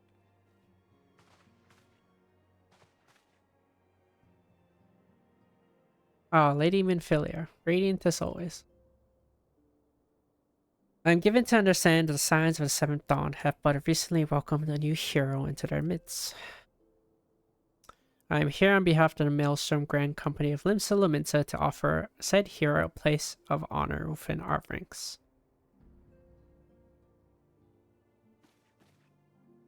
As you can see, Hikaru, your recent exploits have garnered you the attentions of the Grand Companies of Eorzea. Each organization would have Ifrit's Bane for its own. To this end, all three have sent officers to court you. They would not ordinarily go to such lengths to enlist a new recruit.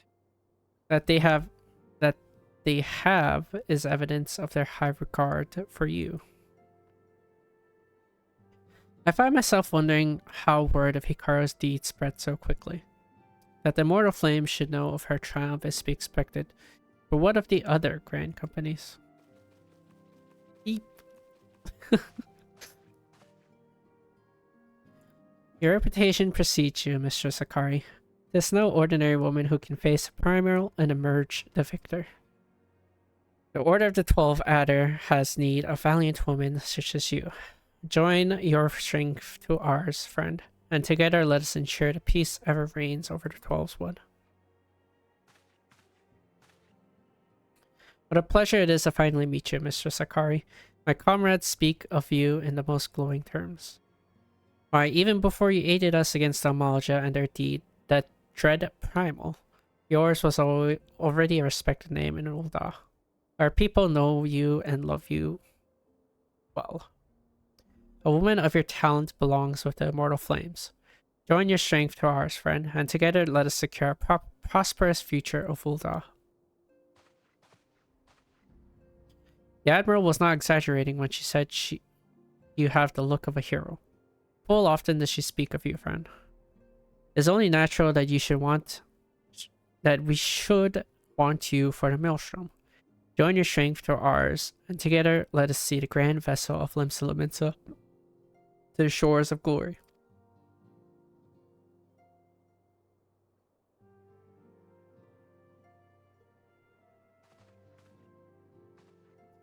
Lady Minfilia. Oh, very well.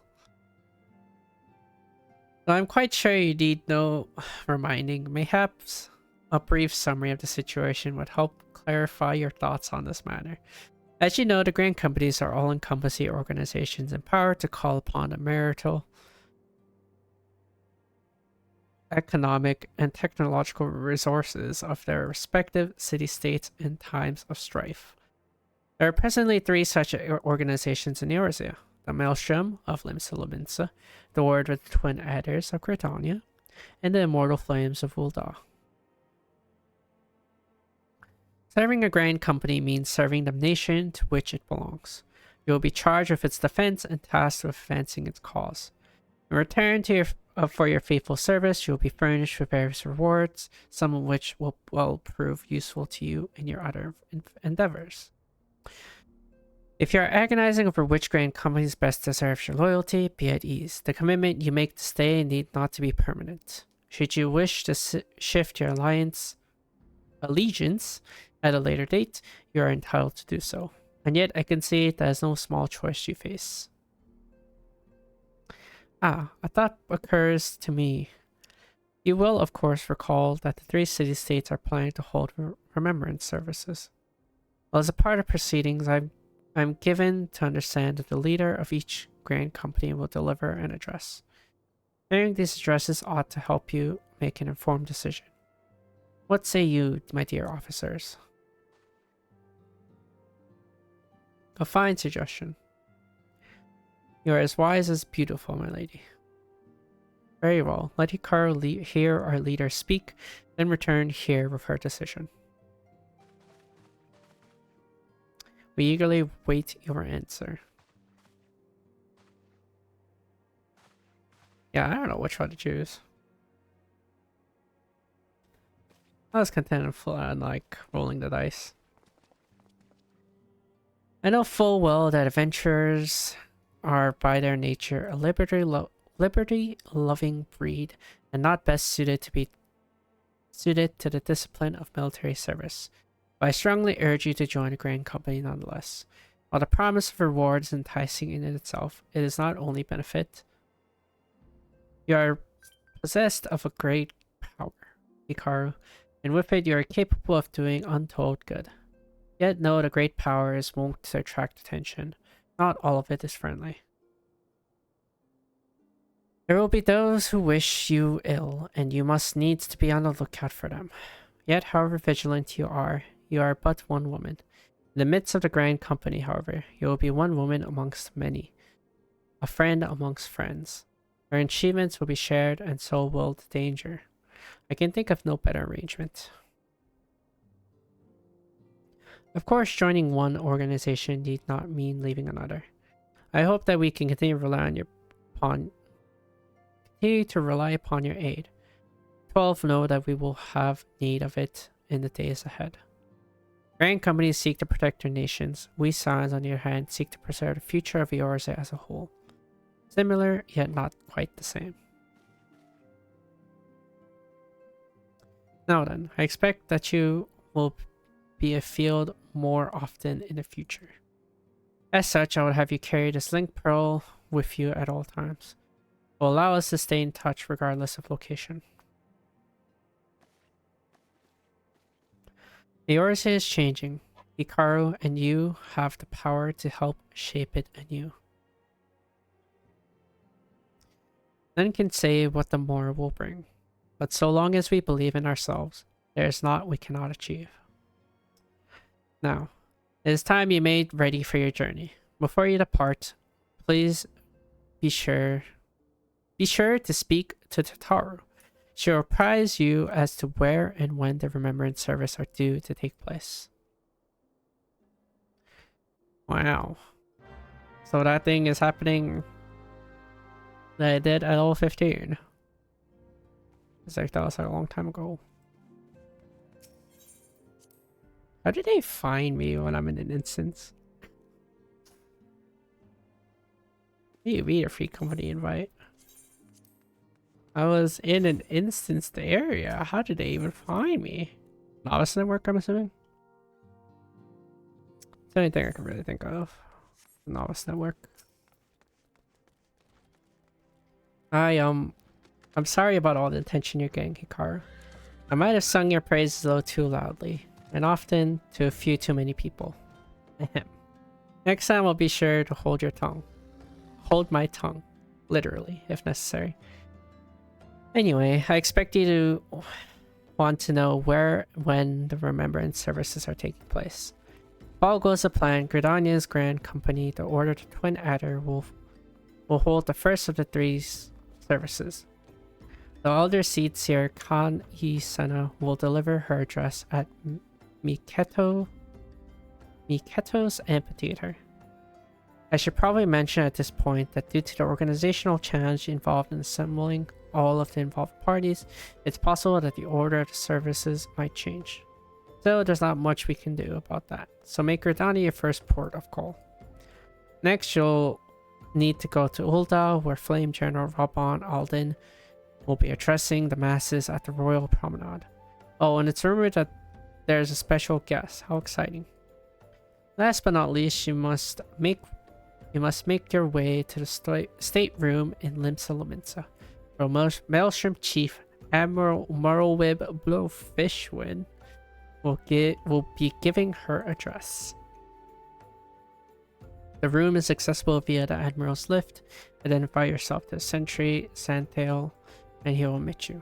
Got all that? Well, off you go then. I hope you find the Remembrance services suitably educational.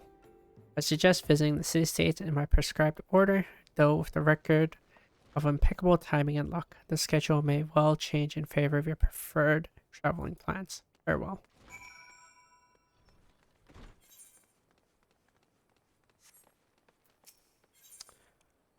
Whatever, let's pick the Palatali. Hail there, adventurer. I'm Nedrick Ironheart, an explorer by trade and a scion by allegiance. And you, my friend, look to me, an adventurer in need of a challenge. I happen to know just a place that will offer it to you. Tucked away in the corner of Eastern Danaline lies Halatali. And it is there that you will find all the excitement you crave. The place boasts a storied history. It was built some 100 years past as training grounds for gladiators. The calamity laid ruin to it, though, as it did to most things. Now Halatali is a shadow of its former self, but in the dark of that shadow lurk wild beasts, both bloodthirsty and beyond count. For one such as yourself, I dare say there is no place finer than Halatali to test your skills and refine your technique. Indeed, I've taken the liberty of passing your name along to the Flames who oversee the place. Should you visit, speak with one Fafa Joni near the entryway. Yeah. Should also do...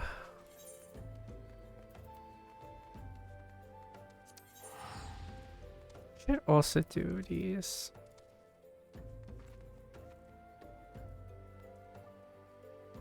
I believe they're down here, all of them. Yeah. All of them are down there.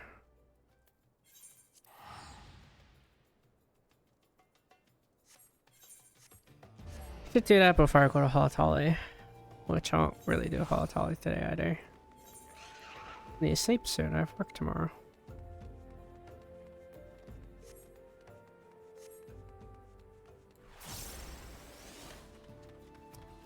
But we'll do the hunting logs. Do these, I guess.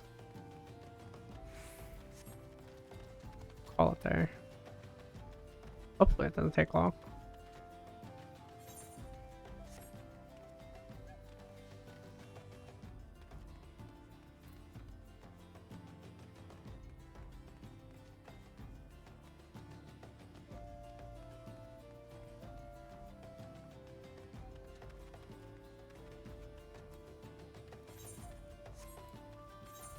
Looking for buzzer, goblins, and centuries. Okay. Well, I found the toads.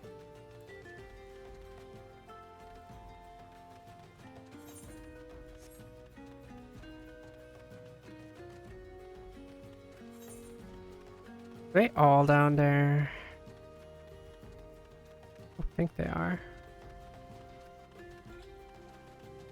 I remember goblins being up here somewhere. There's the buzzards.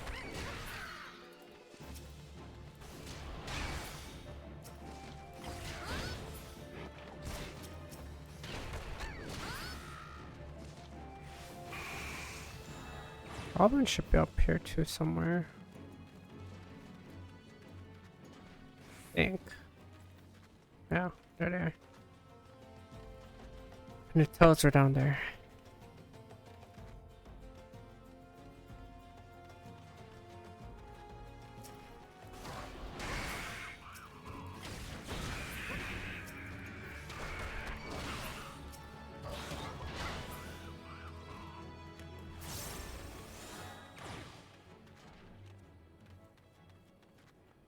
Whee!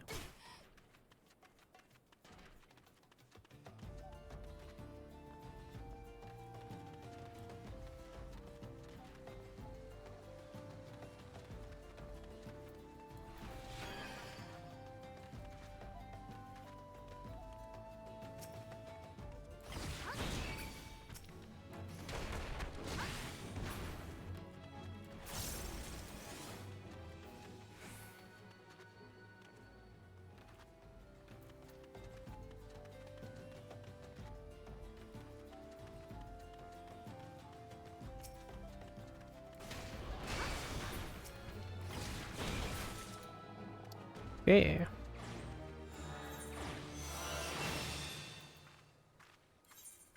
Go to Limsa. Or not Limsa. New Gridania. I think it was like Gridania, Ul'dah, Limsa. Order doesn't matter. It's not. Technically it doesn't matter, but we'll just go to the way they want us to go. I'll just do that.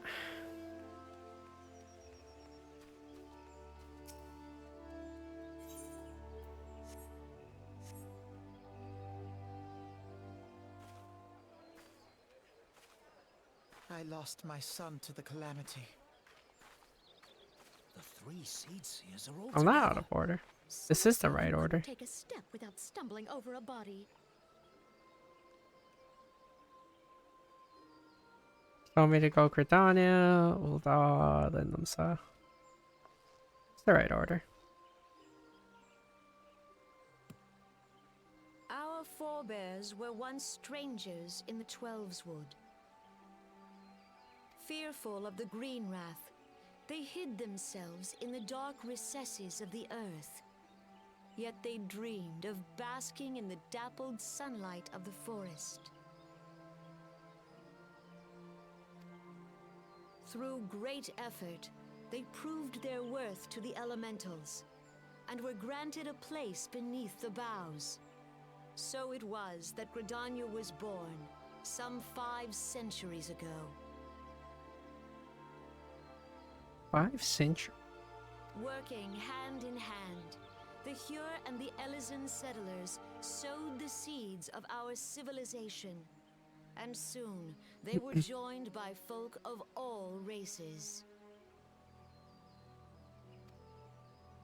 So nourished by the waters of unity, and blessed by the light of the matron, Gridania flourished into the great nation it is today. Do you see the Gridanian standard? There, hanging behind the Elder Seedseer. The entwined serpents represent the unity between Hyur and Elysian. An elegant symbol, do you not agree? In accordance with the will of the elementals, we have embraced a life of peace. Alas, our neighbors have not always sought the same for themselves, nor for us. Though we Gridanians have no love for war, we have still less for those who would threaten our way of life. Ever have we fought to protect the sanctity of the Twelveswood. When the Garlean Empire brought its war of conquest to Eorzea, we rallied under the noble standard of the Twin Adder, that we might push back the encroaching darkness.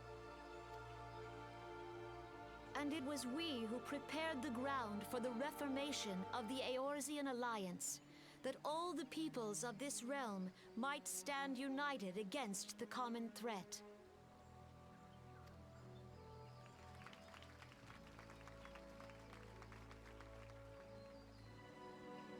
"5 years ago, the Alliance met the armies of the Empire upon the fields of Cartano.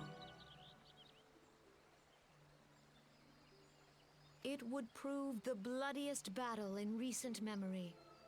Countless Gridanian lives were lost. As Supreme Commander of the Order of the Twin Adder, ever shall I bear the weight of our people's sacrifice. Alas, their loss was not the only tragedy to befall us that day, for soon came the calamity.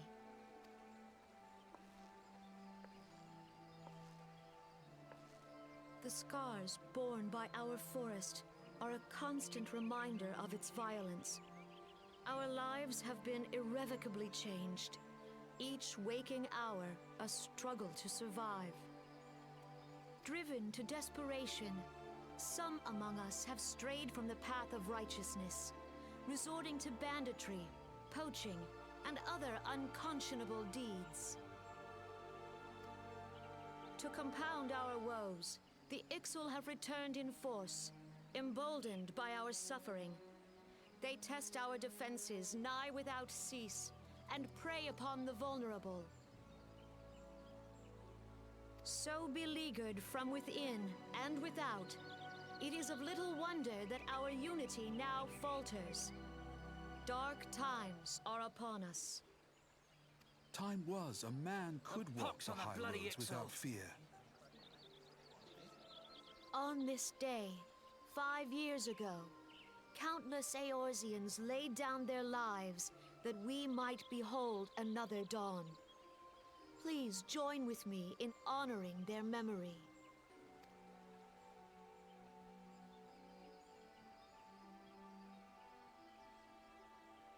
And how do you propose to honor the memory of those you cannot remember, pray tell?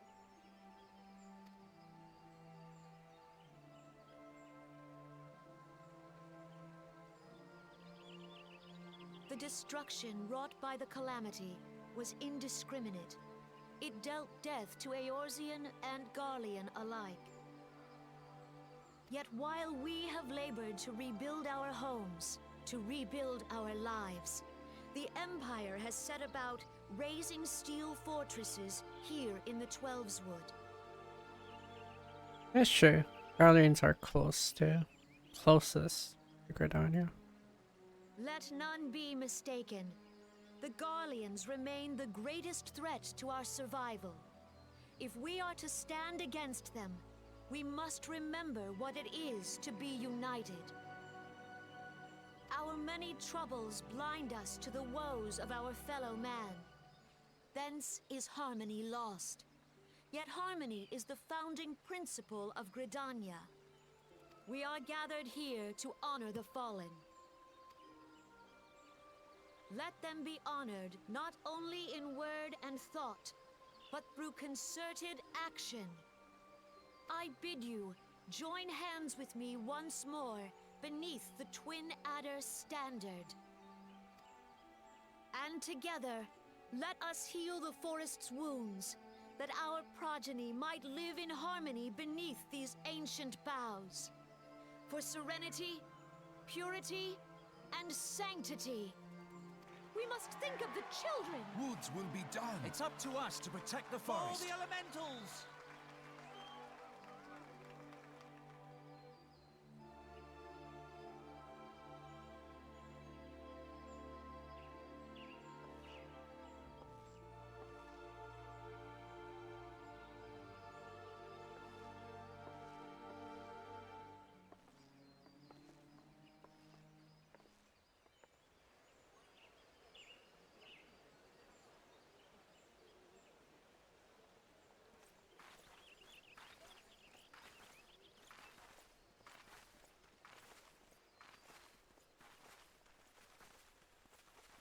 If you'll permit me, Alfie No. And my sister, Alize, at your service. I saw at a glance that you were a fellow traveler. You might call us students of history, sampling the realm's remembrances in pursuit of enlightenment. God, his voice actor. His voice actor from AR. Goddamn. Sounds more pretentious than AR. Crazy. The Gridanians are unfortunate enough to have to contend with two beast tribes. The Ixal are unquestionably the more troublesome, being a naturally warlike disposition, and wont to summon their bloodthirsty primal Garuda. The Sylphs, by contrast, are peaceful in nature, being mischievous rather than malevolent, and have long been on friendly terms with Gridanians, until recently, at last. Alas, they have grown aloof, a change observed at roughly the time they summoned the primal remove. Yeah. The twins are early in AR. You first see them when on the first opening scene in a carriage or boat, or I forget what Gridania you ride on with. Probably another carriage. But the opening scene where you first make a character, you see the twins traveled with you. But you don't know their names. But they finally get introduced here. Their names. The Gridanians have no love for war, and they consider open conflict a last resort. Though they clash with the Ixal ever more regularly, you may be assured that they do so in self-defense. As for the Sylphs, they are as yet bound by a peace treaty, though one wonders how long it will be before it is broken. The Twelveswood was grievously wounded during the calamity, leaving Gridania vulnerable to attack. The people are hopeful that restoring the wood, and thereby the power of the elementals, will put an end to their woes. Yet how long will that take? Centuries, I'd wager. Meanwhile, the Ixal will continue their incursions, spurred on by Garuda and her insatiable appetite for destruction. Whether the Gridanians like it or not, sooner or later it will come to an all-out war.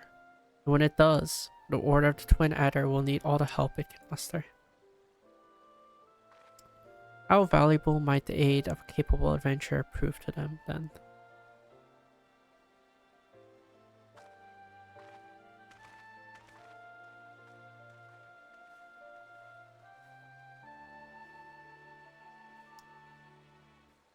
I'm more inclined to choose Immortal Flames because I've never had a character that chose Immortal Flames, I think. Well, except for my main. My main, I chose all three of them so I could get the Orchestron rolls. But even my main, I started with Gridania.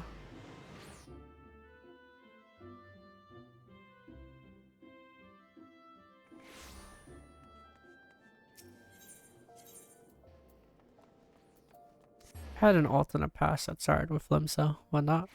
Not Ul'dah. I'm more inclined to do Ul'dah.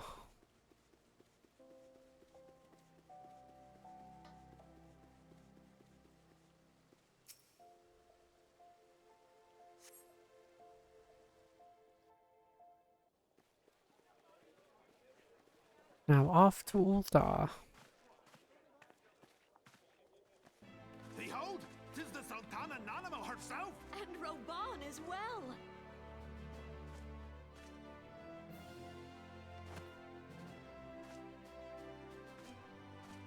Hark you, souls of flame, drawn to the bosom of the desert, where the fire burns brightest and shall rage forevermore. Hurrah! Roban! Where since antiquity, under the sage and judicious rule of the Ur dynasty, we have wrought sand into gold, where by the grace and glory of Naldal have our brave sons and daughters flourished and prospered. I speak of Ul'dah!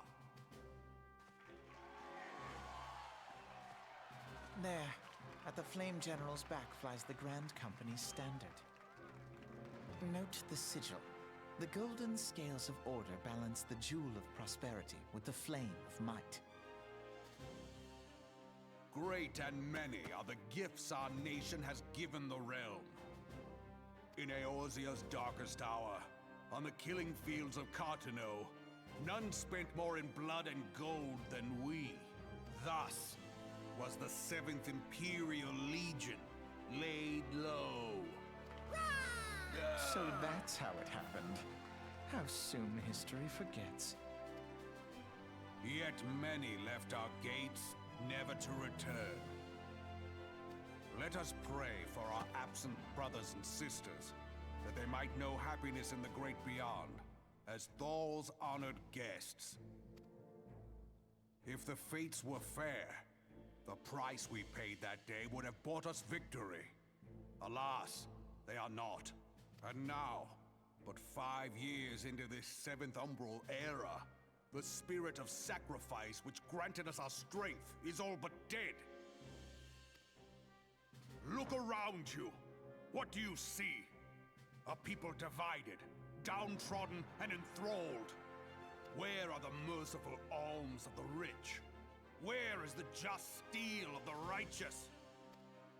I ask you, is this the great nation our brothers and sisters gave their lives to save? You who call this living, dishonor the name of the immortal flames. It is but a slow death. Our enemies surround us. The savage hordes of the Amalja wait beside our roads, strangling the lifelines of trade. Meanwhile, the Garleans make mock of our borders and despoil our land of its natural wealth. We stand on a precipice, yet we do not act. Whether trader or soldier, monetarist or royalist, all must recognize that a divided Uldar stands to fall. Victory and fortune walk hand in hand. Ye who seek glory and wealth, look not to what little you can snatch from your neighbor, but to the boundless wealth of the world beyond. Now is the time to unite. Now is the time to ride forth. In the name of the Sultana, I beseech you. Line not your own coffers, but those of the immortal flames. Seek not to prosper from Uldar, but to restore her to prosperity. As the realm prospers, so shall Uldar. As Uldar prospers, so shall her people. Ya for Uldar! Together we are one.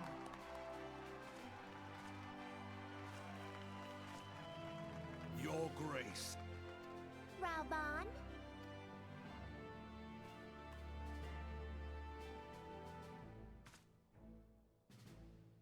People of Uldar, I, Nanimo, 17th in the line of Ul, address you. Much has been made of the wealth of Uldar. Yet those who measure that wealth in coins and carats are gravely deceived. For the true wealth of Uldar lies in the health, happiness, and hopes of her people. Beloved subjects, I bid you raise aloft the torch of Uldar, that her flames might serve as a beacon for all Eorzea to see. Long live Nanamo! Glory to the Sultana! For victory and fortune. I was Toad screaming. Into the inferno, for we are by fire reborn. You just have a little Toad screaming there.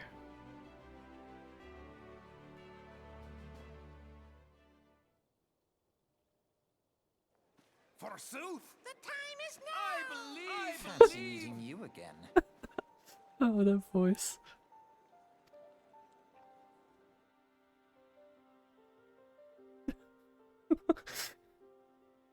The Uldan have a long history of conflict with the Amalja, the beast tribe that worship the primal Ifrit. Judging by your look of distaste, I take it you have encountered them. The Uldans do not shy for confrontation. If aught threatens their precious prosperity, they will seek to crush it. So they have dealt with Ifrit thus far, smothering his flames each time he is stoked to life. Yet he is but one of several problems. Though they have been quiet these past 5 years, the Garleans have not gone away. Meanwhile, refugees continue to arrive in droves, and Ul'dah has no clear policy on how to deal with them. After all, not even the Sultanate's coffers are bottomless. And even assuming they had the coin, resources will ever be finite. Which brings me back to the subject of Ifrit. It has been observed that the Amalja are summoning him with ever-increasing frequency. Every time they do so, the Ul'dah send their force to smite the Primal. And though they invariably succeed, each victory is brought with blood. It is a war of attrition which they cannot well sustain. Small wonder, then, that the Immortal Flames are eager to recruit more members. At such a desperate hour, an adventure of your experience would be a most welcome addition to their ranks. For their sake, I hope the Flame General's word struck a chord with you.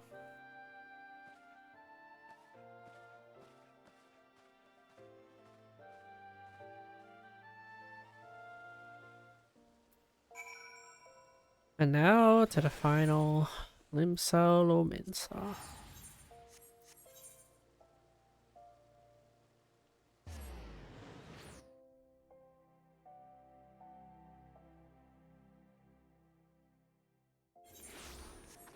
I thought these were in Halatali.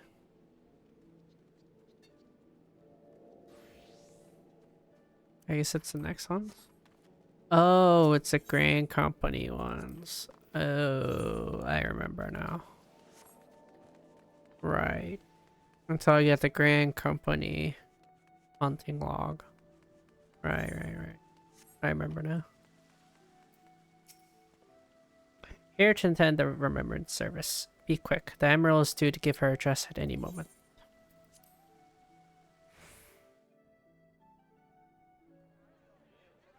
The Garleans are another matter altogether. So much for our alliance. It's sunk beyond the seabed.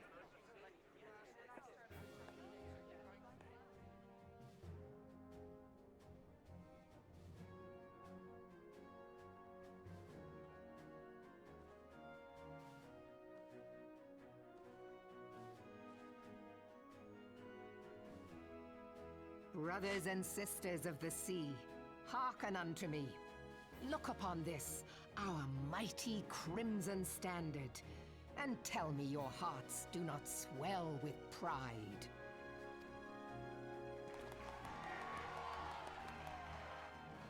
"700 summers have come and gone since our forefathers first ran aground in this fertile bay.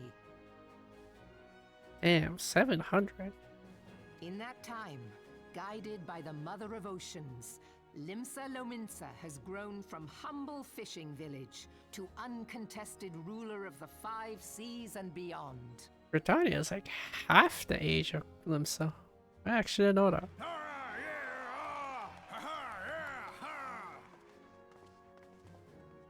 Did you look as the Admiral bid you? It is a rather stirring standard, I must say. The Crimson Field is meant to signify the blood of fallen crewmates, while the Black Longship represents a pirate vessel. When the Garlean Empire marched upon Eorzea, we assembled beneath the Maelstrom Standard, and our Grand Company was reborn. All answered the call, from the Knights of the Barracuda to Hilthier's bloody executioners, and together we met our would-be conquerors upon the field of Cartano. That day, the world bore witness to the united strength of Limsa Lominsa. I swear to you, no army ever fought harder or with more courage, yet many of ours did not survive. Join me now in remembering those who fought in the name of freedom and fell.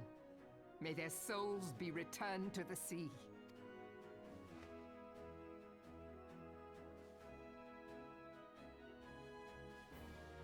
freedom.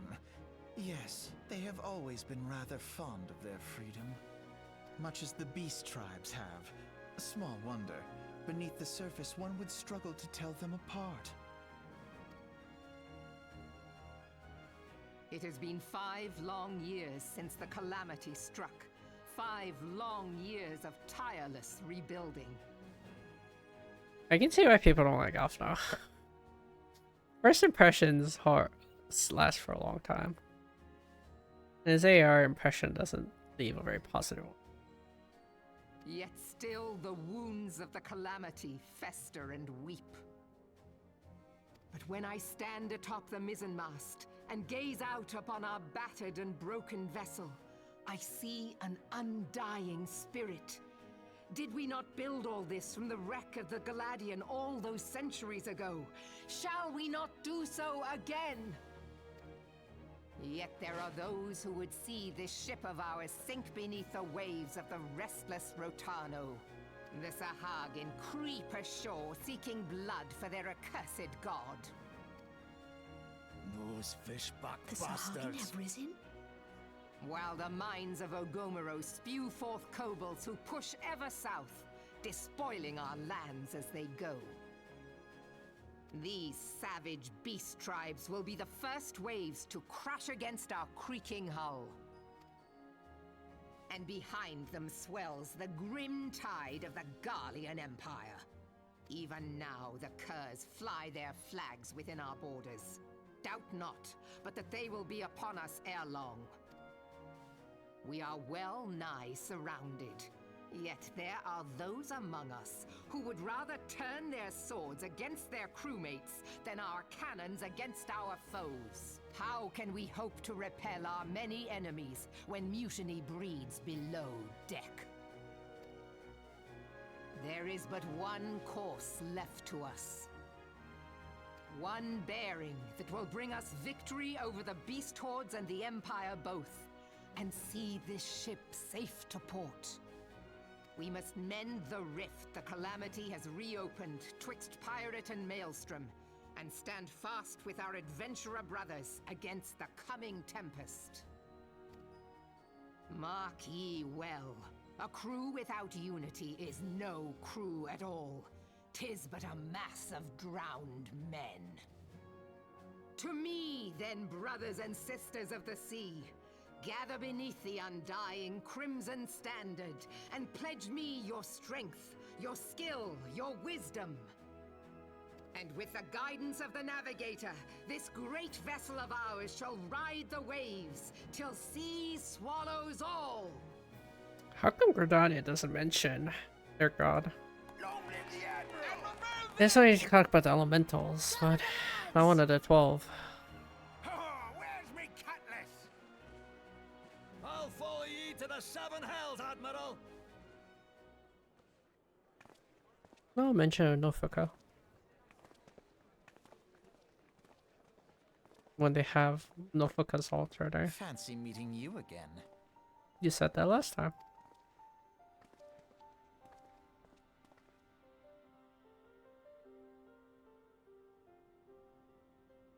As the Admiral mentioned in her address, Limsa Lominsa is plagued by 2 beast tribes. The first are the fish-like Sahagin, worshippers of the primal Leviathan. The second are the Kobold, who dwell beneath the earth and take the primal Titan for their god. As if the beast tribe's presence weren't troublesome enough, the Garleans have also chosen to erect a fortress right in the Lominsans' backyard. And that is to say, not of internal strife. As a nation of pirates, there is no end to the blood feuds between the various factions. And while they fight amongst themselves, the Garleans whet their blades and watch. If the Lominsans are to have any hope of withstanding the Empire, they must first resolve their own affairs. Differences must be set aside, the primal threat dealt with once and for all. To this end, I expect that they will soon take decisive action against the beast tribes. Mark my words, the Maelstrom standard will be drenched a deeper shade of crimson ere long. That a capable adventurer like you would be a valuable addition to their crew is beyond question.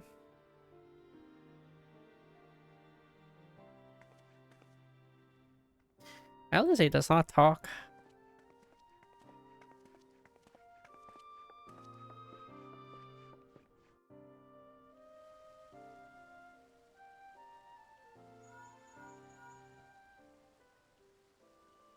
Hikaru, this has been Philia. You are well, I hope. Would I be correct in thinking that the final remembrance service has now concluded? A moment ago, you say. What a coincidence. Jesting aside, I trust you remember our guests from the Grand Companies. Well, delighted though we are to have them here at the Waking Sands. It will not do to keep them in suspense any longer than necessary. In short, hurry back. He wants some God. Come back.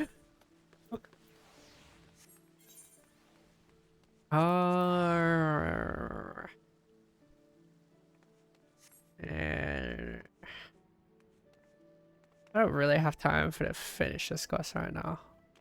Yeah, I don't. I need to go sleep because I work tomorrow. Alrighty. Well, that's the end for this for now. Thanks for stopping by.